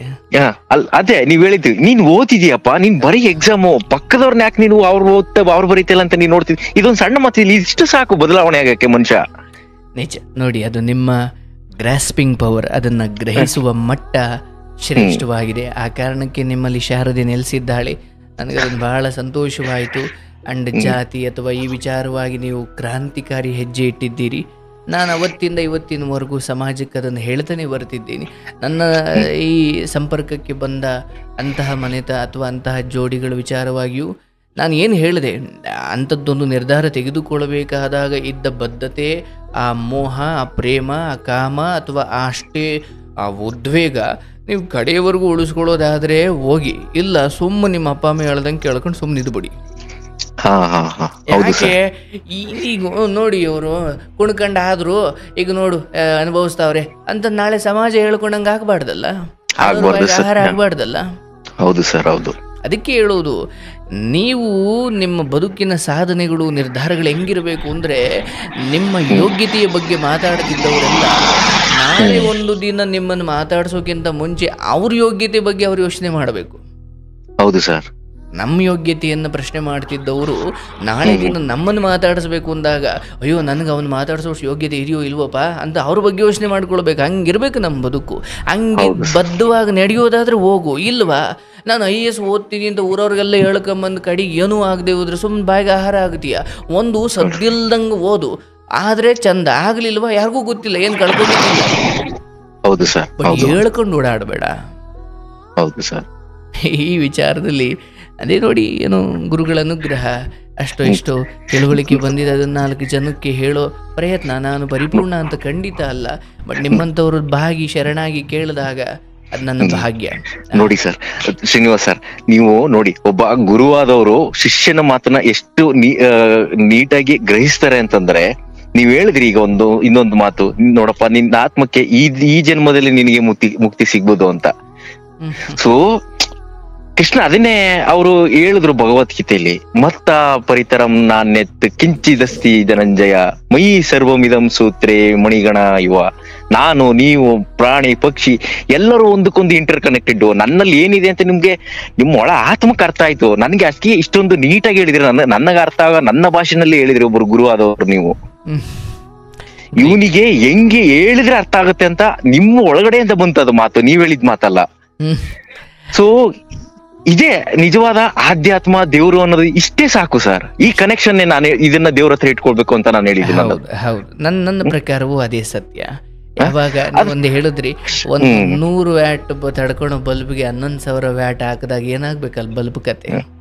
ಅದನ್ನೇ ಹೇಳಿದ್ರು, ಒಂದು ಮಣಿಸರನ್ನ ಹೆಂಗೆ ನಾವು ಪೋಣಿಸಿರ್ತೀವೋ ಹಂಗೆ ಪ್ರತಿಯೊಂದು ನಾವೆಲ್ಲ ಕನೆಕ್ಟೆಡ್. ನಾನೇನು ಅಂತ ಗೊತ್ತಿತ್ತು, ನಾವು ನೀವೆಲ್ಲ ಕನೆಕ್ಟೆಡ್. ಅದಕ್ಕೆ ನಾನೇನು ಅಂತ ಗೊತ್ತಿತ್ತು, ಅದಕ್ಕೆ ನೀವು ಇಷ್ಟು ನೀಟಾಗಿ ಹೇಳಿದ್ರಿ ನನಗೆ.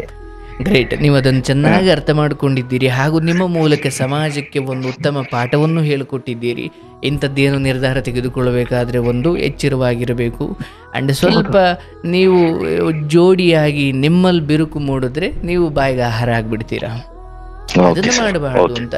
ಸೊ ನಿಮ್ಮ ಸಂಸಾರ, ನಿಮ್ಮ ಮಗು, ನಿಮ್ಮ ಹೆಂಡತಿ, ನಿಮ್ಮ ತಾಯಿ ದೂರ ದೂರ ಇರ್ತಾರೋ ಹತ್ರ ಬರ್ತಾರೋ, ಆದರೆ ನೀವು ಅವರನ್ನು ನೋಡುವ ದೃಷ್ಟಿ ಸದಾ ಒಂದೇ ಇರಲಿ, ಎಲ್ಲ ಒಳ್ಳೆಯದೇ ಆಗುತ್ತೆ. ದೇವ್ರು ನಿಮ್ಮನ್ನು ಚೆನ್ನಾಗಿಡಲಿ. ಎಷ್ಟು ಚೆನ್ನಾಗಿ ತಿಳ್ಕೊಂಡಿದ್ದೀರಿ. ಈ ಸಂಸಾರದ ಜಂಜಾಟ ಒಂದು ಕಡೆ ನಡಿಲಿ, ಅದು ಮುಗಿಯದ ಕತೆ. ಅದರ ಜೊತೆ ಇದನ್ನೆಲ್ಲ ಮಕ್ಕಳಿಗೆ ಹೇಳ್ತಾ, ಮಗುವನ್ನು ಸಂಸ್ಕಾರವಾಗಿ ಅಥವಾ ಸಿಕ್ಕದ ಸ್ನೇಹಿತರಿಗೆ, ಒಳ್ಳೆ ಸಜ್ಜನರಿಗೆ ಒಂದು ಪಾಠ ಮಾಡ್ತಾ, ಅಲ್ಲಲ್ಲಿ ಇಂಥ ಮಾತುಗಳನ್ನು ಹೇಳ್ತಾ ನಿಮ್ಮ ಸುತ್ತಲಿನ ಒಂದು ಪರಿಸರವನ್ನು ಆಧ್ಯಾತ್ಮಿಕವಾಗಿ ಇಟ್ಕೊಳ್ಳಿ. ನಿಜವಾದ ದೇವರು ಅಂದರೆ ಏನು ಅನ್ನೋದನ್ನು ನಿಮಗೆ ಗೊತ್ತು, ನೀವು ತುಂಬ ಚೆನ್ನಾಗಿ ತಿಳ್ಕೊಂಡಿದ್ದೀರಿ, ನನಗದರ ಅರಿವಿದೆ. ಅದನ್ನು ಮಾಡ್ತಾ ಹೋಗಿ. ಇದೆಲ್ಲ ಇದ್ದಿದ್ದೆ ಸಂಸಾರದ್ದು. ಅದು ಈ ಜನ್ಮಕ್ಕೊಬ್ಬ ಅಪ್ಪ, ಮುಂದಿನ ಜನ್ಮಕ್ಕೊಬ್ಬ ಅಪ್ಪ, ಅವೆಲ್ಲ ಬದಲಾಗ್ತವೆ. ಬದಲಾಗದೇ ಇರುವುದು ನಮ್ಮ ಜೀವಿತಾವಧಿಯಲ್ಲಿ ನಮ್ಮ ಆತ್ಮಕ್ಕೆ ಕೊಟ್ಟುಕೊಂಡ ಸಂಸ್ಕಾರಗಳು, ಅದು ಶಾಶ್ವತ. ನೀವೊಂದ್ ಮಾತು ನನ್ಗೆ ಅದೇ ನಾನು ತಿದ್ಕೊಂತೀನಿ ಸರ್. ಒಂದ್ ಮಾತು ಹೇಳಿದ್ರಲ್ಲ, ನೀನ್ ವಿದ್ಯಾವಂತ ಅಲ್ಲಪ್ಪ, ನಿನ್ ಪಾಡಿಗೆ ನೀನ್ ಪರೀಕ್ಷೆ ಬರಿ ಅಂತ ಹೇಳಿದ್ರಲ್ಲ, ನನ್ಗೆ ಅದೊಂದು ಮಾತು ಸಾಕು ಸರ್. ಸಾಕು. ಅದೊಂದು ನನ್ಗೆ ಎಷ್ಟು ಆಯ್ತು ಅಂದ್ರೆ, ಇಲ್ಲಿವರೆಗೂ ನನ್ನ ತಲೆ ಒಳಗಡೆ ಬೇಡದೇ ಇರೋ ಕಸ ಎಲ್ಲ ತುಂಬಿಕೊಂಡಿದ್ದೆ. ಈಗ ನೀವು ಅದೊಂದ್ ಮಾತು ಸುನಾಮಿ ತರ ಎಲ್ಲ ಕೊಚ್ಕೊಂಡು ಈಗ ಸ್ವಲ್ಪ ಸ್ವಚ್ಛ ಆಯ್ತು ಅಂತ ನನ್ಗೆ ಅನಿಸ್ತಾ ಇದೆ. ಹೌದು, ಅದನ್ನ ಒಂದ್ ಲೈನಲ್ಲಿ ಸುಮ್ಮನೆ ಬರ್ದು ನೀವು ಮಲಗೋ ಕೋಣೆಯಲ್ಲಿ ಇಟ್ಕೊಂಡ್ರೆ ಬೆಳಗ್ಗೆಯಿಂದ ಶುರುವಾಗ್ಬಿಡ್ಬೇಕು. ಯಾಕೆ ನಿಮ್ಮ ಅಂತರಂಗದ ಕೊಳೆಗಳನ್ನ ಒಮ್ಮೆಲೆ ಕಿತ್ತಾಕುವಂತ ಶಕ್ತಿ ಕೆಲವು ಕ್ರಾಂತಿಕಾರಿ ವಾಕ್ಯಗಳಿಗಿರ್ತವೆ. ಅವುಗಳನ್ನ ನಾವು ಬೆಳಗ್ಗೆ ಮೊಬೈಲ್ ಎದ್ದ ತಕ್ಷಣ ಟೈಮ್ ಅಲಾರಂ ನೋಡಕ್ಕೆ ಸ್ಕ್ರೀನ್ ಲೈಟ್ ಆನ್ ಮಾಡಿದ್ರು ಕೂಡ ನಮ್ಗೆ ಅದೇ ಕಾಣಿಸ್ಬೇಕು. ಹಾಗಿದ್ದಾಗ ಮಾತ್ರ ಏಕಾಗ್ರತೆ ಕಾಪಾಡಿಕೊಳ್ಬಹುದು. 3 ಗಂಟೆ ಓದಿ ನೀನು 6 ಗಂಟೆ ಪಾರ್ಟಿ ಮಾಡಿ ಬಂದ್ರೆ 3 ಗಂಟೆದು ಏನೂ ನೆನಪಿರಲ್ಲ. ಹೌದು ಸರ್. ನಿರಂತರವಾಗಿ ಆ ಡಿವೈನ್ ಕನೆಕ್ಟ್ ಅಲ್ಲಿ ಇದ್ರೆ ಅದೊಂದು ತಪಸ್ಸು. ನಾನು 3 ಅವರು ಪೂಜೆ ಮಾಡಿದೆ ಅಂದ್ಬಿಟ್ಟು 6 ಅವರ್ ಹೋಗಿ ಯಾವುದೋ ಪಾರ್ಟಿ ಮಾಡ್ಕೊಂಡು ಬಂದ್ರೆ ಆ 3 ಅವರ್ ಡಿವೈನಿಟಿ ಕಳೆದು ಹೋಗ್ಬಿಡುತ್ತೆ.